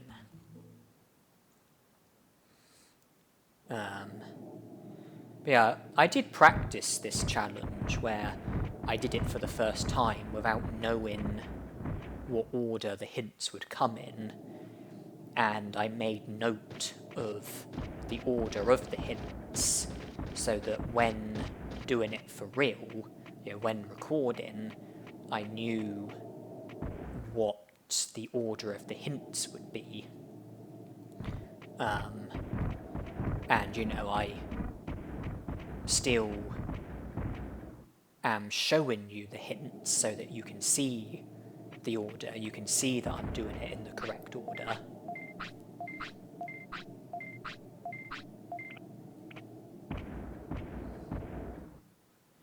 But, I knew the order without needing to consult Angemon because of the practice that I did and the fact that I listed the order. So my rules with curling are simple enough. If I have any pegged stones, then use the pegged stones first, because wherever they finish, they end up sticking and can't be knocked about, which means that if you put a pegged stone onto a good spot, then it's going to be there for the rest of the game. Your opponent can't, knock it off the good spot. And then as for the other stones, use the heavier stones first, and then use the lighter stones last, because when you use your stones and put them on good spots, there's a good chance that your opponent is going to knock their stones into your stones, to try and knock your stones off of good spots, try and knock your stones about. And the heavier stones are harder to knock about than the lighter stones, which means it will be harder for your opponent to knock your stones off of good spots if your stones are heavier rather than lighter. Also, you might end up needing to knock your opponent's stones off of good spots, and the lighter stones are better at knocking opponent stones about, knocking opponent stones off of good spots or knocking them onto the bad spot. So use heavier stones first, because they're going to be harder for your opponent to knock about, and they will be less good at knocking your opponent's stones about. And then the lighter stones, the reverse is going to be the case. Easier for your opponent to knock them about, but then better at knocking your opponent's stones about.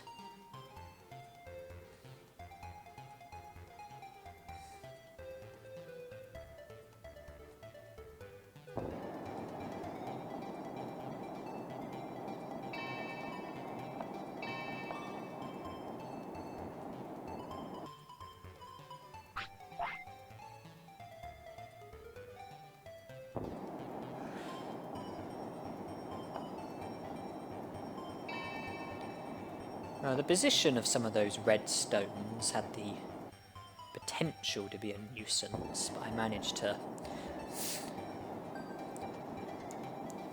managed to get 2 of my stones onto a good spot, giving me 4 points versus Penguinmon's 2 points. And yeah, managed to win the game.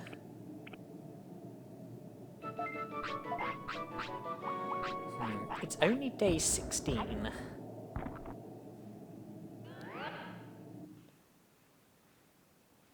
We've got about a day and 6 hours before it's going to be possible to recruit Dramoljamon. We've got about 30 hours.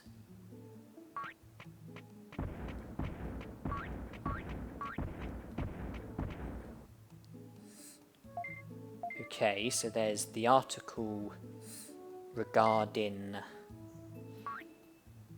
Myotismon. We've seen to the initial part of Greylord's mansion. We have Greymon recruited if that's necessary for seeing the article about Myotismon. We have Xiaomon recruited, which obviously is compulsory for seeing the article about Myotismon, and we have the necessary number of prosperity points. That's self-explanatory because the article is featured. So we can see to the next part of Greylord's mansion. I also saw the article regarding, well, the article which is linked to Vadermon, and I'm coming back to Mount Panorama just to acknowledge the second crop circle, so that when we have 45 prosperity points, there'll be the next article linked to Vadermon, and by reading that and returning here, Vadermon will show up and join the city. With Greylord's mansion, obviously we can't recruit Skull Greymon at the moment, because his hint hasn't featured yet. Angemon's next hint is not regarding Skull Greymon, it's regarding Dremolgemon. So we can't recruit Skull Greymon at the moment. Dremolgemon, Gabumon, Ninjamon.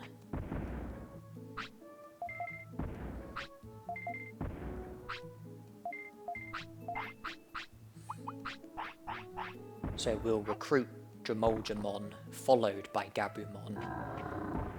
And then even though the next hint will be referring to Ninjamon, we won't be able to recruit him until recruiting either Mumemon, Numamon, Molgemon or Devimon. So we'll just move on to the next hint, recruit whichever Digimon that is, and then when we have recruited either Molgemon or Mumemon or Devimon or Numamon, we will then recruit Ninjamon.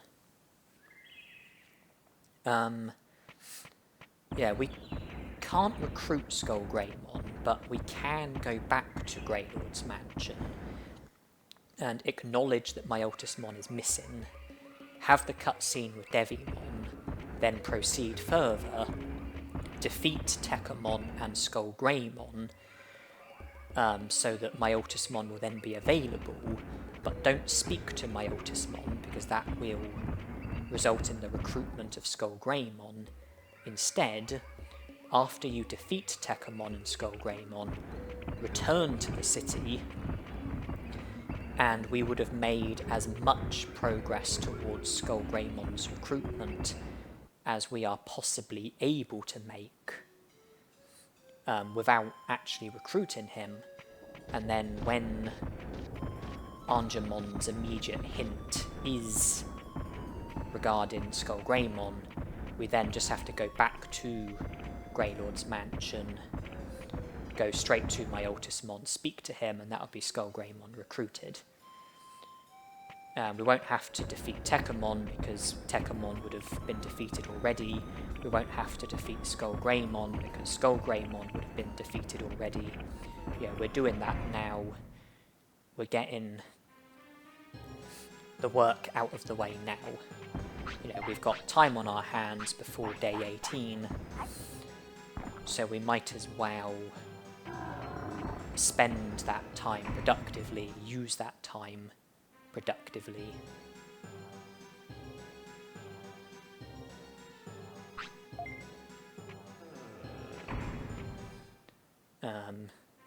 So, you know, do this now instead of doing it later.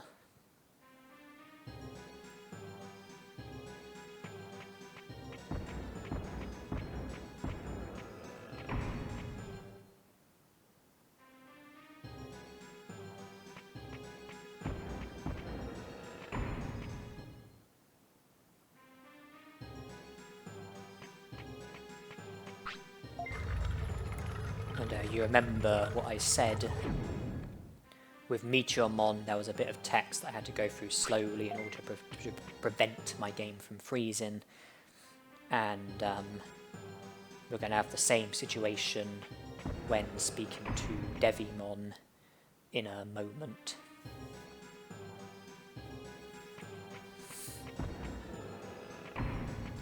And we'll also have the same problem when speaking to Digimon in Mount Infinity, as well as Leomon in Gear Savannah.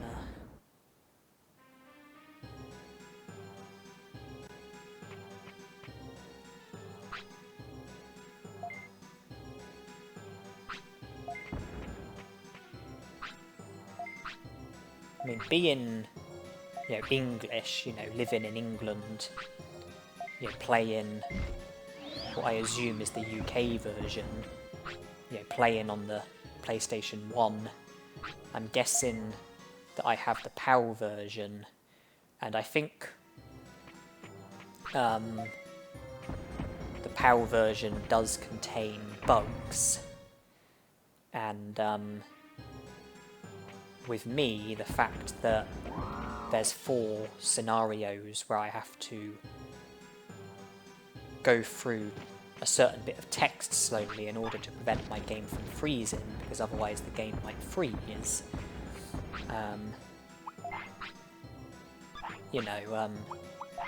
Maybe it's some sort of bug linked to the version of the game that I have. I think I've heard about a bug on the PAL version where people can't enter the Olga Fortress, and that is something that I have never encountered before.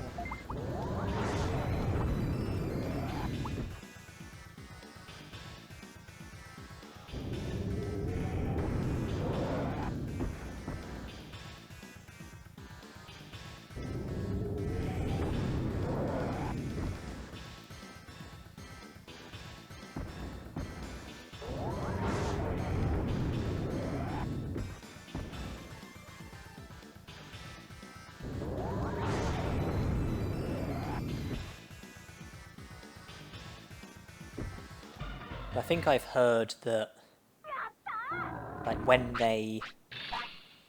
when you defeat Agumon at the Olga Fortress and then go to when you defeat Agumon at the Great Canyon and then go to the fortress entrance and speak to the Agumon, apparently there's some sort of bug where you can't enter the Olga Fortress, which stops you from being able to recruit Agumon, as well as Waymon and Xiaomon, and then also not being able to recruit any of the Digimon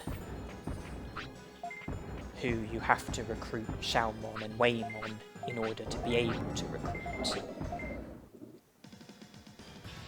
Vadermon, Skull Greymon, Andromon, Guromon, Metal Mumemon, Numamon, Nanemon, possibly others.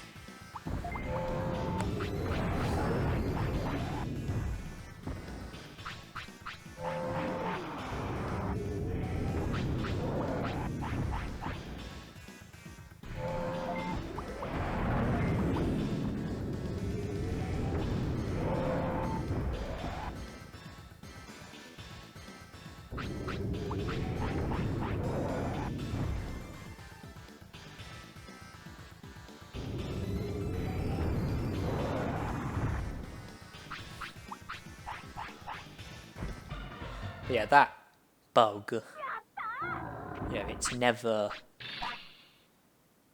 happened to me.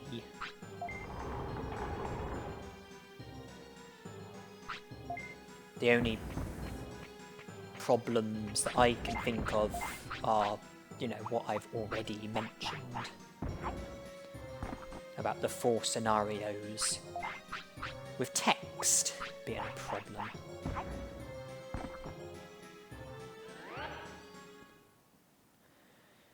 Okay, well,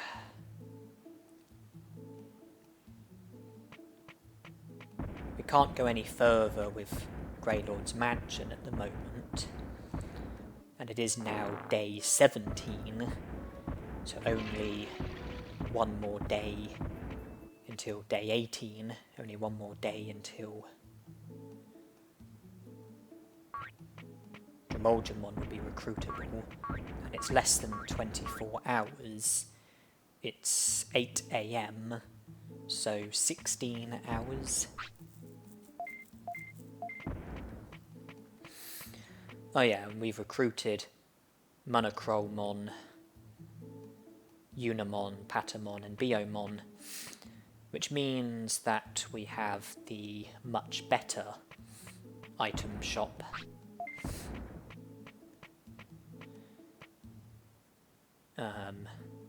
Yeah, much larger variety, and we've got all 4 of the Digimon recruited. I'm just speaking to all of them.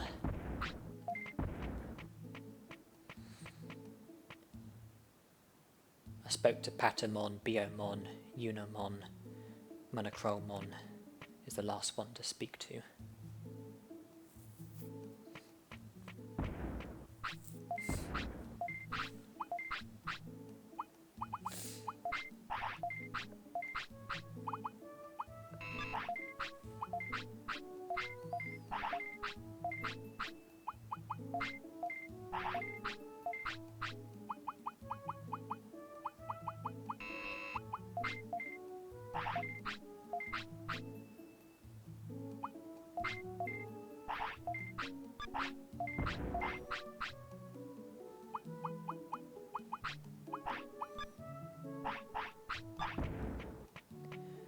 Well, we can continue to train our attack, we can continue to rest at the clinic, that will pass the time.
Well, Angemon's hints are still the same. Our number of prosperity points are still the same.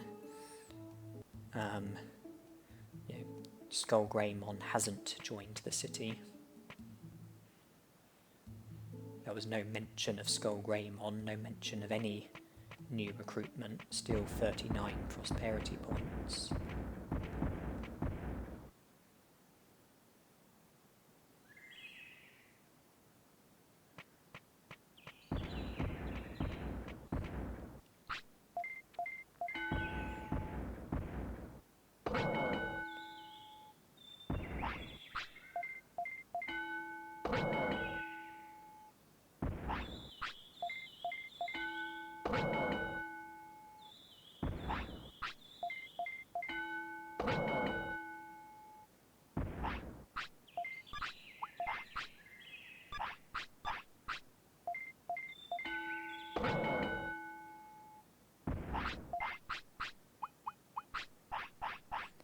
This is mostly about passing the time, really. Yeah, our attack is good. I don't think there's too much of a need to, go further with our attack. It's not far adrift of the maximum.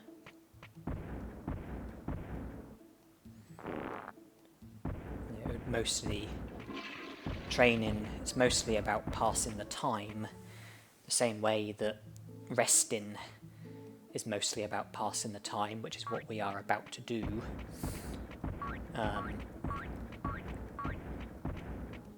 pass the time, also reduce tiredness. It's just, I don't want to be seeing the sweat bubble. And Metal Greymon will want to sleep before day 17 is up, but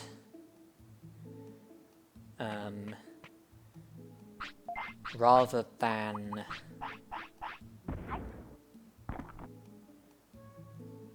stay awake until Metal Greymon wants to sleep and then let him sleep and then wake up on day 18 at 7 AM and already be 7 hours into the day, I think it would make more sense to keep Metal Greymon awake against his will so that we are able to approach the Dremolgemon at the drill tunnel on the first hour of day 18, recruit him straight away, and then continue to keep Metal Greymon awake against his will, so that we are able to devote more time to progress. Instead of spending time sleeping, spend the time making progress. Recruiting Digimon, making progress towards recruiting Digimon. The next hour is day 18.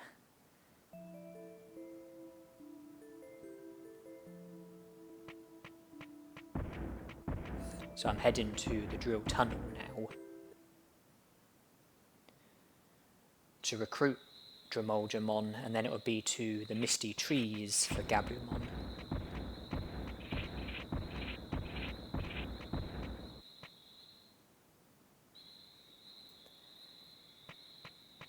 The hint after Gabumon was referring to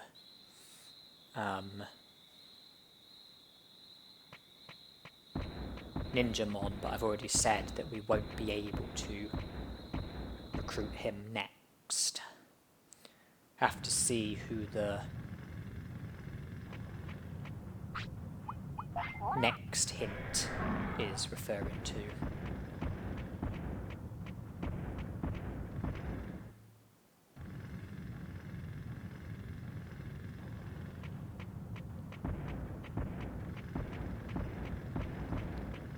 Don't currently have enough prosperity points in order for Leomon's Ancestor's Cave to be available to us.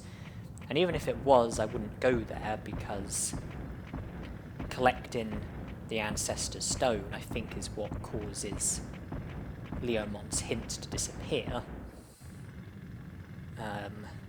So I don't want to be doing that.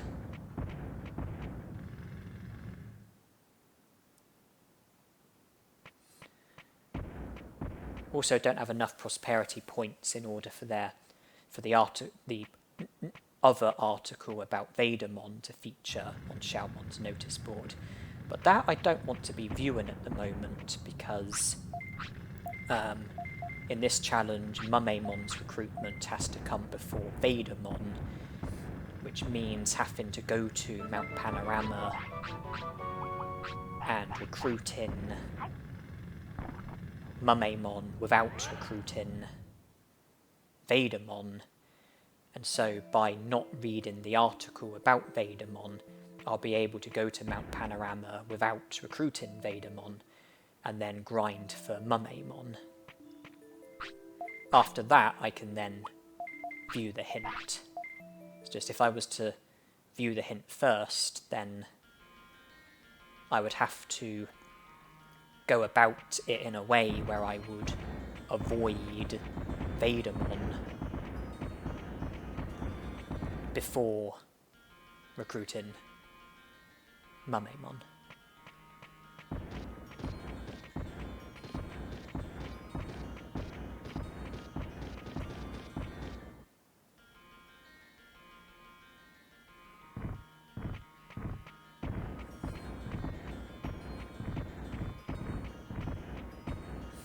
There's all a bit strange about Otamamon, you know, Shogun Gekomon, Cherrymon, and the hint referring to Munceymon. Maybe I unnecessarily avoided the Volume Villa, which meant unnecessarily avoiding the Amazing Rod. Or maybe I did the right thing. I'm really not sure. I mean, I practiced it and I'm still not sure.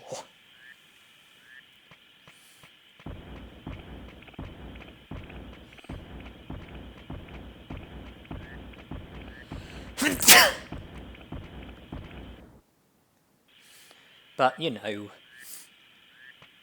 so far I've gotten by with the old rod. You know, I caught the Digi-Anchovy with it, I caught the black trout with it, and, you know, I will have to catch Seadramon with it, because the hint for Seadramon, Agumon and Carboterimon comes before the hint for Munceymon. Yeah, maybe I've made things a bit more difficult for myself, but it's okay. You know, I've coped with it.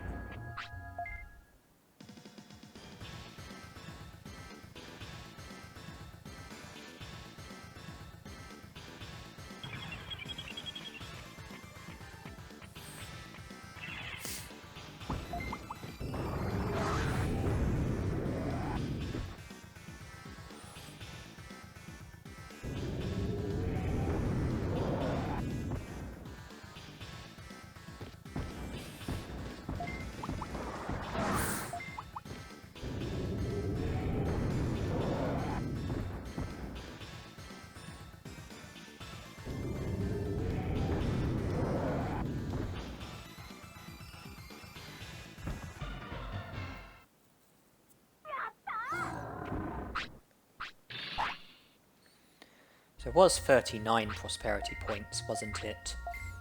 Dramoljamon made it 41, didn't he? Gabumon has made it 42, hasn't he?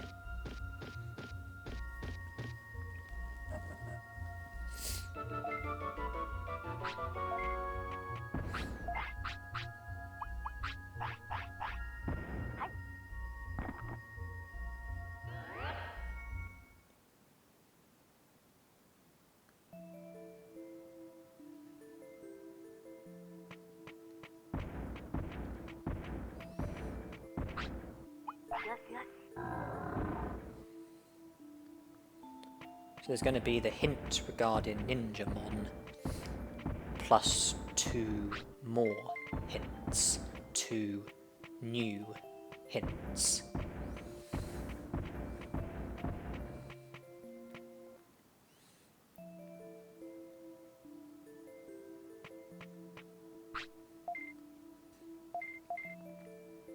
Waymon, Moljamon. Okay, so we can't recruit Ninjamon at the moment, and the next Digimon after Ninjamon is Waymon. We have to recruit him, and then the next Digimon after Waymon is Moljamon. Have to recruit him, and that will set up being able to recruit Ninjamon. Also, recruiting Waymon will result in Factorial Town becoming available, and it's very important to try and take advantage of the shift change. The next shift change will be at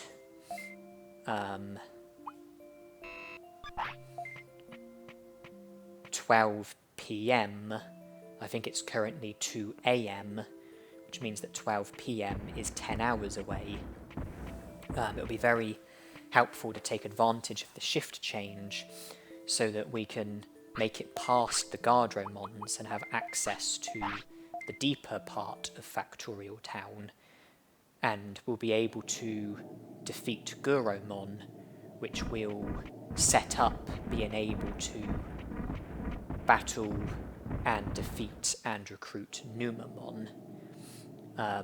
The first hint which is linked to Factorial Town, is Numamon's hint. You have to recruit him before you can recruit Andromon or Guromon. Guromon's hint doesn't come till later. Andromon doesn't have a hint. Metal Mumemon's hint doesn't come till later.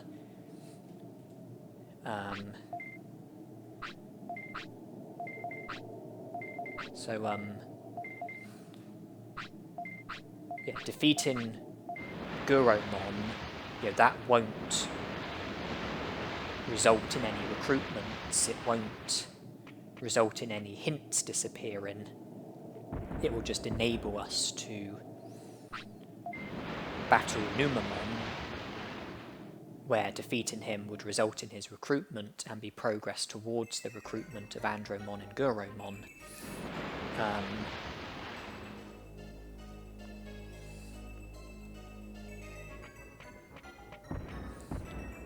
So yeah, going to the deeper part of Factorial Town, defeating Guromon, means that when Numamon's hint pops up, we will be able to battle him, defeat him, and recruit him,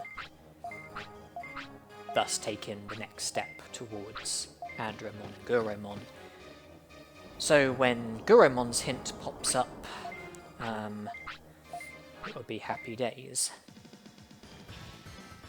And that's another recruitment that could slow us down.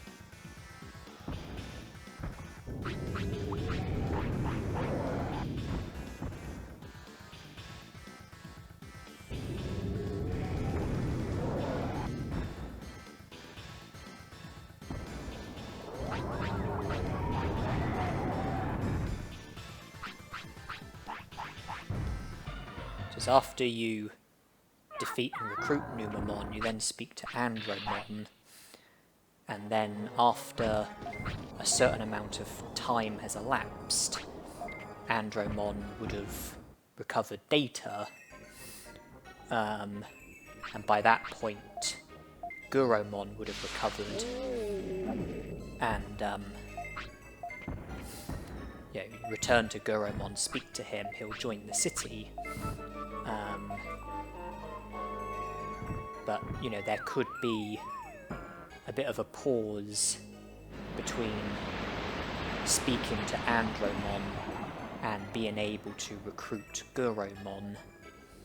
Recruiting Numamon, speaking to Andromon, and being able to recruit Guromon, depending on the order of Angemon's hints and how things go.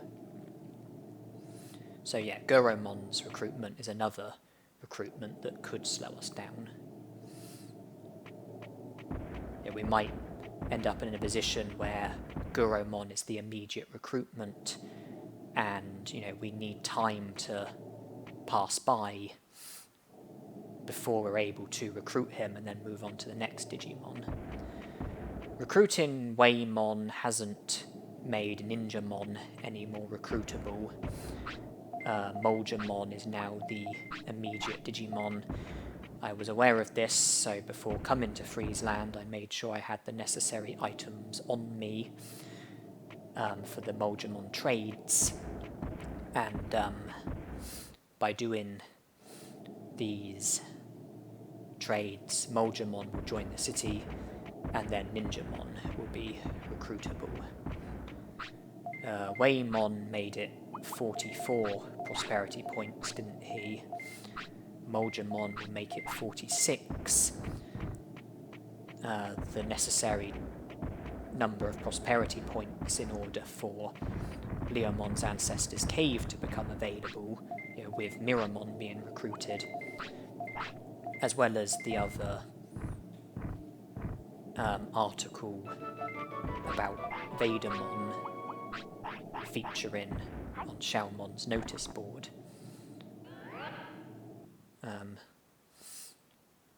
What with the other requirements being seen to, having Xiaomon recruited, acknowledging the first crop circle, seeing the first article about Vadermon, acknowledging the second crop circle.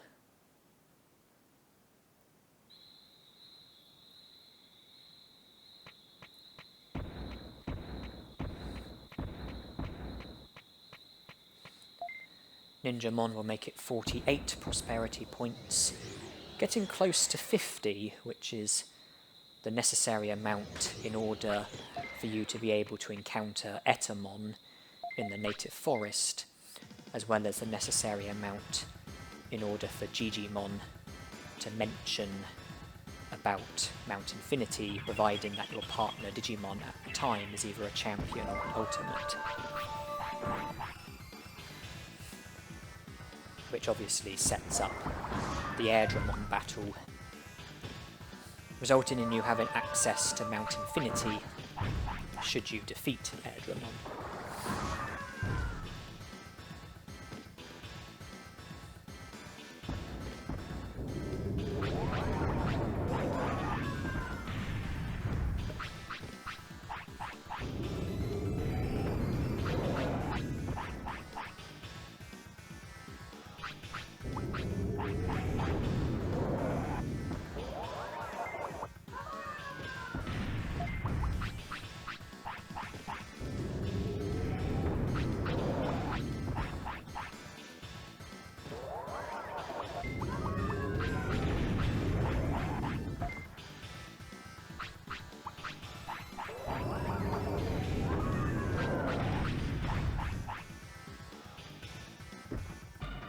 Technically, I don't think you have to battle Agumon, because if you are in Digimon's house and he tells you about Mount Infinity, I believe that if you exit Digimon's house via an autopilot, then it enables you to avoid the Agumon battle, and I think that Mount Infinity is still available. And after you defeat Machinedramon, I think that Airdramon still joins the city along with Devimon and Metal Greymon, despite the fact that you didn't encounter Airdramon.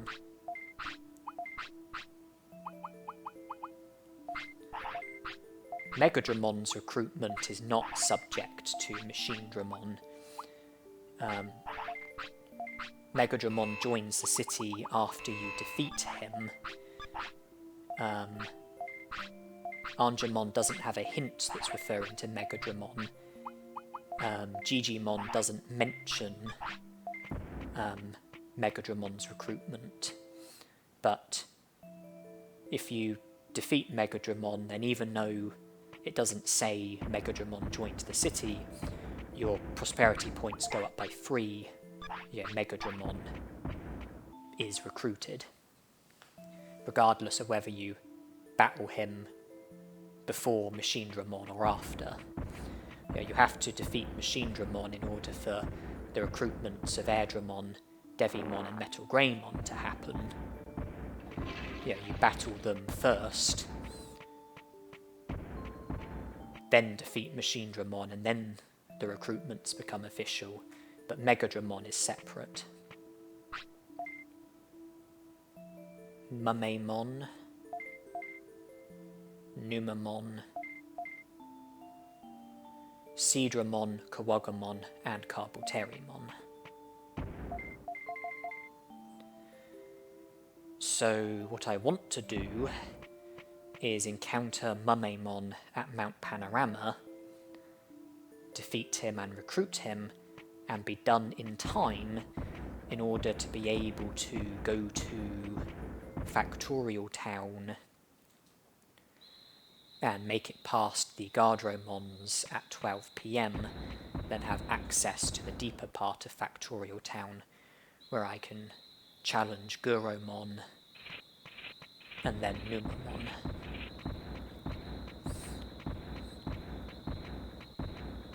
Obviously, you also have to defeat Machinedramon in order to be able to encounter Digitamamon and recruit Digitamamon. And then Airdramon, Devimon and Metal Greymon, your encounters with those Digimon happen before you battle Machinedramon, but the Digimon join the city after you defeat Machinedramon. Megadramon is unconnected to Machinedramon. You know, Megadramon joins the city after you defeat Megadramon, regardless of whether it's before you battle Machinedramon or after.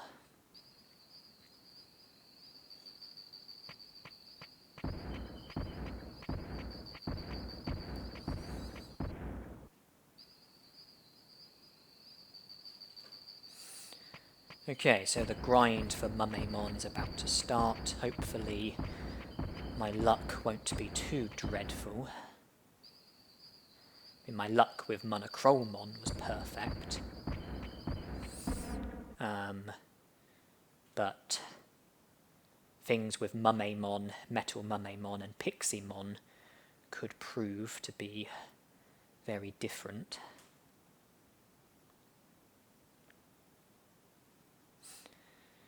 Just have to repeatedly enter and leave and re-enter and re-leave and keep going and continue to stay awake against Metal Greymon's will. Oh, here we are. Okay, still got over 5 hours before 12 PM. So we're not at all rushed for Factorial Town.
Is that 51 prosperity points now?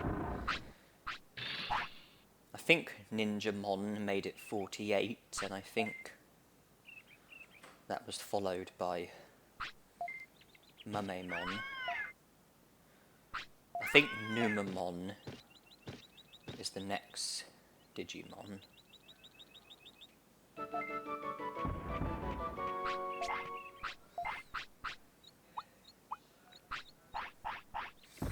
And yeah, we've got a bit over 5 hours until 12 PM.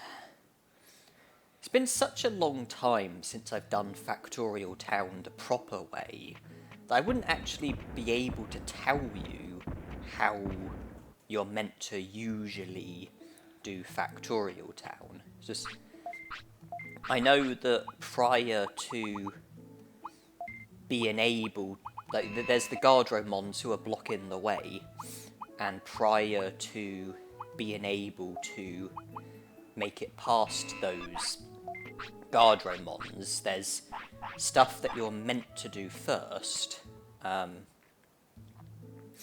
I think you're meant to have to go to the sewer. I think you're meant to have to talk to Andromon.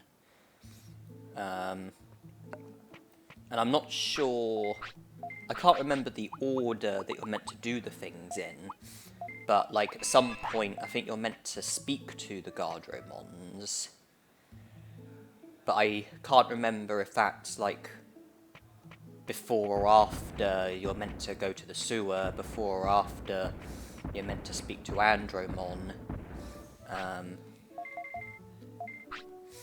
I can't remember if maybe you sort of have to go to one place and then the other place and then back to the other place. You know, I can't remember how you're meant to do Factorial Town, just that if you go to where the Guardromons are at the time of the shift change, then they won't be there and you'll be able to proceed, and it removes the need of doing the initial stuff. You know, speaking to Andromon, going to the sewer, whatever it is that you're meant to have to do, you don't need to do it. I wasn't aware of this until a certain number of years ago when I watched a speed run for this game, and the person, you know, just went to, okay, that's Numamon, Beetle Land, Guromon, okay. Yeah, the person just went to where the Guardromons are at the time of the shift change, and they weren't there, and then the person was able to proceed further. And you don't have to go there bang on 12 PM or bang on 12 AM. It doesn't have to be bang on midday or bang on midnight. You can have a few ticks either side. You know, a few ticks before the time or a few ticks after the time. And yeah, once the Guardromons are gone, you can make it to the next part of Factorial Town, and then further progress comes as a result of it. But Factorial Town, the shift change is going to be at midday,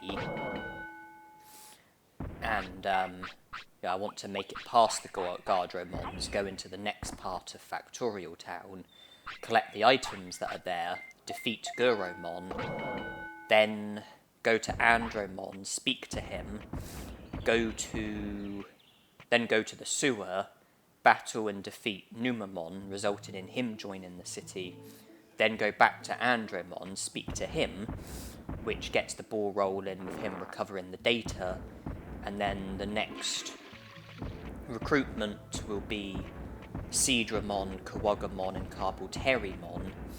Ideally, I will be able to see to them today. Hopefully, I'll be done with Numamon in time in order to be able to get to Beetle Land and encounter Seedramon. Seedramon features twice a day at the Dragon Eye Lake, 8 AM and 5 PM, I think it is. It's 11 AM, so it's, you know, past 8 AM, but it's not past 5 PM. And hopefully I'll be able to get to the Dragon Eye Lake for 5 PM. Encounter Seedramon, request friendship from him, which will result in him being recruited. Okay, yeah, there's no guards. He doesn't join the city as such, but you still get 2 prosperity points for him. And then he'll give you the blue flute, there'll be the option of him taking you to Beetle Land, and then you can speak to Agumon and Carboterimon and recruit them as well. It's simple to recruit them, just speak to them, and when you're provided with an option of what to say to them, just pick the second option. Pick the second option with Agumon and he'll join the city. Pick the second option with Carboterimon and he'll join the city. Although with Carboterimon, in order for the second option to be there, you need to have recruited Greymon, otherwise the second option won't be there, and that will make Carboterimon non-recruitable until after you recruit Greymon. So yes, Beetle Land should be very straightforward.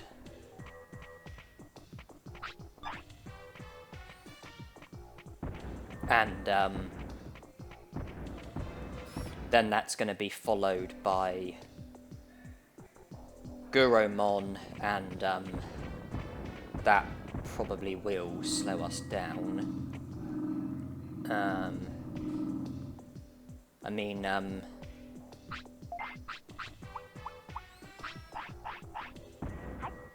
By that time, Metal Greymon probably won't be too far away from wanting to sleep, and if we were to let him sleep and wake up tomorrow at 7 AM, hopefully it'll be good news with Angemon. Hopefully he would have recovered the data, which would mean being able to recruit Guromon, and also Angemon, who isn't subject to the restrictions of this challenge because there's no hint referring to Angemon.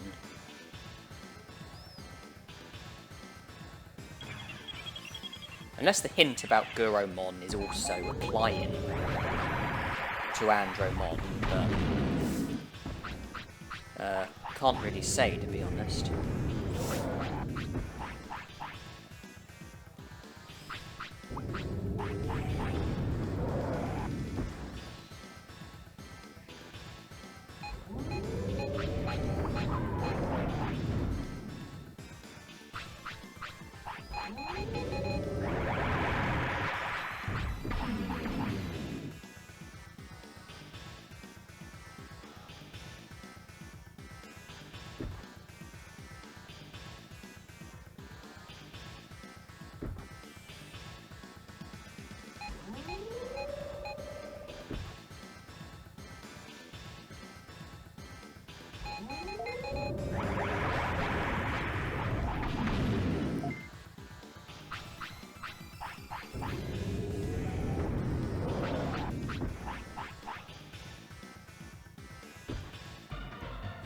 There doesn't appear to be a hint for Angemon, unless the hint for Guromon is also applying to Angemon, because, I've already said that hints for Digimon don't always disappear when you recruit that Digimon.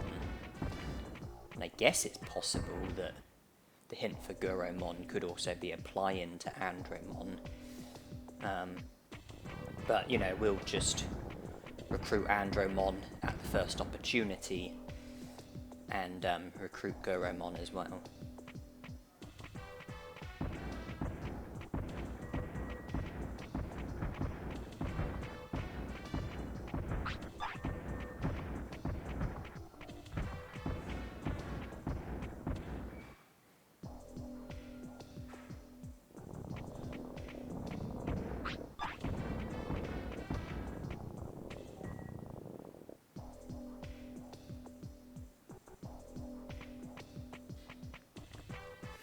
It's like Megadramon.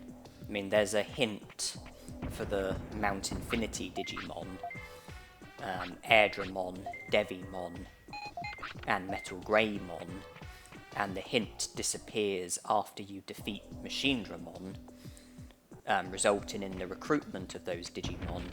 And if you haven't recruited Megadramon by that point, then the hint goes away, regardless of whether or not you've recruited Megadramon. It's just, you can recruit Megadramon without defeating Machinedramon if you just, defeat Megadramon. And the hint still remains after you recruit Megadramon. The hint doesn't go away until after you defeat Machinedramon, which results in the recruitment of Airdramon, Devimon, and Metal Greymon. Megadramon is not connected.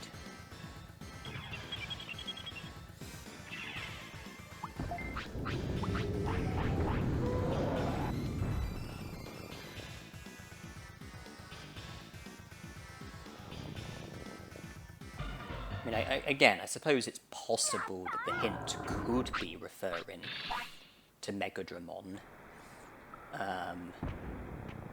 but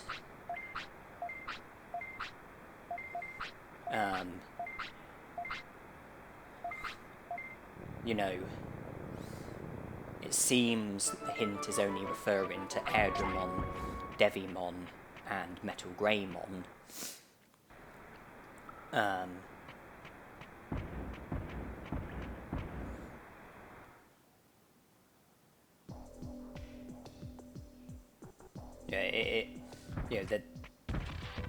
There doesn't appear to be a separate hint which is referring to Megadramon. The hint itself doesn't seem to be referring to Megadramon, the same way that there doesn't seem to be any hint that refers to Andromon or Sukamon.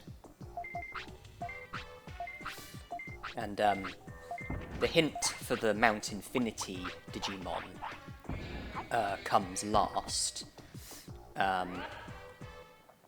Like all of the other Digimon separate to Mount Infinity, the hints for those Digimon comes first. And then when you're in a position where all that's left is Airdramon, Devimon, Metal Greymon, Megadramon, Machinedramon, and Digitamamon, there's a hint which says something like, focus on your priority work. And that hint disappears after you defeat Machinedramon, resulting in the recruitment of Airdramon, Devimon, and Metal Greymon. And then after that, there's one final hint, which is referring to Digitamamon. So, the Mount Infinity hints are going to come last. All of the other hints are going to come before. Okay. And now it's that quote that I mentioned, which I've assigned to Agumon, the hint which disappears when you fall off the cliff at the Great Canyon.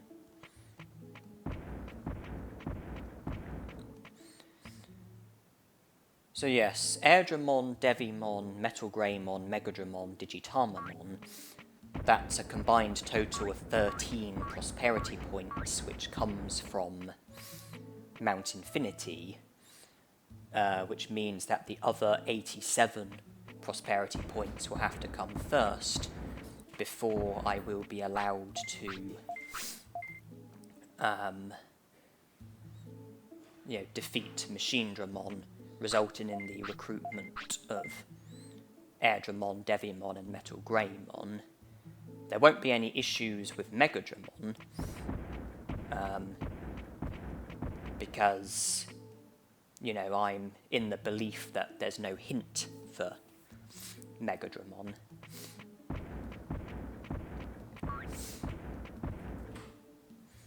Okay, there's the article about Vadermon, Article 8. There is no Article 7 yet, because that doesn't appear until after you recruit Skull Greymon. But Article 8 regarding Vadermon is there. Article 6, which is also regarding Skull Greymon, is there.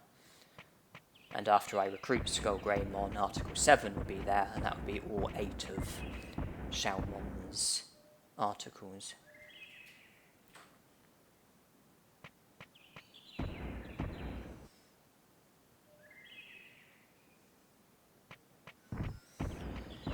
It is 5 PM, and my final meet is in my inventory. I'm using the old rod, which will make catching Seadramon harder, but it is still doable, which is about to be demonstrated.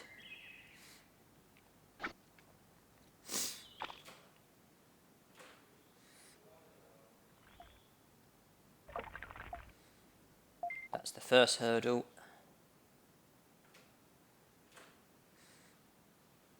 And that's the second hurdle.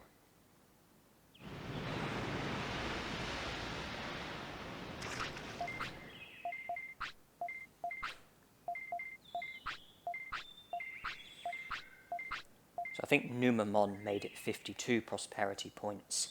Seadramon, Agumon and Carbuterimon are about to bring it up to 58 prosperity points.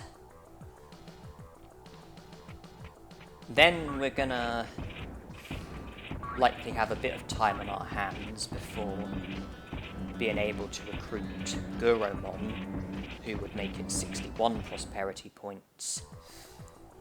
And then it would be over to Agumon. He's at the drill tunnel waiting for us. And, you know, by going there and battling him and defeating him, he will join the city. But that won't remove the hint. I will also have to go to the Great Canyon and fall off the cliff in order for the hint to go away. And then make room for the next hint, the next Digimon.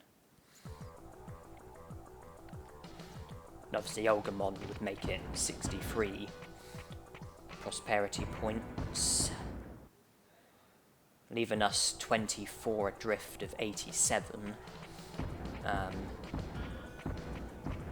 which is how many we will need to have in order for it to be just Mount Infinity that's left, resulting in us being presented with the hint that's referring to Devimon, Airdramon and Metal Greymon.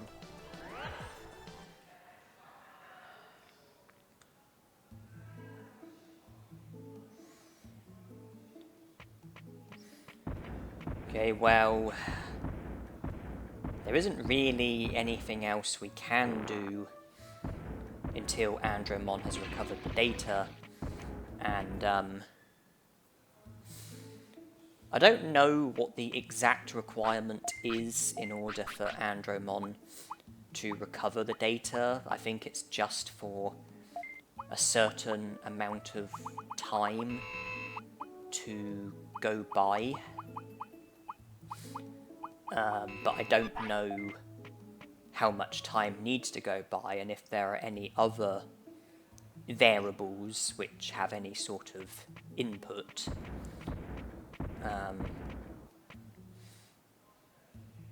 I think it's just a case of a certain amount of time needing to go by. So Guromon, Agumon, Leomon. Oh, well, conveniently, Leomon is straight after Agumon, and when I go to the drill tunnel to defeat Agumon, I can then go to Leomon's ancestor's cave, help myself to the stone, and then go to Gear Savannah and give it to Leomon. I think collecting the stone results in the hint disappearing, but you know, the hint is referring to Leomon, so I will have to recruit Leomon before I would be allowed to recruit any of the other Digimon, because it's not about making the quotes disappear, it's about recruiting the Digimon who are subject to the quotes.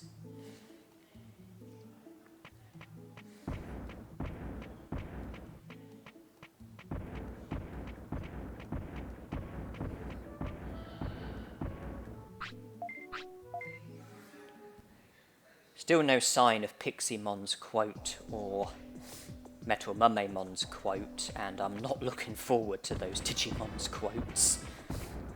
because they are two of the more frustrating recruits. Mumemon's quote we've already had, and he's already been recruited. But not Pixiemon or Metal Mumemon, not yet. Metal Greymon wants to sleep, and I'm hoping that by sleeping and waking up many hours later, waking up tomorrow at 7 AM, which I think is about 11 hours away, hopefully Andromon will then have good news for us, and we will be able to recruit Andromon and Guromon.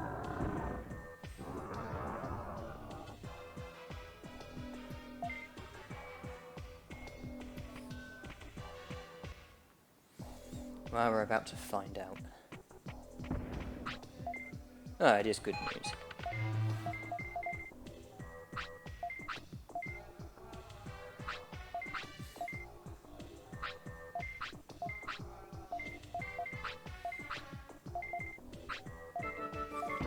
I said that Guromon would make it 61 prosperity points. I was overlooking Andromon, who would also give us 3 prosperity points. Andromon has brought it up to 61, and then Guromon will bring it up to 64. Then Agumon would make it 66, Leomon would make it 68.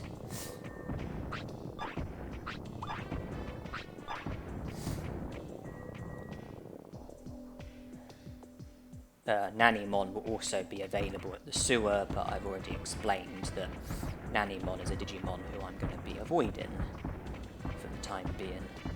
He's going to be one of the last Digimon that I recruit. His hint is going to be one of the last hints that we see.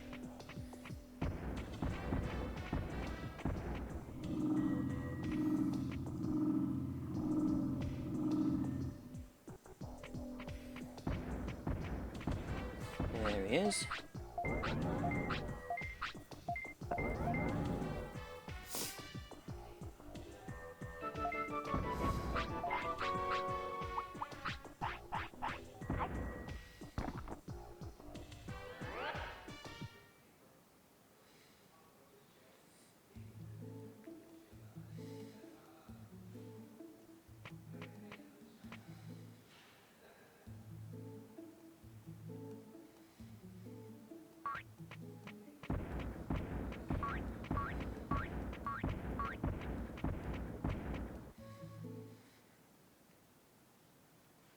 I mean, the rules I went by was that the Digimon who there are no hints for, I could recruit those Digimon, you know, when I want, so that I can recruit them and reach 100 prosperity points. I mean, I suppose I could have gone by the rules of I'm not allowed to recruit the Digimon who don't have a hint. You know, the Digimon who are not subject to Angemon's quotes. I could have had a rule that I'm not allowed to recruit those Digimon, which would have meant not being able to recruit Andromon or Megadramon or Sukamon.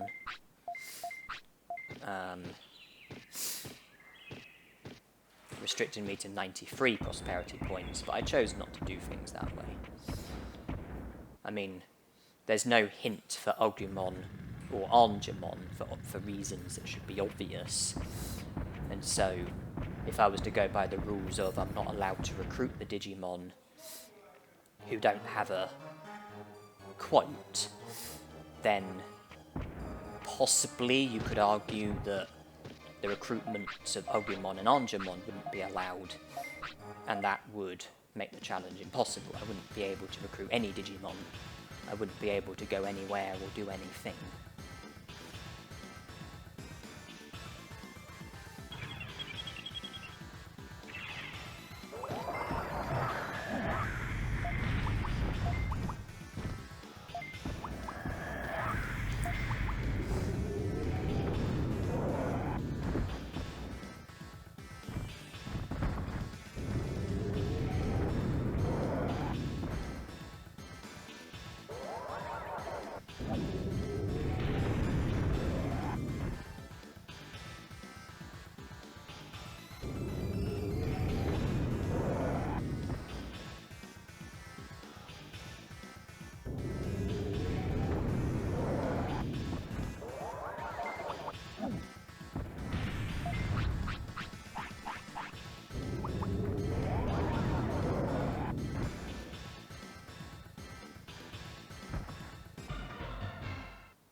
This is where Agumon has the realization that being a bandit doesn't work for him.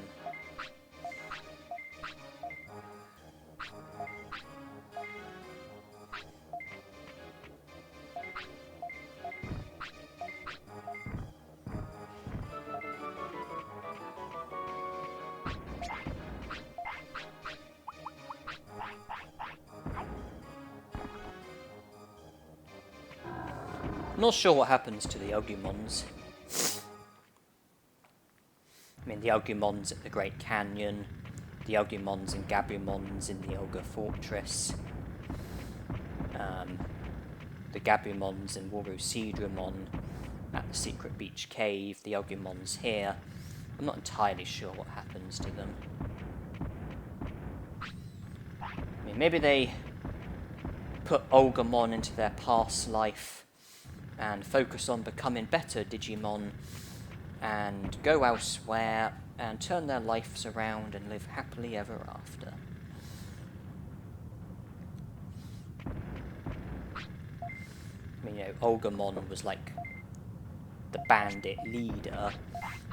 You know, he was like the only real villain when it came to the bandits. You know, the other Digimon were just really sucked into it, probably. You know, just sort of going along with it. You know, remove them from Agumon and, you know, they can probably live, you know, pretty good lives. I mean, when I say good, I mean like morally speaking. You know, morally, ethnically. Wait, is it ethic or ethnic?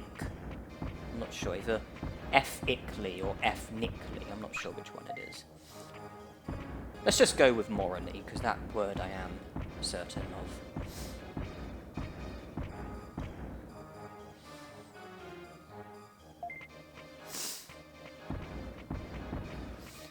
Well, the fall's going to hurt us, but it won't hurt Metal Greymon because he's got wings.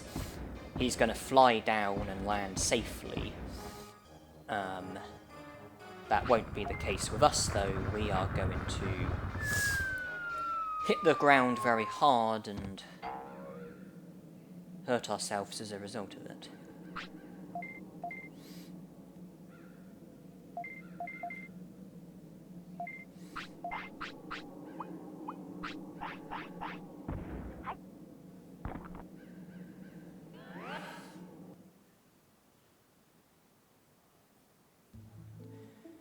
Yeah, I recruited Agumon, and I then did what I needed to do in order for his hint to disappear.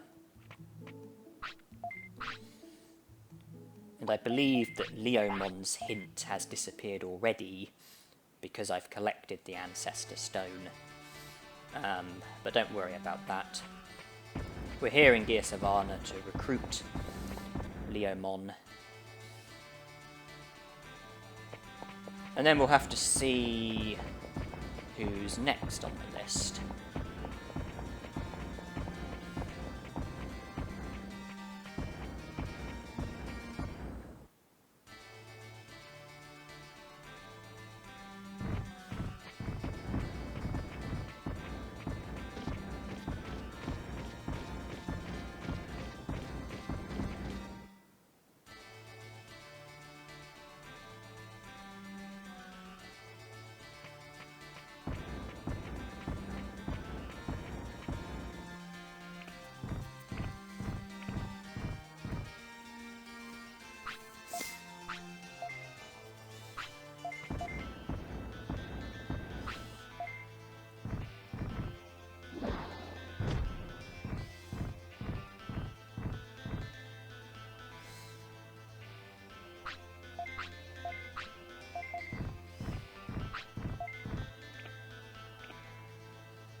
So for the third time, there's a bit of text that I have to go through slowly. and I pause on it for about 30 seconds but speed the video up, making it brief for you viewers.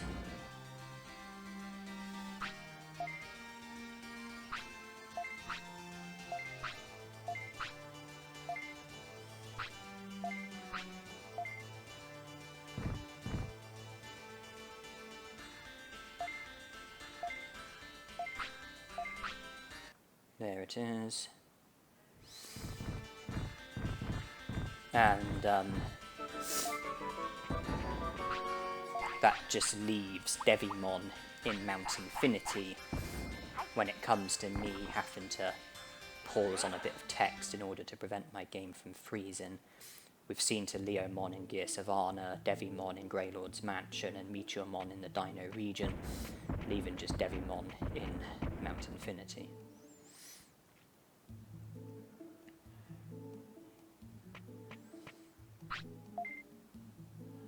Okay, Piximon, Etamon, Metal Mummemon.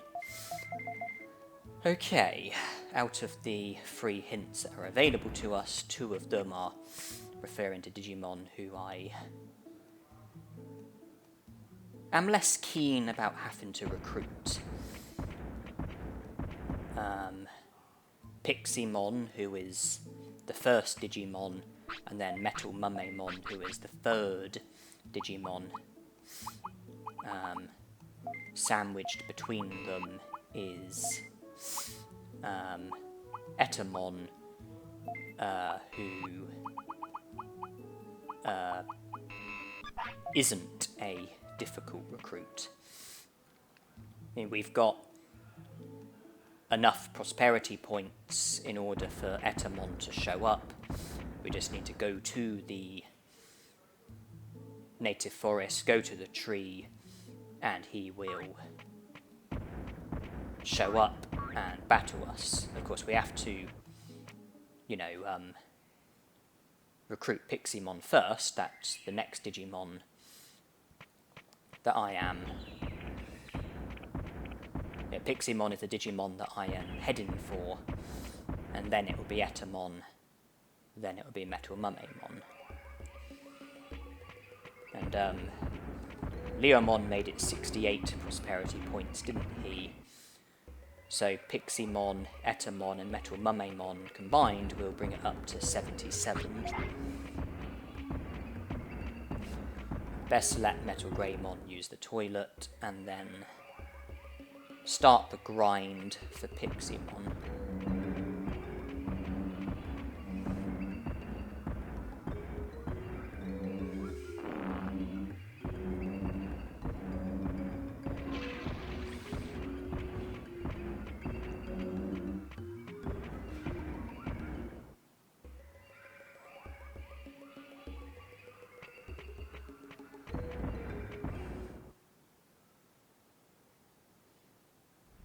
Oh, and what a short grind that is. It only took a few tries. No arguments there.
Huh, Piximon attacked us just once in that battle.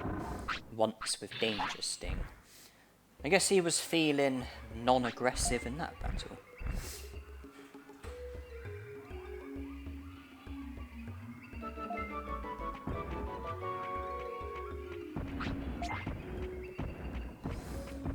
And we don't have far to travel for Agumon.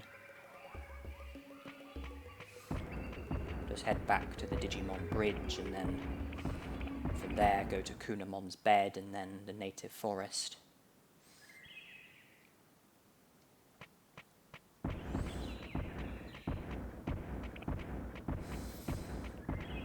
And the recruitment of Agumon will get rid of the random Digimon on the Digimon Bridge.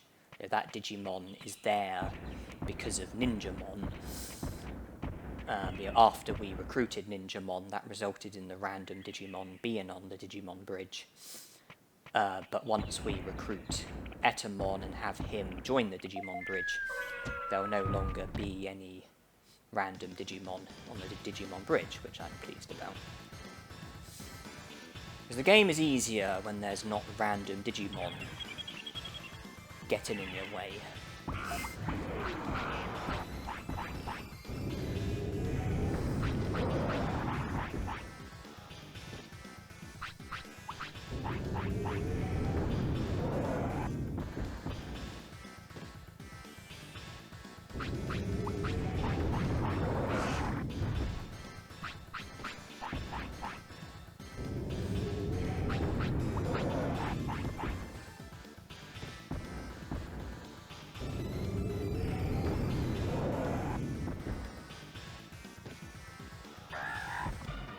Well, these item chips are certainly building up quite a collection. I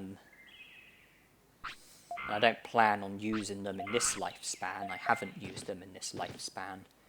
I'm just reserving them for the future. Ideally, I will be able to see to the rest of the challenge in the next lifespan and use all of my item chips in that lifespan so that I will, start off in the strongest possible position and hopefully the remaining recruitments will be easy. So Metal Mumemon, Vadermon, and then Muncymon. Okay. Well, I can recruit Metal Mumemon. I can recruit Vadermon. I think that will bring us up to 80 prosperity points. Then we can't go any further in this lifespan. Because then the next hint is referring to Muncymon, who obviously we can't recruit in this lifespan. We would have to fade away, and then in the next lifespan, digivolve to Numamon, and we get Metal Mumemon immediately. That's very good going. Digivolve to Numamon, digivolve to Muncymon, speak to the robot Digimon, Royal Muncymon will be available to us, Muncymon's recruitment will be available to us.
So when we're done with Vadermon, move on to the next lifespan.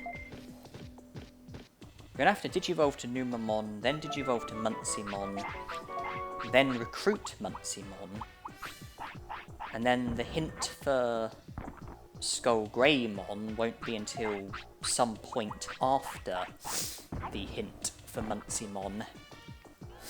And we won't be able to recruit Skullgreymon with Muncymon because Muncymon is a vaccine Digimon. In order to be able to enter Greylord's mansion, we need to have a virus Digimon. And that has the potential to be an issue, because we can't recruit Skullgreymon before Muncymon, because Munceymon's hint has come first. We would have to Digivolve to Muncymon, recruit Muncymon, and then we would need to have a virus Digimon in order to be able to recruit Skullgreymon. And if Skullgreymon's hint is immediately after Munceymon's hint, then we're not going to be able to recruit any other Digimon with Muncymon.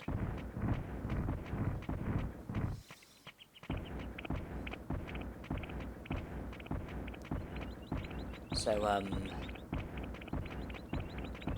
yeah, that could be a problem.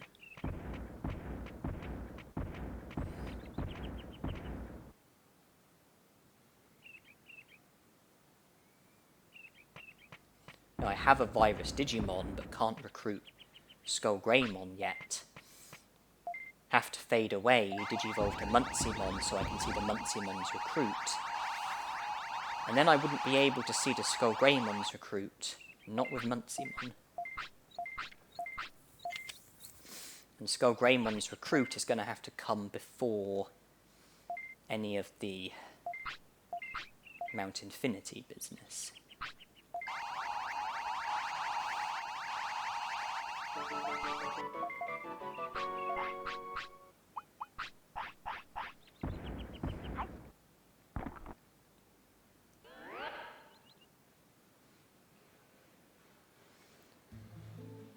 I think we're at 80 prosperity points. I think Muncymon would make it 83. I think Skullgreymon would make it 86. I think Nannymon would make it 87, and then Mount Infinity would make it 100. So it is looking like the hint for Skullgreymon is going to be the hint immediately after the hint for Muncymon.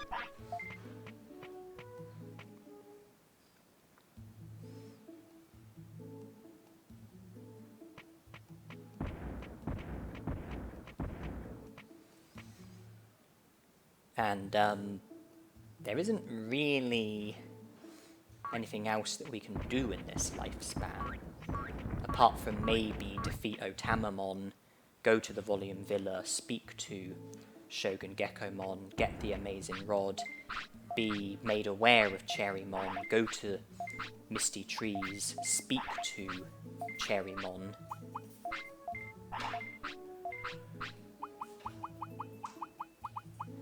Toy Town will then be available to us, and we'll be able to have Birdramon take us to the Misty Trees, straight to the area where Cherrymon is at. So, Toy Town will be very easy to access.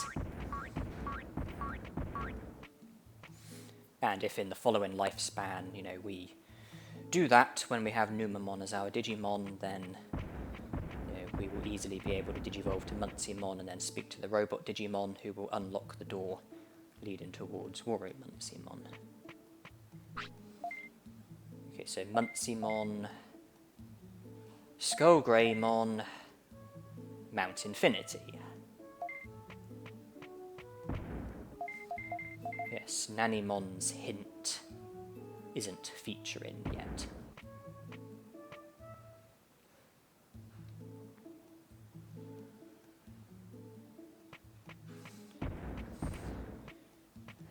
Well, we might as well see to Otamamon.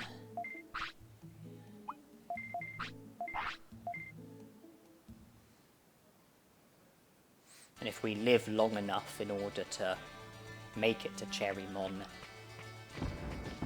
then I think the plan then would be to just pass the time until Metal Greymon fades away, so that we can then move on to the next lifespan, because I don't think there will be anything else that can physically be done in this lifespan.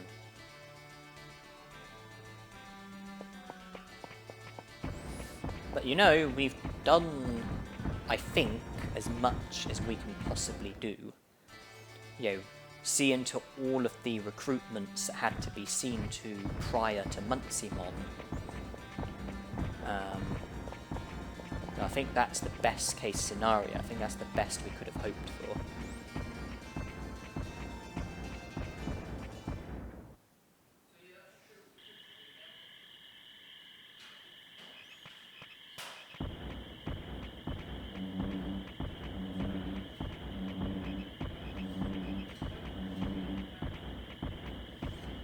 It's probably only a matter of hours until Metal Greymon fades away. So we've done very well for time.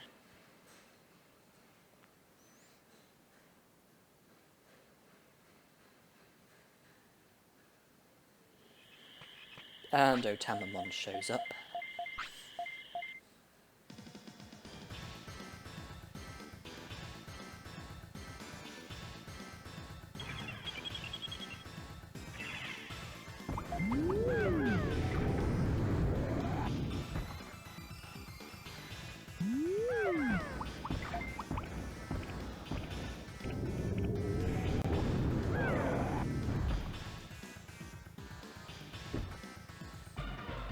I don't think I'm going to need to go fishing again, which means that the Amazing Rod doesn't really have any useful purposes, but I would still like to obtain it just because it's a special item. I would like to collect the Amazing Rod as well as the Old Rod, plus the 2 extension accessories that Nannymon drops. You know, I'd like to have the 4 special items.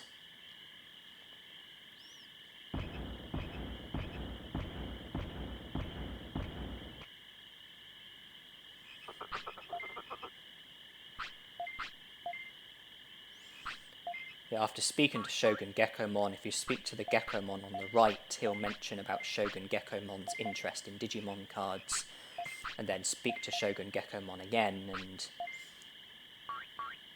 you'll be able to trade in Digimon cards in exchange for merit points, and then use those merit points to get items.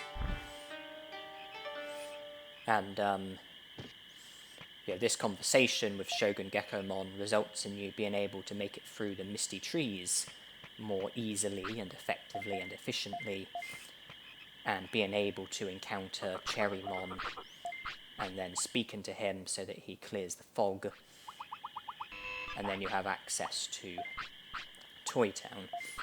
Of course, you don't actually have to encounter Shogun Gekomon in order to be able to encounter Cherrymon. If you're at the Misty Trees and you go to, like, you head to Cherrymon, like, you go to an area that would take you to Cherrymon, you end up being taken elsewhere. But if you then do it 10 times, go to the area that would take you to Cherrymon, do it 10 times, you do then end up in the area where Cherrymon is at, and you can then speak to him and then go, and then, you know, proceed like normal from there.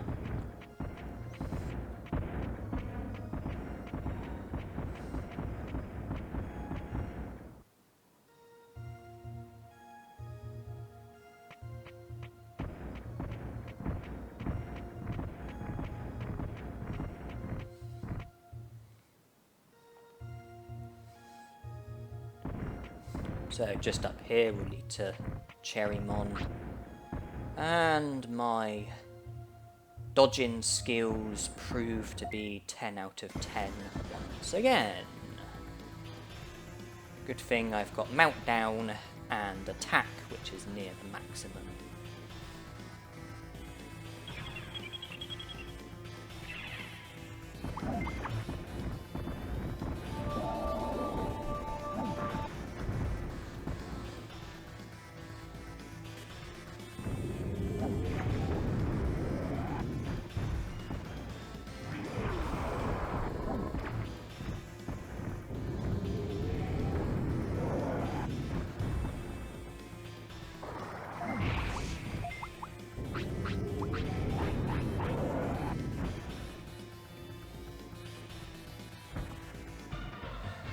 Well, if I had lesser stats and lesser techniques, then that battle might have proven to have been a nuisance, but in this case, there was no potential at all for it to,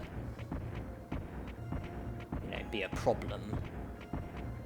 A small distraction, a small waste of time, nothing more than that. But I knew the battle would be quick and easy, so I just saw it through, and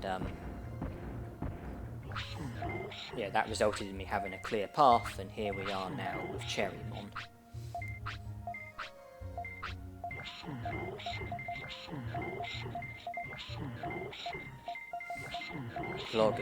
Fog is gone, Cherrymon has stepped aside, Toy Town is available to us. And I then went back to Digimon's house and spoke to Angemon, expecting Munciemon's hint to be gone, but Munciemon's hint was still there. And interestingly, even after recruiting Munciemon, the hint was still there. In fact, the hint didn't go away until after speaking to Nannymon at Toy Town. And I don't know if speaking to Nannymon is the requirement in order for Munciemon's hint to disappear. I mean, I was under the impression that doing as little as speaking to Shogun Geckomon could have been enough in order for Munciemon's hint to disappear. And I mentioned it earlier, and it's really puzzling, really head scratching. I don't know if I was simply mistaken, or if there is some oddities with whether or not Munciemon's hint shows up, depending on what you've done, and when Munciemon's hint goes away, depending on what you've done. But all I can say is that I avoided Otamamon until Munciemon's hint showed up, and then the hint didn't go away until after I spoke to Nannymon in Toy Town, which came after recruiting Munciemon. Even Munciemon's recruitment didn't result in the hint going away.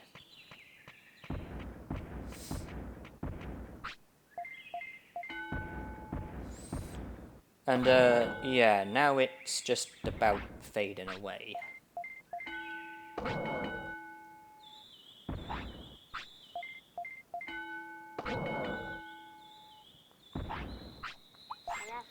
Okay, this will take us through to 7 AM on day 20. We will be 19. I'm very confident that we will fade away on the next hour. There you are.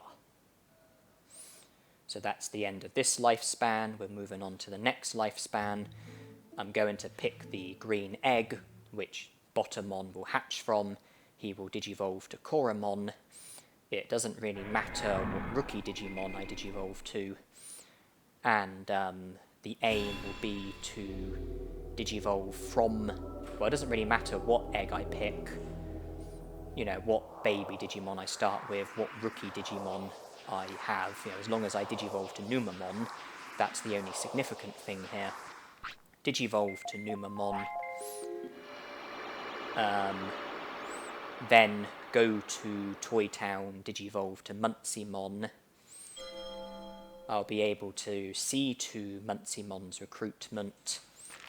And I do have a plan regarding Skullgreymon's recruitment. I do have a potential solution in mind, which will enable me to see to the rest of this challenge in this lifespan, enable me to recruit the remainder of the Digimon in this one lifespan, where initially I will digivolve to Munciemon and recruit Munciemon, and I will then, because of the plan that I've got, be able to recruit Skullgreymon plus Nannymon and see to Mount Infinity all in this lifespan.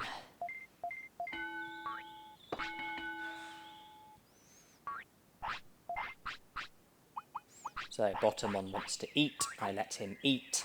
He also wants to sleep and wants the toilet. I don't let him sleep. I don't let him use the toilet. And he is about to mess on the floor. There you are. And that was intentional. And our Digimon messing on the floor is something that we're going to be seeing a lot more of in this lifespan. Anybody would think that I have Sukamon in mind, like I'm possibly considering Digivolving to Sukamon. Speaking of Digivolving, we're actually Digivolving at the moment, but not to Sukamon, but to Koromon.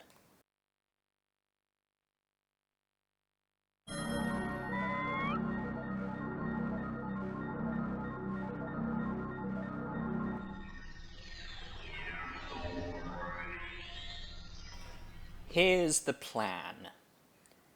Digivolve all the way through to Muncymon while having my Digimon mess on the floor at each opportunity until the Virus Gorge is only one away from being full. Every time your Digimon messes on the floor, the Virus Gorge fills up slightly, and messing on the floor a total of 16 times causes it to fill up completely, and when the Virus Gorge does reach the maximum, you Digivolve to Sukamon. So my plan is to Digivolve to Muncymon, and for my Virus Gorge at the time to be 15/16 full. Just one away from being full. And with Muncymon as my Digimon, defeat Waru Muncymon, recruit Muncymon, then make a start with Nanimon and recruit him as well.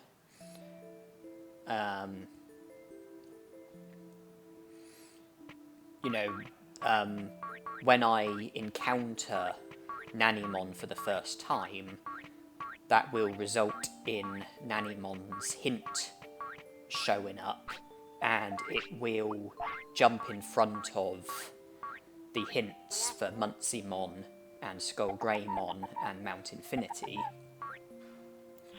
And I'll be able to recruit Nanimon as well as Muncymon, and then have Muncymon mess on the floor so that the Virus Gorge reaches the maximum, resulting in me Digivolve into Sukamon, who's a Virus Digimon, then go to Greylord's mansion and recruit Skullgreymon.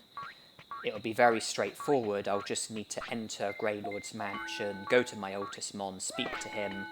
Skullgreymon will join the city. I won't need to get into any battles because the battles have already been done.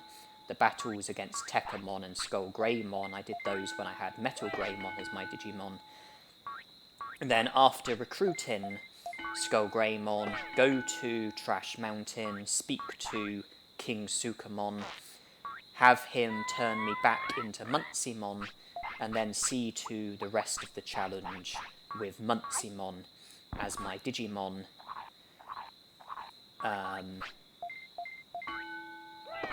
And when I say the rest of the challenge, all that will be left will be Mount Infinity. So that's the plan. That's how I hope to bypass the issue with regards to Greylord's mansion.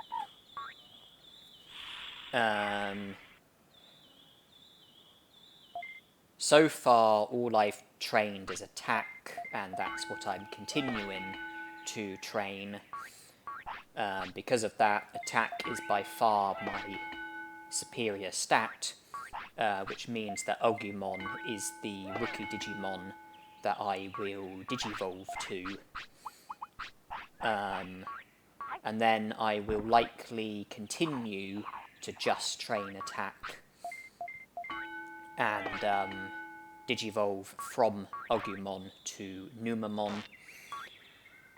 When you Digivolve to... Okay, we're Digivolving. When you Digivolve to Numamon, I believe that your stats go down by 20%. But then we will Digivolve to Muncymon, and we will get a big stat boost from that. Our stats will be halved when we Digivolve to Sukamon. Okay, yeah, Agumon it is. But then when we Digivolve back to Muncymon, we will get our original stats back. It will undo the Sukamon stat reduction. So yeah, I'm pretty much just going to be training attack, at least for the time being. And continue to have my Digimon mess on the floor in pursuit of Sukamon. And, you know, go about things in a way where Numamon is the Digimon that I will Digivolve to. So make sure that I don't fulfill any more than 2 of the requirements for any of Agumon's natural Digivolutions.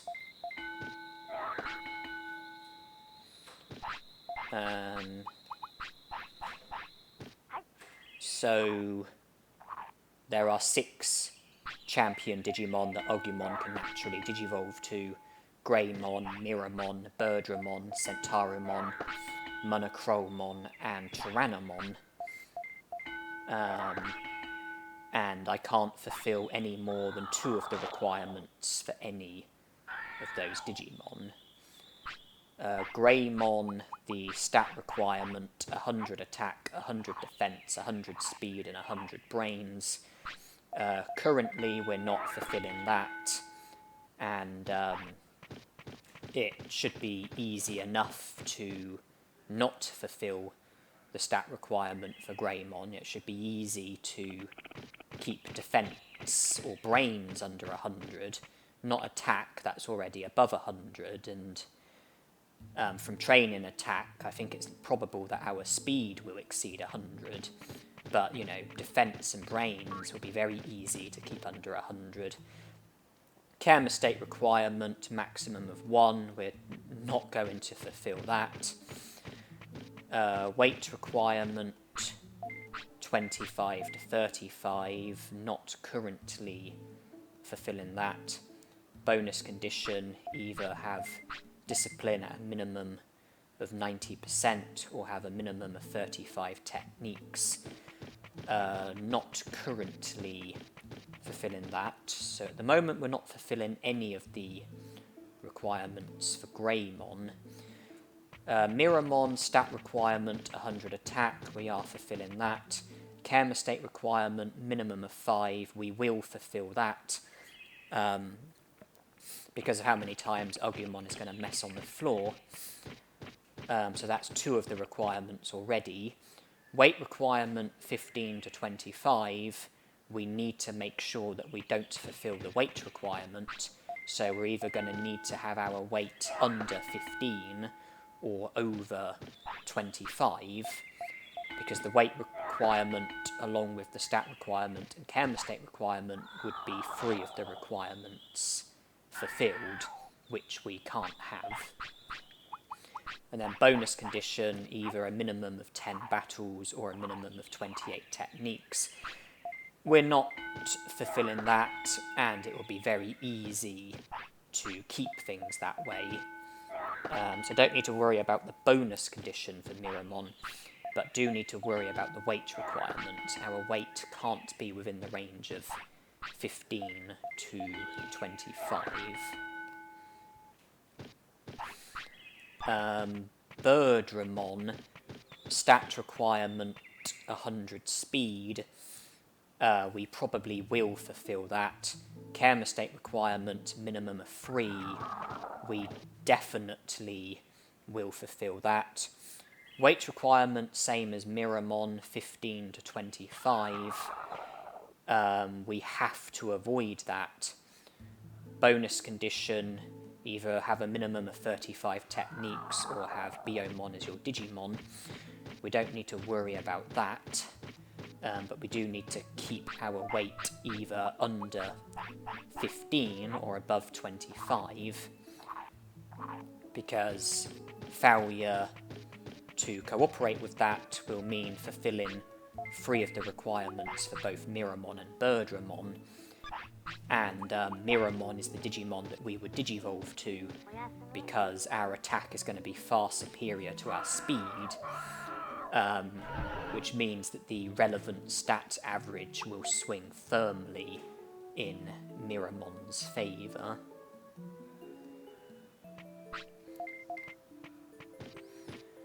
Centauramon stat requirement 100 brains, not currently fulfilling that, and it will be easy to not fulfill it. Care mistake requirement maximum of 3, not going to fulfill that. Weight requirement 25 to 35. Well, depending on how we deal with our weight, we might fulfill the weight requirement for Centauramon, which would also mean fulfilling the weight requirement for Greymon, providing that doesn't prove to be a problem. With Greymon, certainly not, because we didn't have any of the other requirements.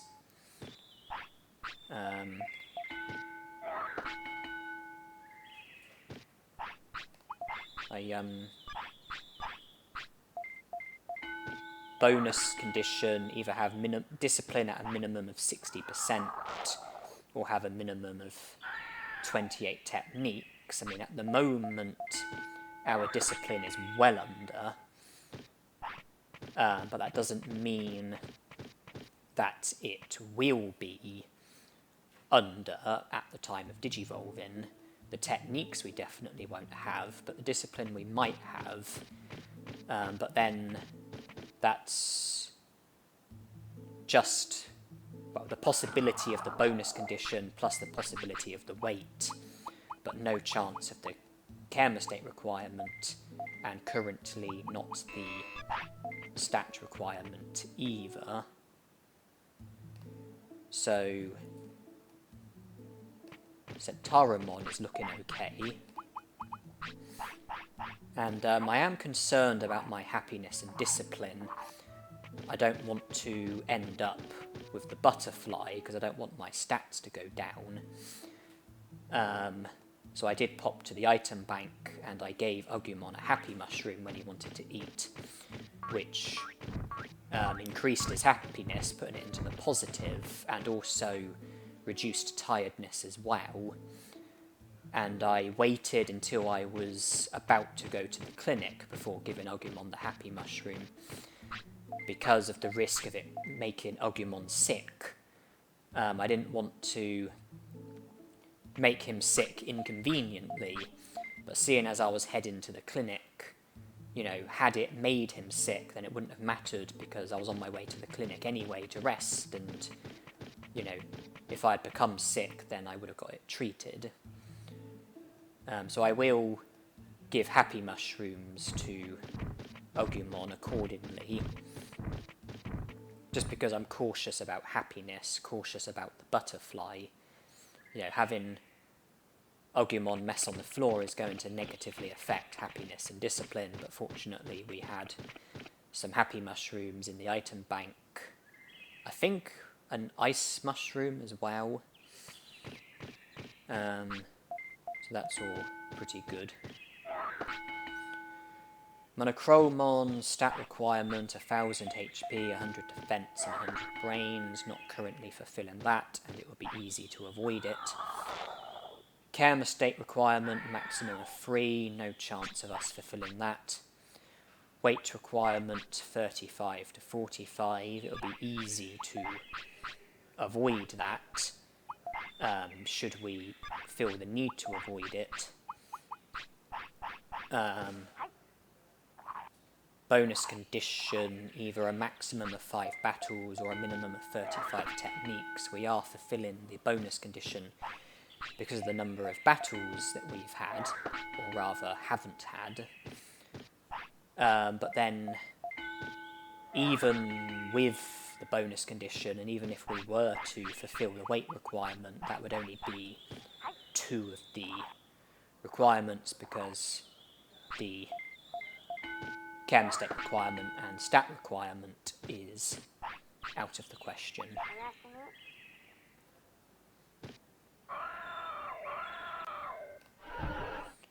Then finally, Tyrannomon. Stat requirement, 1000 HP and 100 defense, not currently fulfilling that, and it'll be easy to avoid it. Care mistake requirement, maximum of 5, definitely not fulfilling that. Weight requirement, 25 to 35, might fulfill that, depending on how I go about my weight. Bonus condition, either a maximum of 5 battles or a minimum of 28 techniques, so we do have the bonus condition. Might have the weight requirement, but not the care mistake requirement or the stat requirement. It's looking pretty good. It seems that as long as my weight is not within the range of 15 to 25, then Numamon should be the only Digimon that I will be able to Digivolve to. And I'm going to be heading to the clinic shortly, and I do become sick. And weight is 20, which is within the range of 15 to 25. But this will make it 23.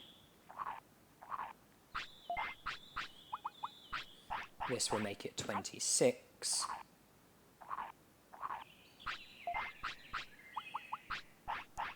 This will make it 29. Our weight is no longer within the range of 15 to 25.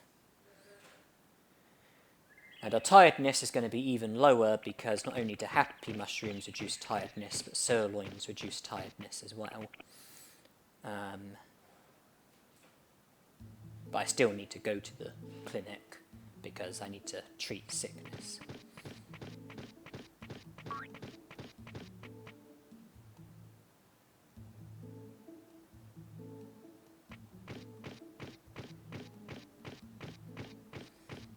And, I do have item chips, but I'm not going to use them until after I've Digivolved to Muncymon. I will use the item chips, I will use them in this lifespan, but I will not use them until I Digivolve to Muncymon. I will give the item chips to Muncymon, and the reason for that is because when it comes to stats, Digivolving to a Digimon and then giving item chips to your Digimon afterwards typically results in you having better stats than giving the item chips to your Digimon and then Digivolving. Because when you Digivolve, there's what's called the stats gain target, and I can no longer be messing on the floor because the Virus Gorge is now only 1 away from being full, and I don't want Sukamon at the moment. I have to recruit Muncymon before I can recruit Skullgreymon. Yeah, stats gain target, where, let's say, figure of speech, that the stats gain target for HP is 2000, and your HP is under 2000, then however much under your HP is, the game will calculate what half of that is, and that's how much your HP will go up by. So, let's say that the stats gain target for HP is 2000 and your HP is 1000, then it's under by 1000. Half of that is 500. Your HP will go up by 500. Your HP will go from 1000 to 1500. And then if you were to use, say, a HP chip, then that would increase your HP by 500, putting it from 1500 to 2000. If, however, you had 1000 HP and you were to give your Digimon a HP chip, putting its HP from 1000 to 1500, and then you were to Digivolve, then when Digivolving, your HP would be 500 under the stats gain target, meaning that when you Digivolve, it would go up by half of that, which is 250, and so your HP would go from 1500 to 1750, which is less than the 2000, which is what you would have got by Digivolving first and then using the HP chip. Because, you know, when Digivolving, you know, the lower your stats are, the more adrift they are of the stats gain target, and therefore the bigger stat boost that you get when Digivolving. So having, like, lower stats and Digivolving, and then using item chips will give you better stats overall than, you know, using the item chips and then Digivolving, because the lower your stats are when you Digivolve, the bigger the stat boost is. Although it still works out that you end up with better stats overall if you have, you know, bigger stats when Digivolving, even though the stat boost will be bigger if you have lower stats. You know, having higher stats when Digivolving will still equal having higher stats overall, but then when it comes to something like item chips, you will end up with better stats if you Digivolve first and then use the item chips rather than do it the other way around. Because, you know, if the stats gain target for HP is 2000 and you have, say, 200 HP, then you're 1800 below, which means that when you Digivolve, your HP would go up by 900, but then if your HP is, say, 1600 when you Digivolve, then it's only 400 adrift of the stats gain target, which means that when you Digivolve, your HP would go up by half of that, which is just 200. In the first instance, your HP would go from 200 to 1100. In the second instance, your HP would go from 1600 to 1800. And as well as refraining from using the item chips, I also only trained attack until I got it very high. And now I'm working on speed, and the reason for that is because by focusing very heavily on one or two stats, it means that the rest of my stats are going to be very poor, which will help with not fulfilling the stat requirements for Agumon's natural champion Digivolutions, and also it means that those stats that are very poor are going to get a good stat boost when I Digivolve to Muncymon because of the stats gain target. And so I should end up with reasonable stats overall, as well as having very good attack. I think my attack is 700. It will go down when I Digivolve to Numamon, but then go up when I Digivolve to Muncymon, and I've got attack chips as well, plus loads of other item chips.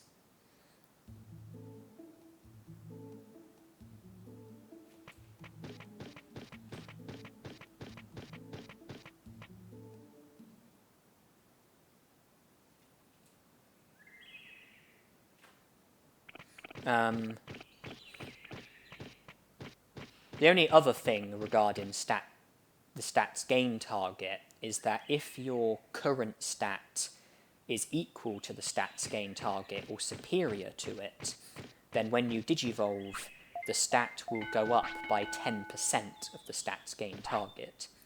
Okay, we're Digivolving. So if the stats gain target for HP is 2000 and your HP is 2000 or more, then when you Digivolve, your HP will go up by 200, because 200 is 10% of 2000, which in that instance is the stats gain target. So if your HP is 2500, then it will go up by 200. Okay, Numamon is the Digimon. Go up by 200, going from 2500 to 2700. Numamon's first job is to clean up the city.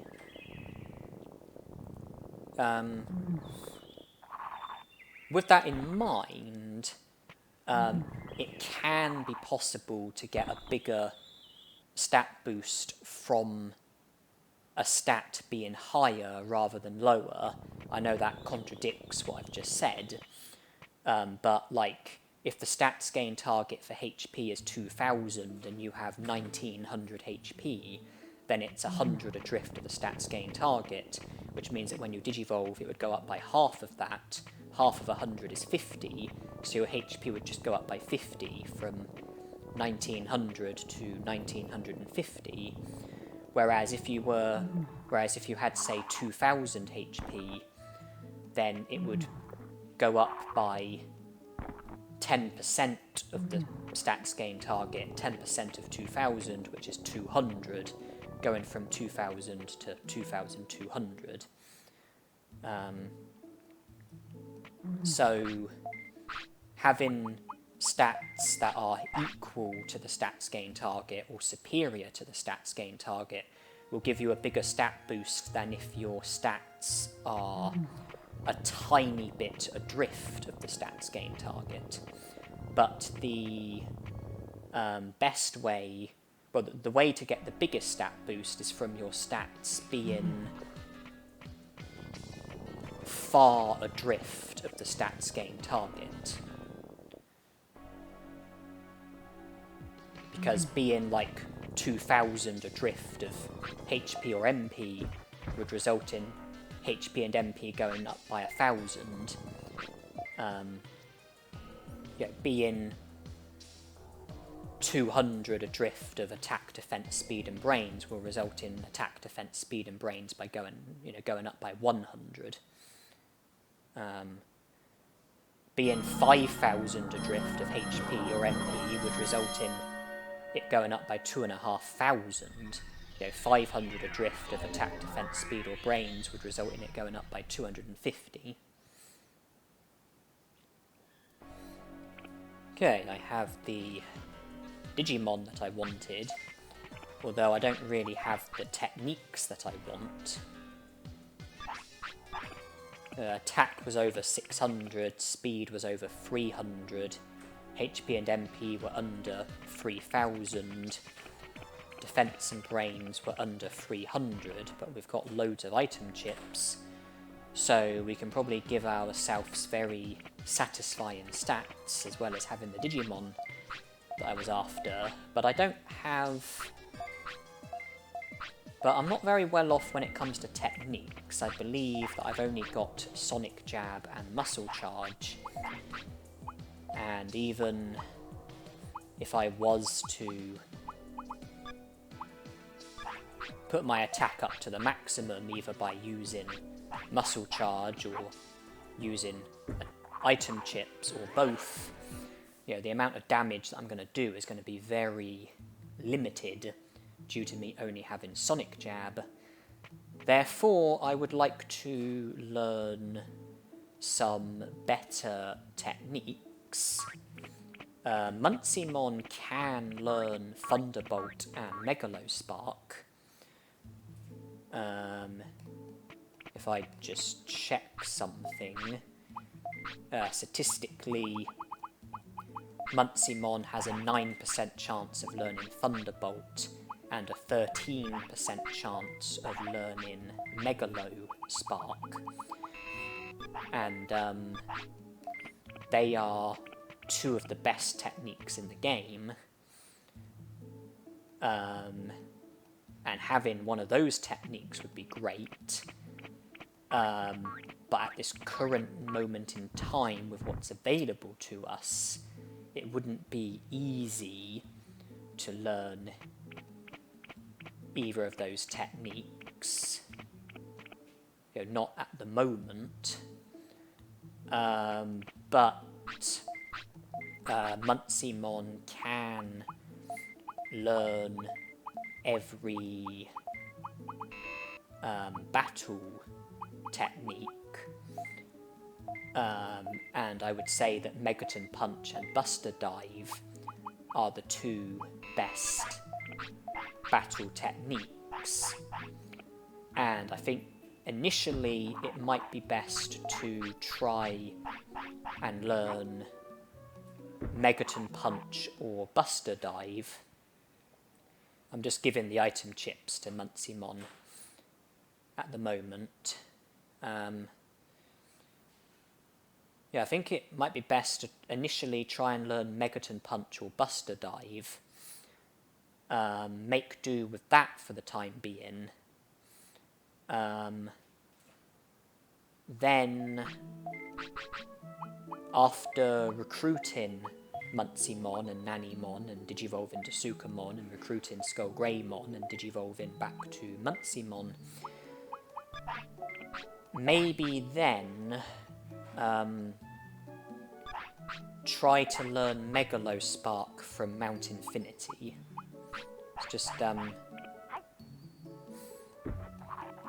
I don't think learning Thunderbolt is possible at the moment, because even though the Soulmons in Greylord's Mansion use Thunderbolt, we wouldn't be able to gain access to Greylord's Mansion with Muncymon as our Digimon. There is the chance of learning Thunderbolt from Woru Muncymon, but I'm not going to worry about that. The Unimon lookalikes in Gear Savannah, I think they can use Megalospark. If it's possible to encounter the Soulmons in the Overdale Cemetery, you know, the Barkamon lookalikes, then I think you might be able to learn Megalospark from them, but I'm not sure if we can encounter the Barkamon lookalikes in the Overdale Cemetery. So it's not looking very good, but once we have access to Mount Infinity, we can learn Megalospark from the Angemon lookalikes. So I think learn either Megaton Punch or Buster Dive for now.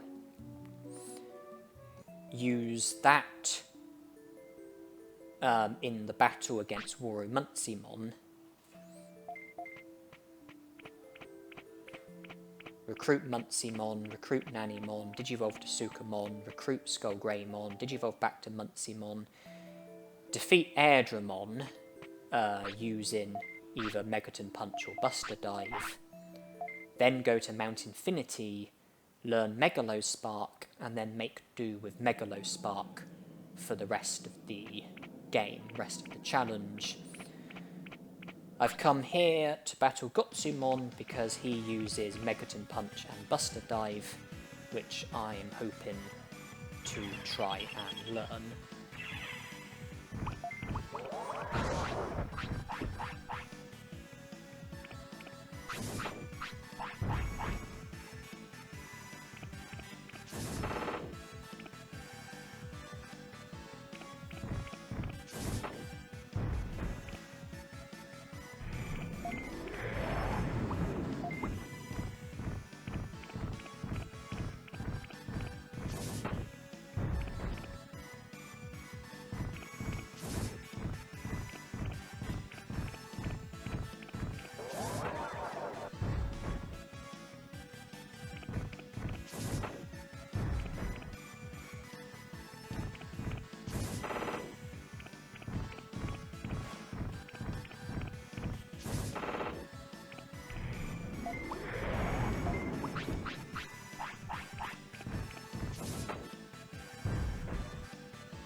Both got used,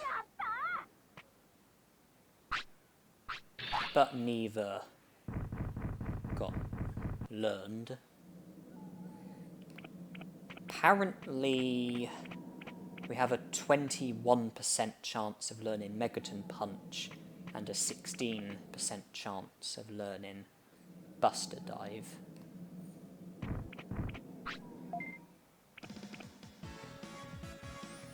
I think I'll just aim to learn one of them. Whichever one I learn is what I'll go with.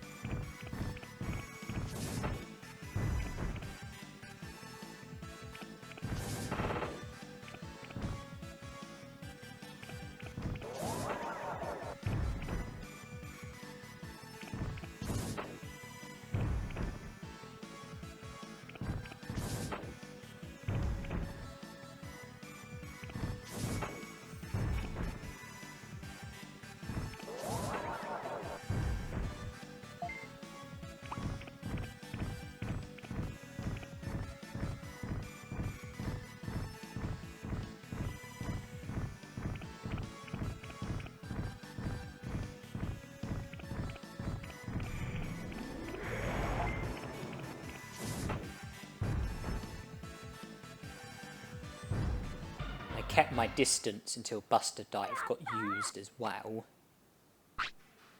And we've learned Megaton Punch. Great. I will trade Sonic Jab for Megaton Punch.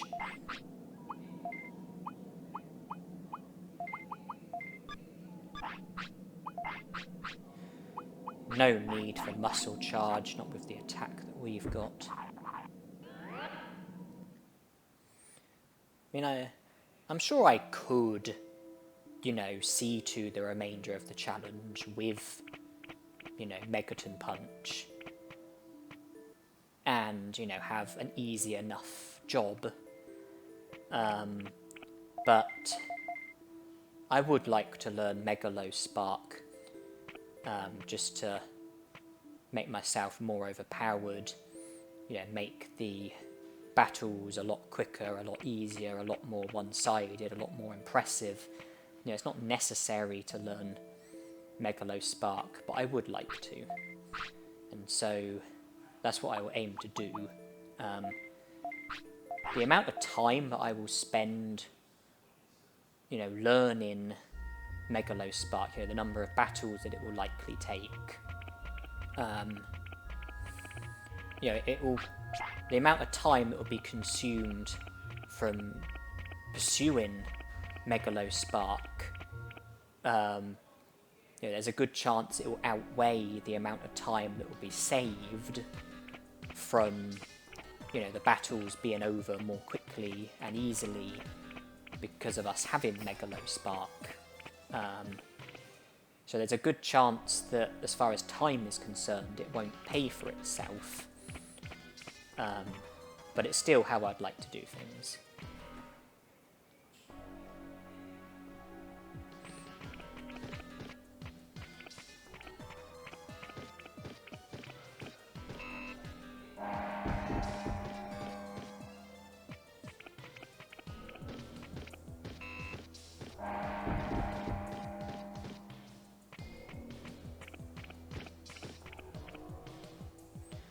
Okay, I avoided the toy Agumons. Can I avoid the Tankmons?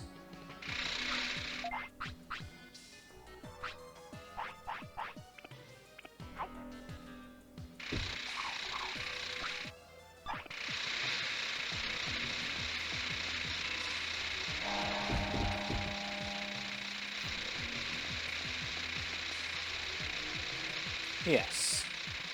Can I avoid the clear Agumons?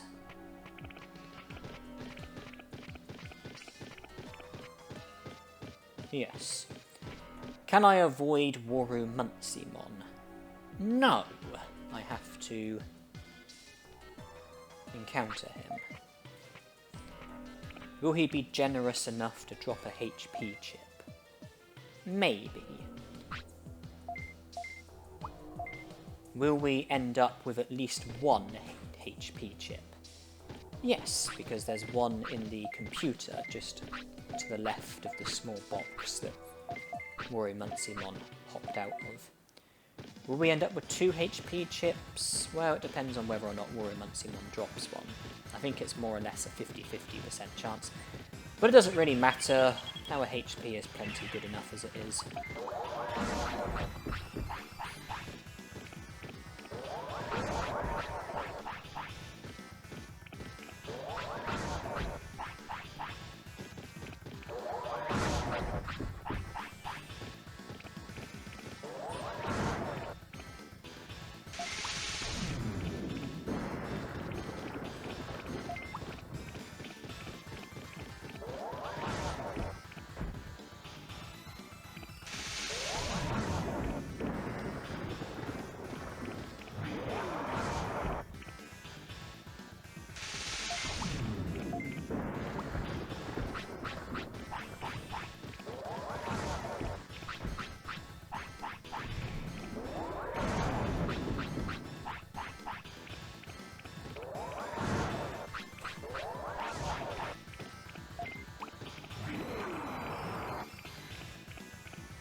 I chose for him to move so that if he does drop a HP chip, we will be able to collect it.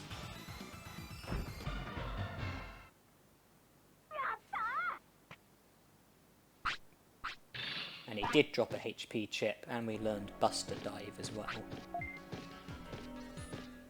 If you look where he's standing, that's where he remains, and had we defeated him, like, behind where he's standing, then we wouldn't be able to collect the HP chip because he'd be blocking the way. But by luring him where we lured him, the HP chip is, you know, is ours.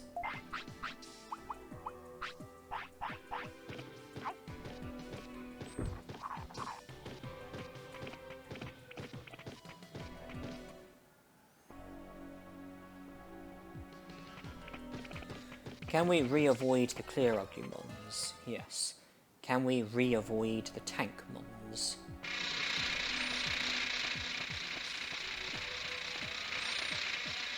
Yes. Can we re-avoid the toy Agumons? Yes. And my stupid phone is being a pain in the rear again.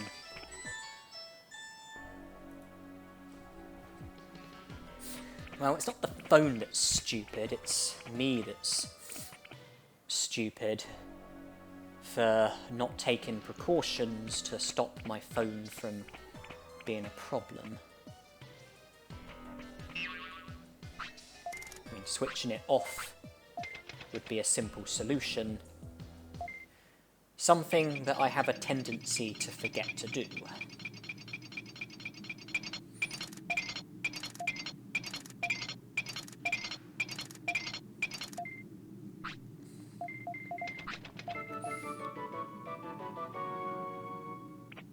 $83 prosperity points.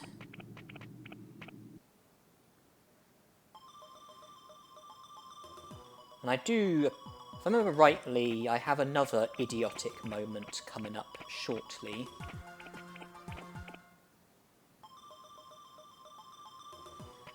I mean, I have no problem with re-avoiding the Toy Agumons and Tankmons and Clear Agumons, but there is something that I do which wasn't a wise thing to do, and I'm about to do it here. Not this. This. Yeah, when using an item to enable myself to avoid the Tankmons, I used a portable potty to stop Muncymon from needing the toilet. And then it was a bit later that it occurred to me, hold on a minute, I have just defeated Warrior Muncymon, I've just recruited Muncymon, now I want to be Digivolve into Sukamon, and I go and do something which postponed Digivolve into Sukamon. I should have left Muncymon to need the toilet so that he would end up messing on the floor and Digivolve into Sukamon, and then Greylord's Mansion would be available to me. But instead I give him a portable potty, which means I have to wait another 6 hours before he's going to need the toilet again. So it's going to delay the Digivolution of Sukamon. There is a bit of work to be done, well, a bit of work which can be done before Greylord's Mansion, such as encountering Nannymon at the 4 other locations, but it's not going to take 6 hours.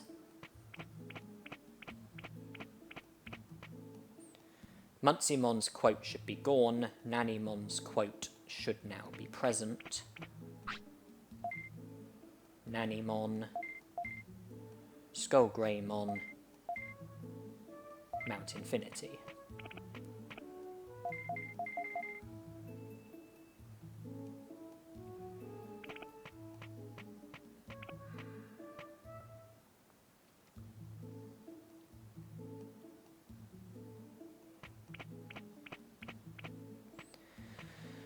Okay, so we've encountered Nannymon at Toy Town, we need to encounter him at the Dino region, the Olga Fortress, Leomon's Ancestors Cave, and Factorial Town Sewer.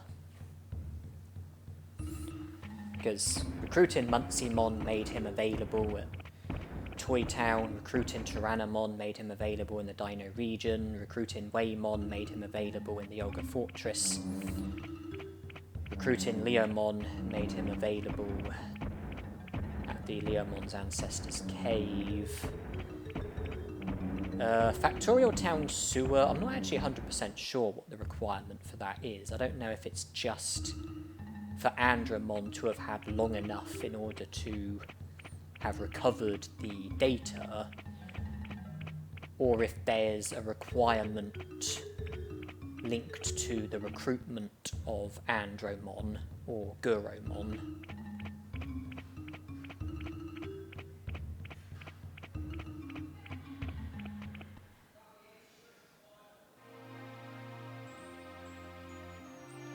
But we've definitely ticked the box, we've definitely fulfilled the requirement. Nannymon will be available at all 5 of his locations. We've seen to the first one, we are seeing to the second one, then we will see to the third one, the fourth one, and the fifth one, which is also the final one. Which will result in his recruitment. It will result in the accessory, which enables you to carry 30 items instead of 20. We've already got the first accessory, which enabled the carrying of 20 items instead of 10, and then the other accessory we will have shortly, which will result in us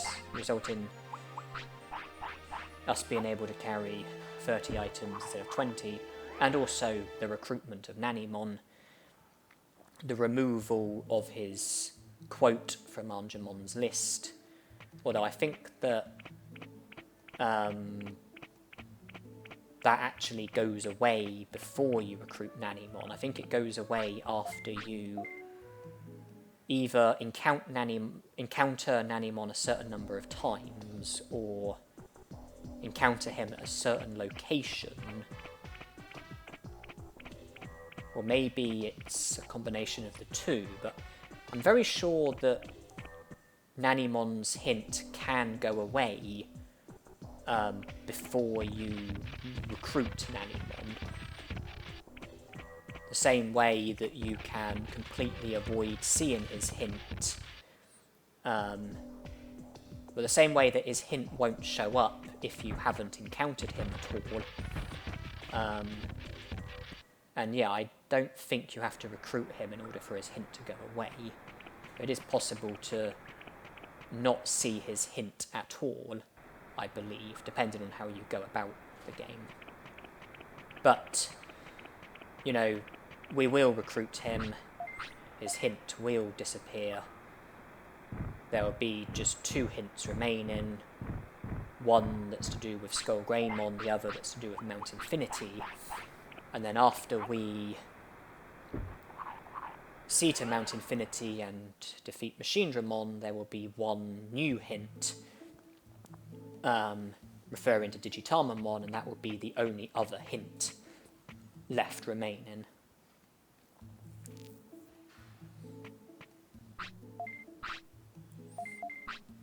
Just the Olga Fortress and Leomon's Ancestor's Cave remaining. Dino Region, Sewer and Toy Town have all been seen to.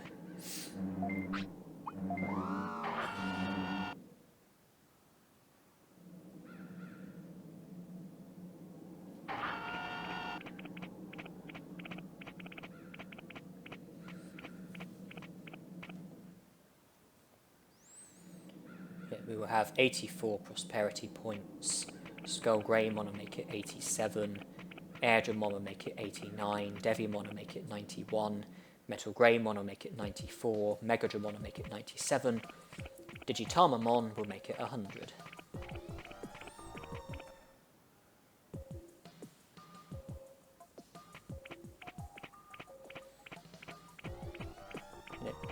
Proved out to be very good that I did defeat Tekamon and Skullgreymon when I had Metal Greymon, even though we weren't able to recruit Skullgreymon at the time, because now that we can recruit Skullgreymon, you know, I don't need to get into any battles in order to recruit Skullgreymon, because I've already had the battles.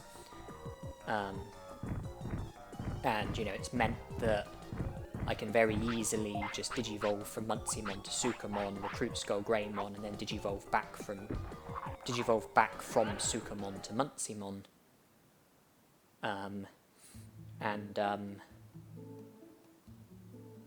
You know, not have to get into any battles while I've got Sukamon as my Digimon.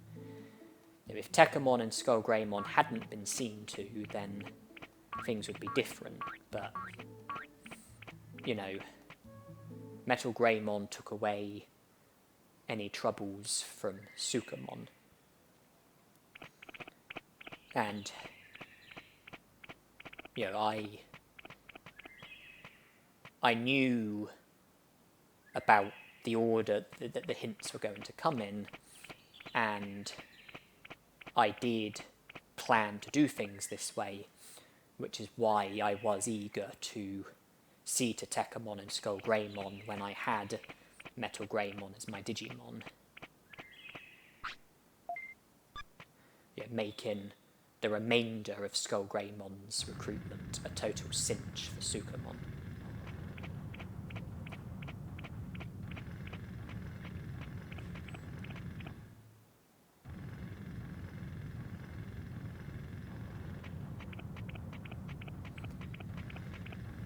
And when we're done, we're then just going to be waiting until Muncymon messes on the floor, resulting in the Digivolution of Sukamon.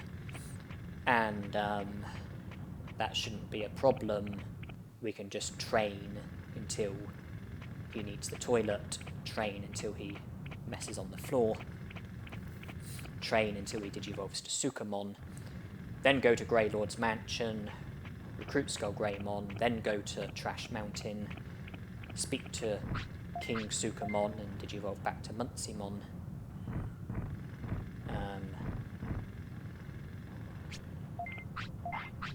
Then speak to Digimon about Mount Infinity and get challenged by Agumon, and then have Mount Infinity available to you. Setting up Devimon, Metal Greymon, Machinedramon, Megadramon, and Digitamamon. I say it in that order because that's the order that I'm going to be facing the Digimon in. After Airdramon, it's going to be Devimon, then Metal Greymon, then Machinedramon, then Megadramon, then Digitamamon, then challenge done.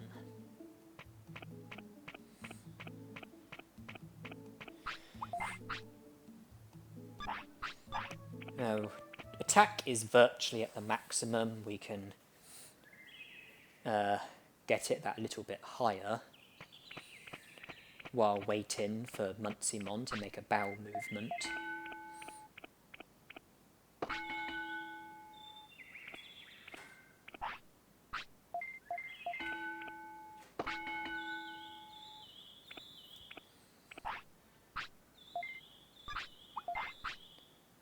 He doesn't need to go yet.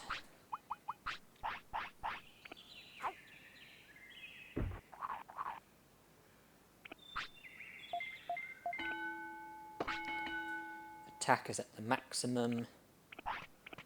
He does now need to go.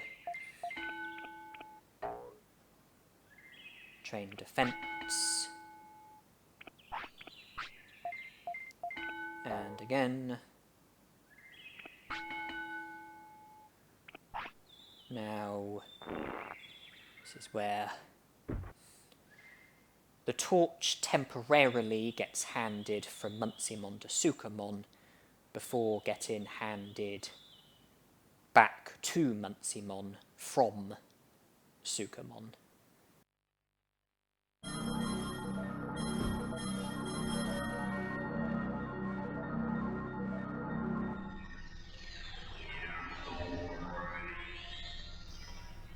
Everybody's favourite Digimon.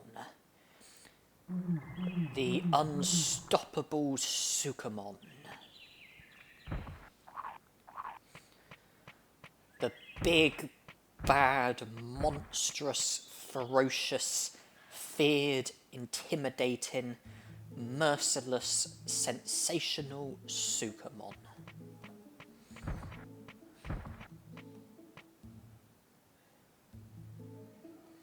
I mean, on a serious note, if you have reasonable stats and all of the filth techniques, then, Sukamon can be okay. But,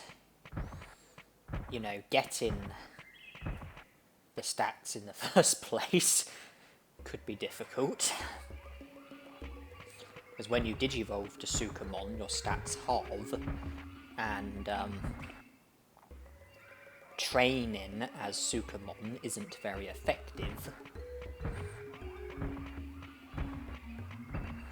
So, you'll probably have a tricky time you know, getting decent stats in the first place.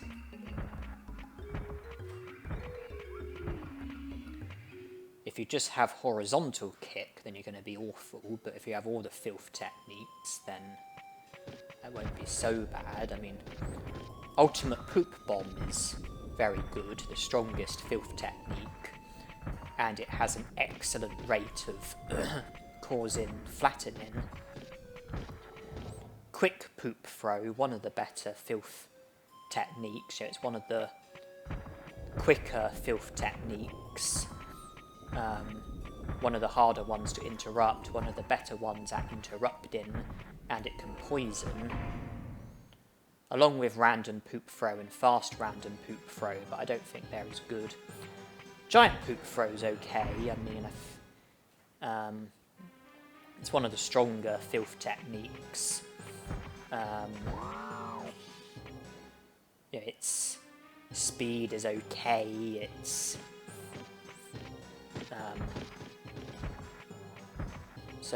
yeah, I mean, giant poop throw is one of the better filth techniques. I prefer it to big random poop throw, or whatever it's called.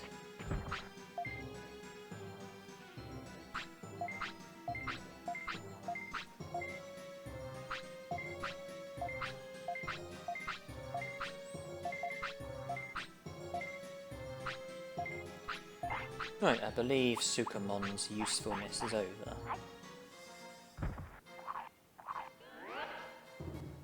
Although, to be honest, the fact that he was useful in the first place is impressive.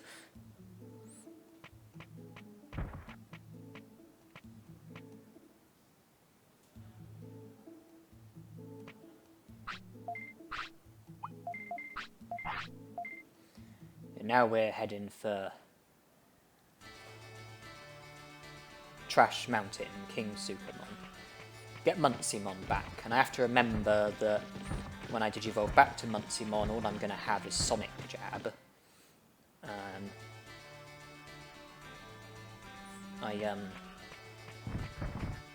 We need to put Buster Dive or Megaton Punch back in, or both of them.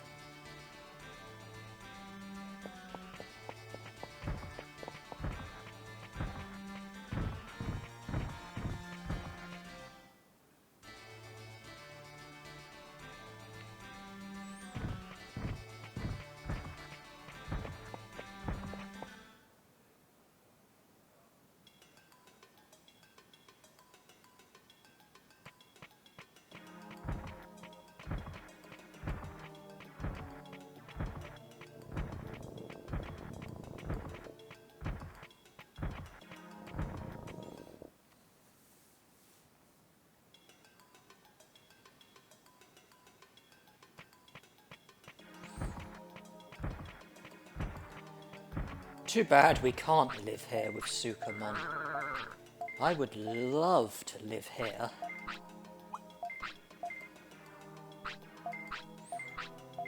I kind of feel like that when you are a Sukamon, being Sukamon is like the best thing in the world. And the thought of being something other than Sukamon is like the worst thing in the world. But then if you're not Sukamon, then not being Sukamon is the best thing in the world. And the thought of being Sukamon is like the worst thing in the world.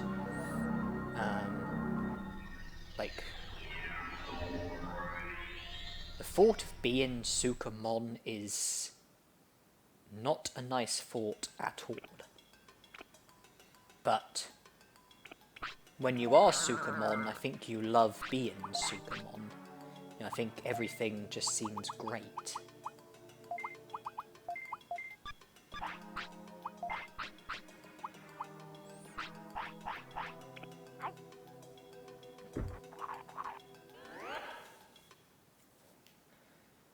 It's like Doctor Who. It's like the thought of being a Dalek is just horrible, but then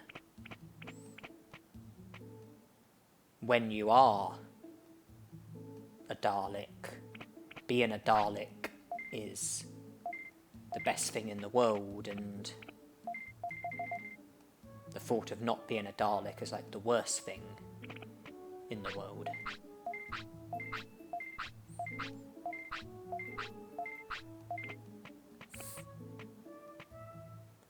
You know, Daleks want to be as Dalek as possible. They don't want to be anything else, and then everything else wants to be as little Dalek as possible. You know, when you're not a filth Digimon, you want to be as little Sukamon as possible, but then when you are a filth Digimon, you want to be as much Sukamon as possible.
Battle over. Do I learn a technique? No. Just, Agumon, he uses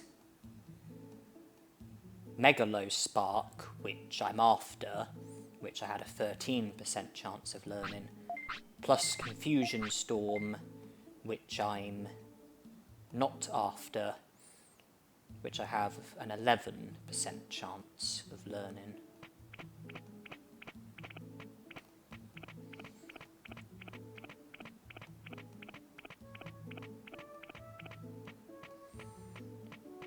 Oh yeah, and I'm about to get into a battle in this room just because I have OCD with wanting to loot all of the computers in this game, and one of the computers is being blocked by a Rockmon, so remove him and the computer will be reachable.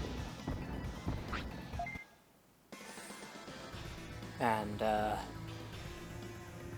always like to involve as many Digimon as possible when it comes to getting into battles in Mount Infinity, because of how prone the Digimon are to inflicting serious damage upon one another because of the attacks that they use.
Yeah, the battles in Mount Infinity, when you're up against multiple Digimon at once, they always have the potential to be interesting, amusing, exciting. Because the Digimon use techniques which are very prone to hitting the other Digimon, and some of the Digimon retaliate when they get struck by other Digimon. So, you know, they can end up doing serious damage to one another. Which is why instead of just battling the Rockmon alone, I went about it in a way where on screen there were 2 Rockmons and 2 Monochromon lookalikes, and I ended up in a battle against 2 Monochromon lookalikes and a Rockmon. And in this next room I'm about to enter, this is where I'm going to be grinding for Megalospark against the Angemon lookalikes, and I would also like to involve the Rockmon as well. Well, I want to either be up against 3 of the Angemon lookalikes or 2 of the Angemon lookalikes plus the Rockmon. I just want there to be potential for the Digimon to inflict a lot of damage upon one another, saving me a lot of trouble.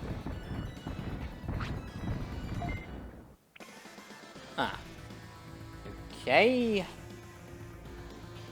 I've only got one opponent for this battle.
Well, I won the battle, but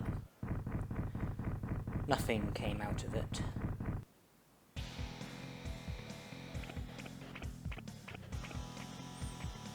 Not to worry, we'll try again. And we just slept and saved, so you know, if we were to have no joy whatsoever, then you know, we can always reload and try again. Well, this time we do at least have a second Digimon in the battle.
Ah, 3 competitors this time.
Learned Confusion Storm.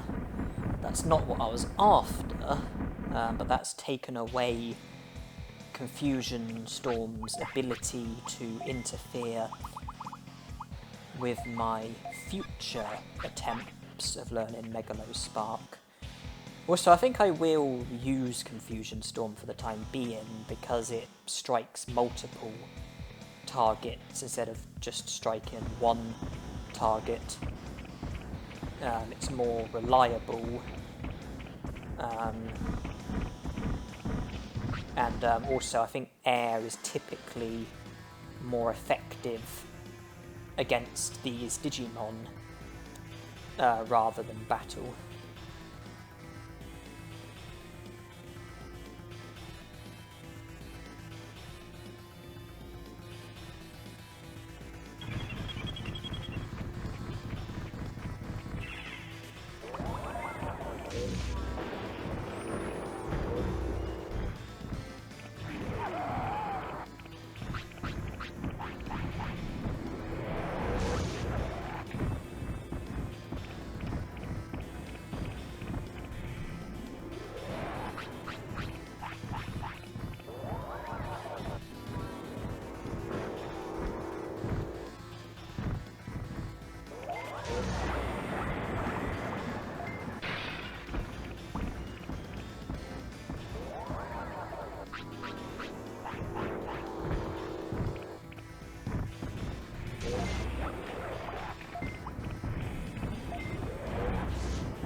sage fruit, which I will collect, but still no Megalospark.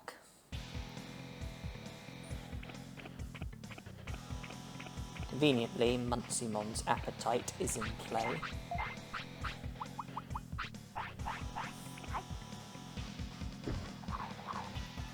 You know, depending on the situation, either I'll use Confusion Storm or I'll use Buster Dive. You know, I'll use my techniques accordingly, but should I learn Megalospark, I'll use nothing but Megalospark. You know, Megalospark will be the only technique that I'll use. It'll be the only technique that I'll want, the only technique that I'll need. Won't want or need anything else.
Another sage fruit, but still no Megalospark.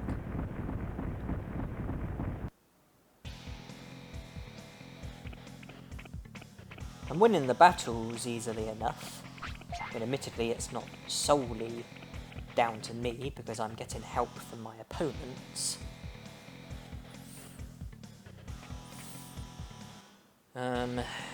Yeah, just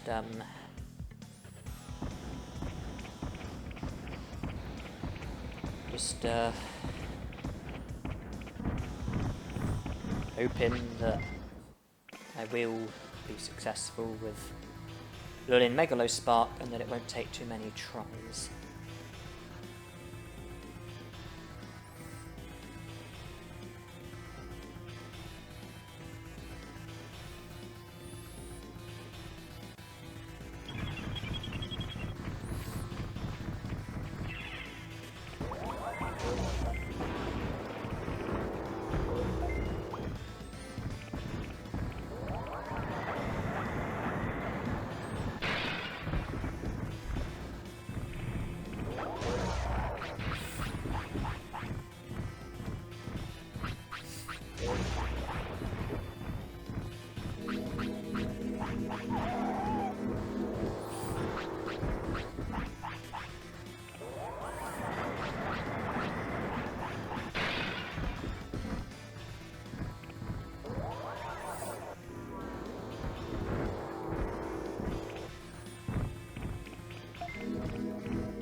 Nothing that time, not even a sage fruit.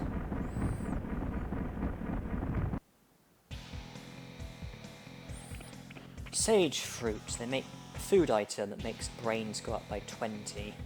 Seems to be a fairly common item drop. Unlike the speed leaves, food item that boosts speed by 20 gets dropped by the Digimon lookalikes in Friesland. I think the probability of speed leaves getting dropped are a mere 1 in 100.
Them small recoveries are getting low. Ah, Megalo Spark. Just what I wanted to see. Doesn't really matter about the small recoveries. I mean, we've got plenty of medium recoveries.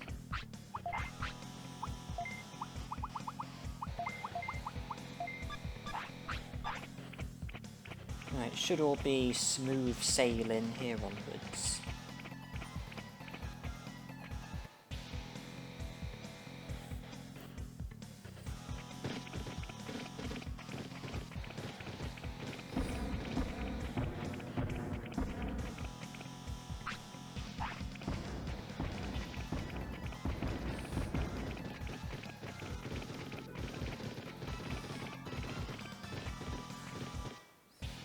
I guess it's a good thing that Skullgreymon's hint did come before Mount Infinity. I mean, imagine if it didn't.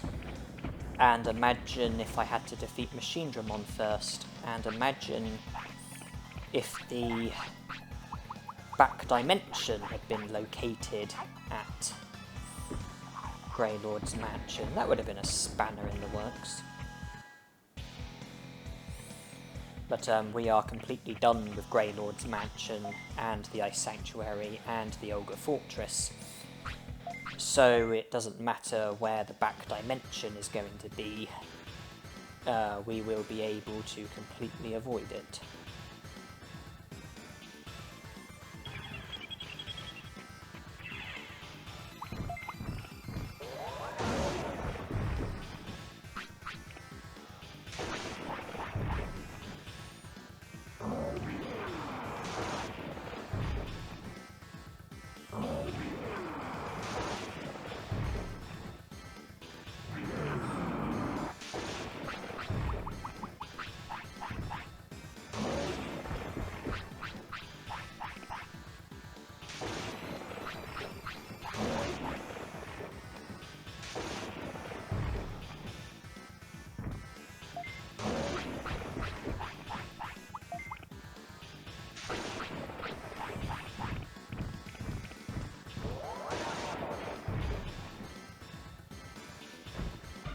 the fourth and final time in this challenge, there's the bit of text that I will pause on for about 30 seconds, and I learn Warcry, which doesn't matter in the slightest. There's the bit of text. We move on from it.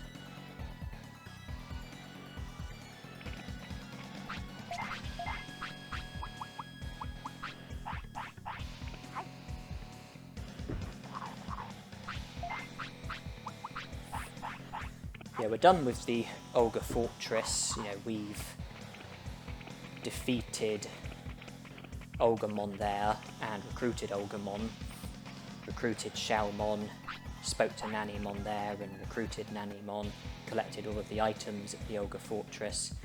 As for the Ice Sanctuary, well, recruited Angemon and collected all of the items there. Greylord's Mansion, recruited Skull Greymon and collected all of the items there. So, yeah, I'm pleased to say that we are totally done with those 3 places ahead of the battle against Machinedramon.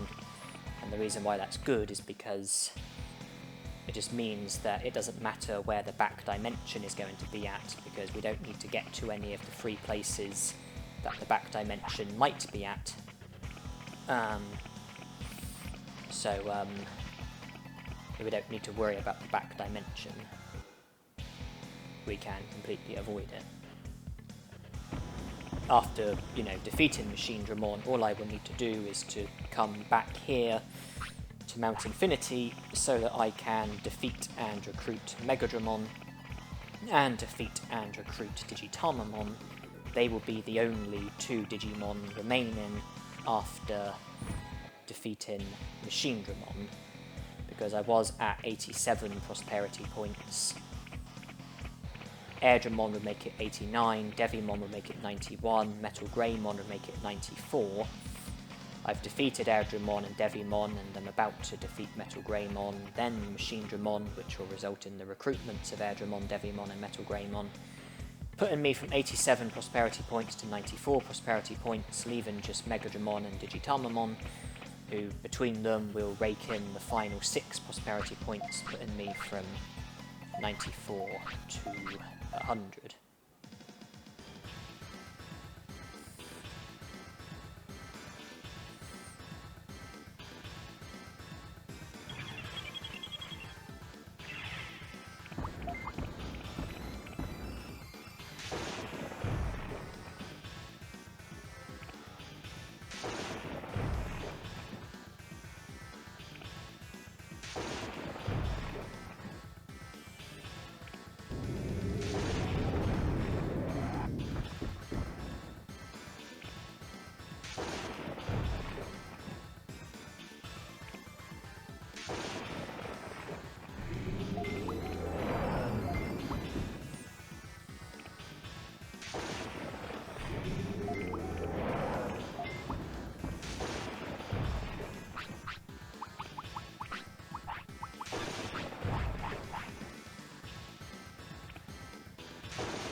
Wasn't that easy.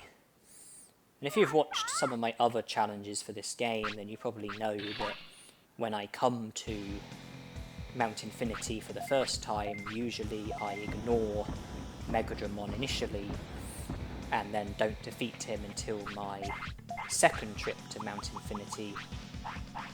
You know, I tend to tie Megadramon in with Digitamamon, because when you defeat and recruit Megadramon, he then gets replaced by random Digimon, which means that if you defeat Megadramon when you come to Mount Infinity for the first time, then when you return to Mount Infinity for Digitamamon, and you pass through the area that Megadramon was in, there will be random Digimon roaming around, and there's the risk of them getting in the way and you possibly running into them, getting into an unwanted battle. But if you leave Megadramon, then when you return for Digitamamon, there will be no random Digimon in the area that Megadramon is in, because it will still be Megadramon.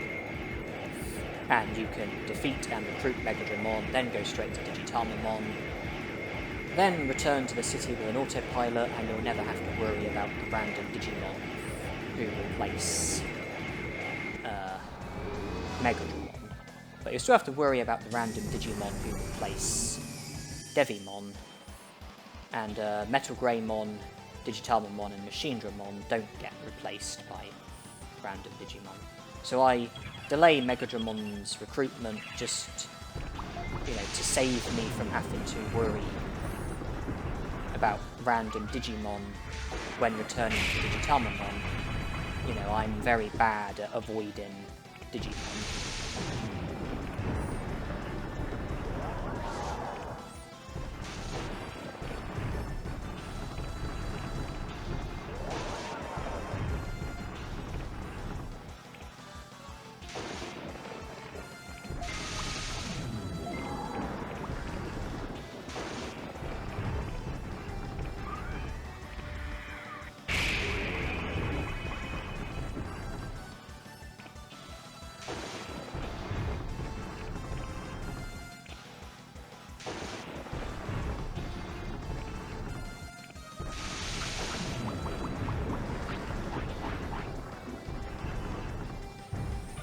Right, that just leaves Megadramon and Digitalmamon.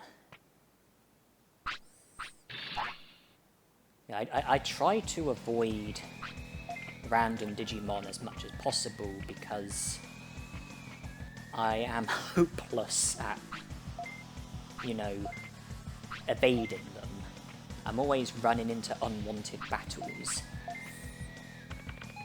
So if I can stop them from featuring in the first place, at least for as long as possible, then that would be really helpful.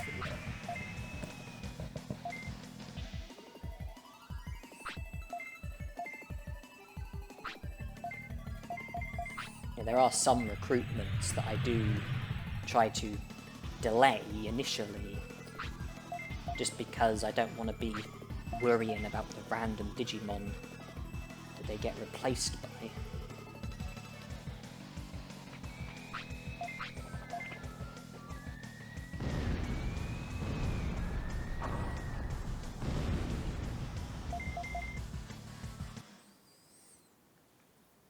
When I'm trying to evade random Digimon, a lot of the time I mash the infantry button just to sort of try and slow the game down, effectively playing it in slow motion, just to try and sort of help me a bit, try to increase the chances of me avoiding the Digimon, not running into them, not running into battles.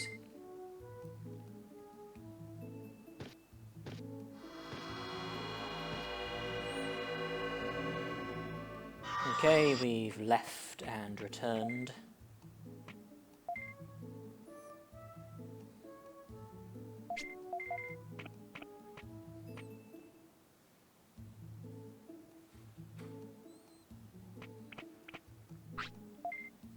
Digitalmamon. No other hint.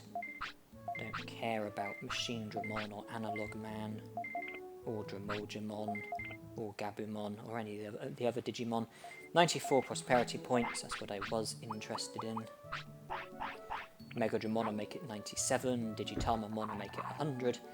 That would be the end of the challenge. And I don't think this is going to be my last challenge for this game, or for any Digimon game. I do have other ideas in mind, but I haven't practiced them yet, so I don't know how feasible the ideas are. And with that in mind, I don't want to go into details, I don't want to say, what the ideas are, but I do have other ideas for other challenges that I will explore, and depending on how it goes, hopefully I will be able to do the challenge. Hopefully the challenges will live to see the light of day. Hopefully, I will be doing other challenges for the Digimon games, and that you will get to see the challenges. I'm confident that there will be more challenges to come, but I don't want to say any more than that. Just that, I have ideas in mind which I will be practicing, and hopefully it will go well enough in order for me to be able to go through with the challenge, the idea.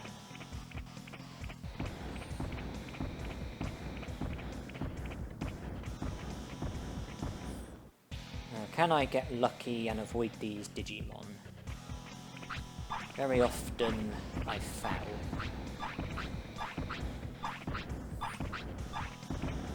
Okay, I was successful that time.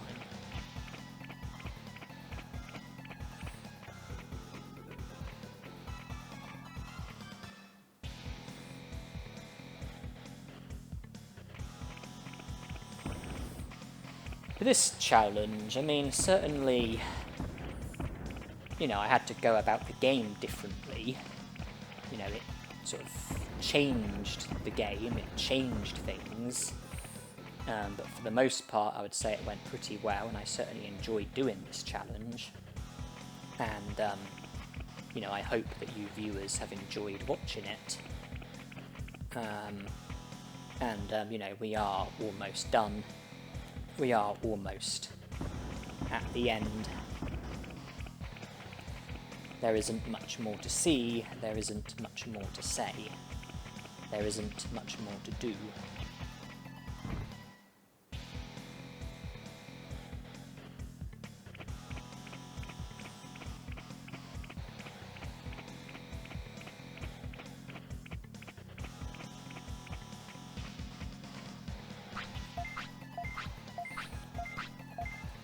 And in case Megadramon was included in the hint that was referring to Mount Infinity, you know, we are defeating and recruiting Megadramon before Digitamamon, so we'll be doing the recruitment in the correct order.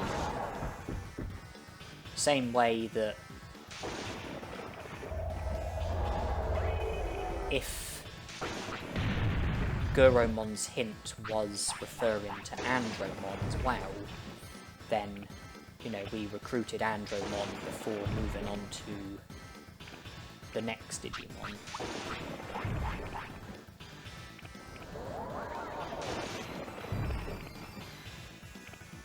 So all signs are pointing to the idea that we've been doing things in the correct order. Nanimon was a bit of a grey area, admittedly.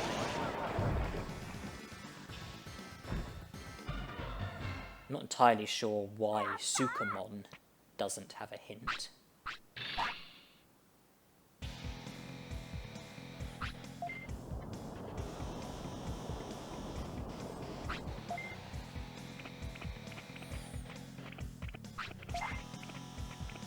Yeah, almost there. Just need to battle and defeat and recruit Digitamamon.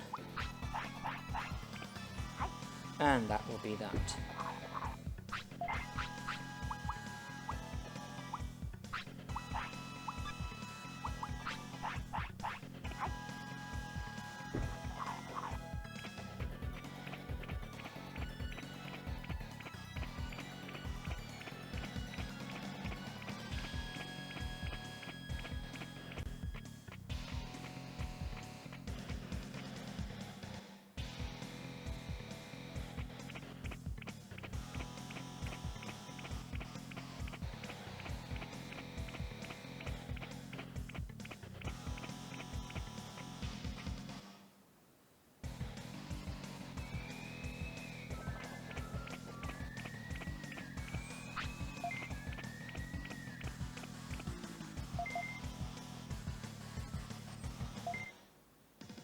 Here we go.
we will return to the city. Angemon will confirm that all of the Digimon have joined the city. Digimon will confirm that we have 100 prosperity points. So that is the challenge done. I can't really say anything other than I would like to thank all of you for watching. I hope that you've enjoyed watching this challenge. I hope that this challenge has gone down well for you and that you are pleased about the fact that you decided to watch this challenge. I would like to thank you for watching the challenge. I would like to thank you for choosing to devote your time to me. There we are. So once again, thank you everyone for watching, and hope you enjoyed.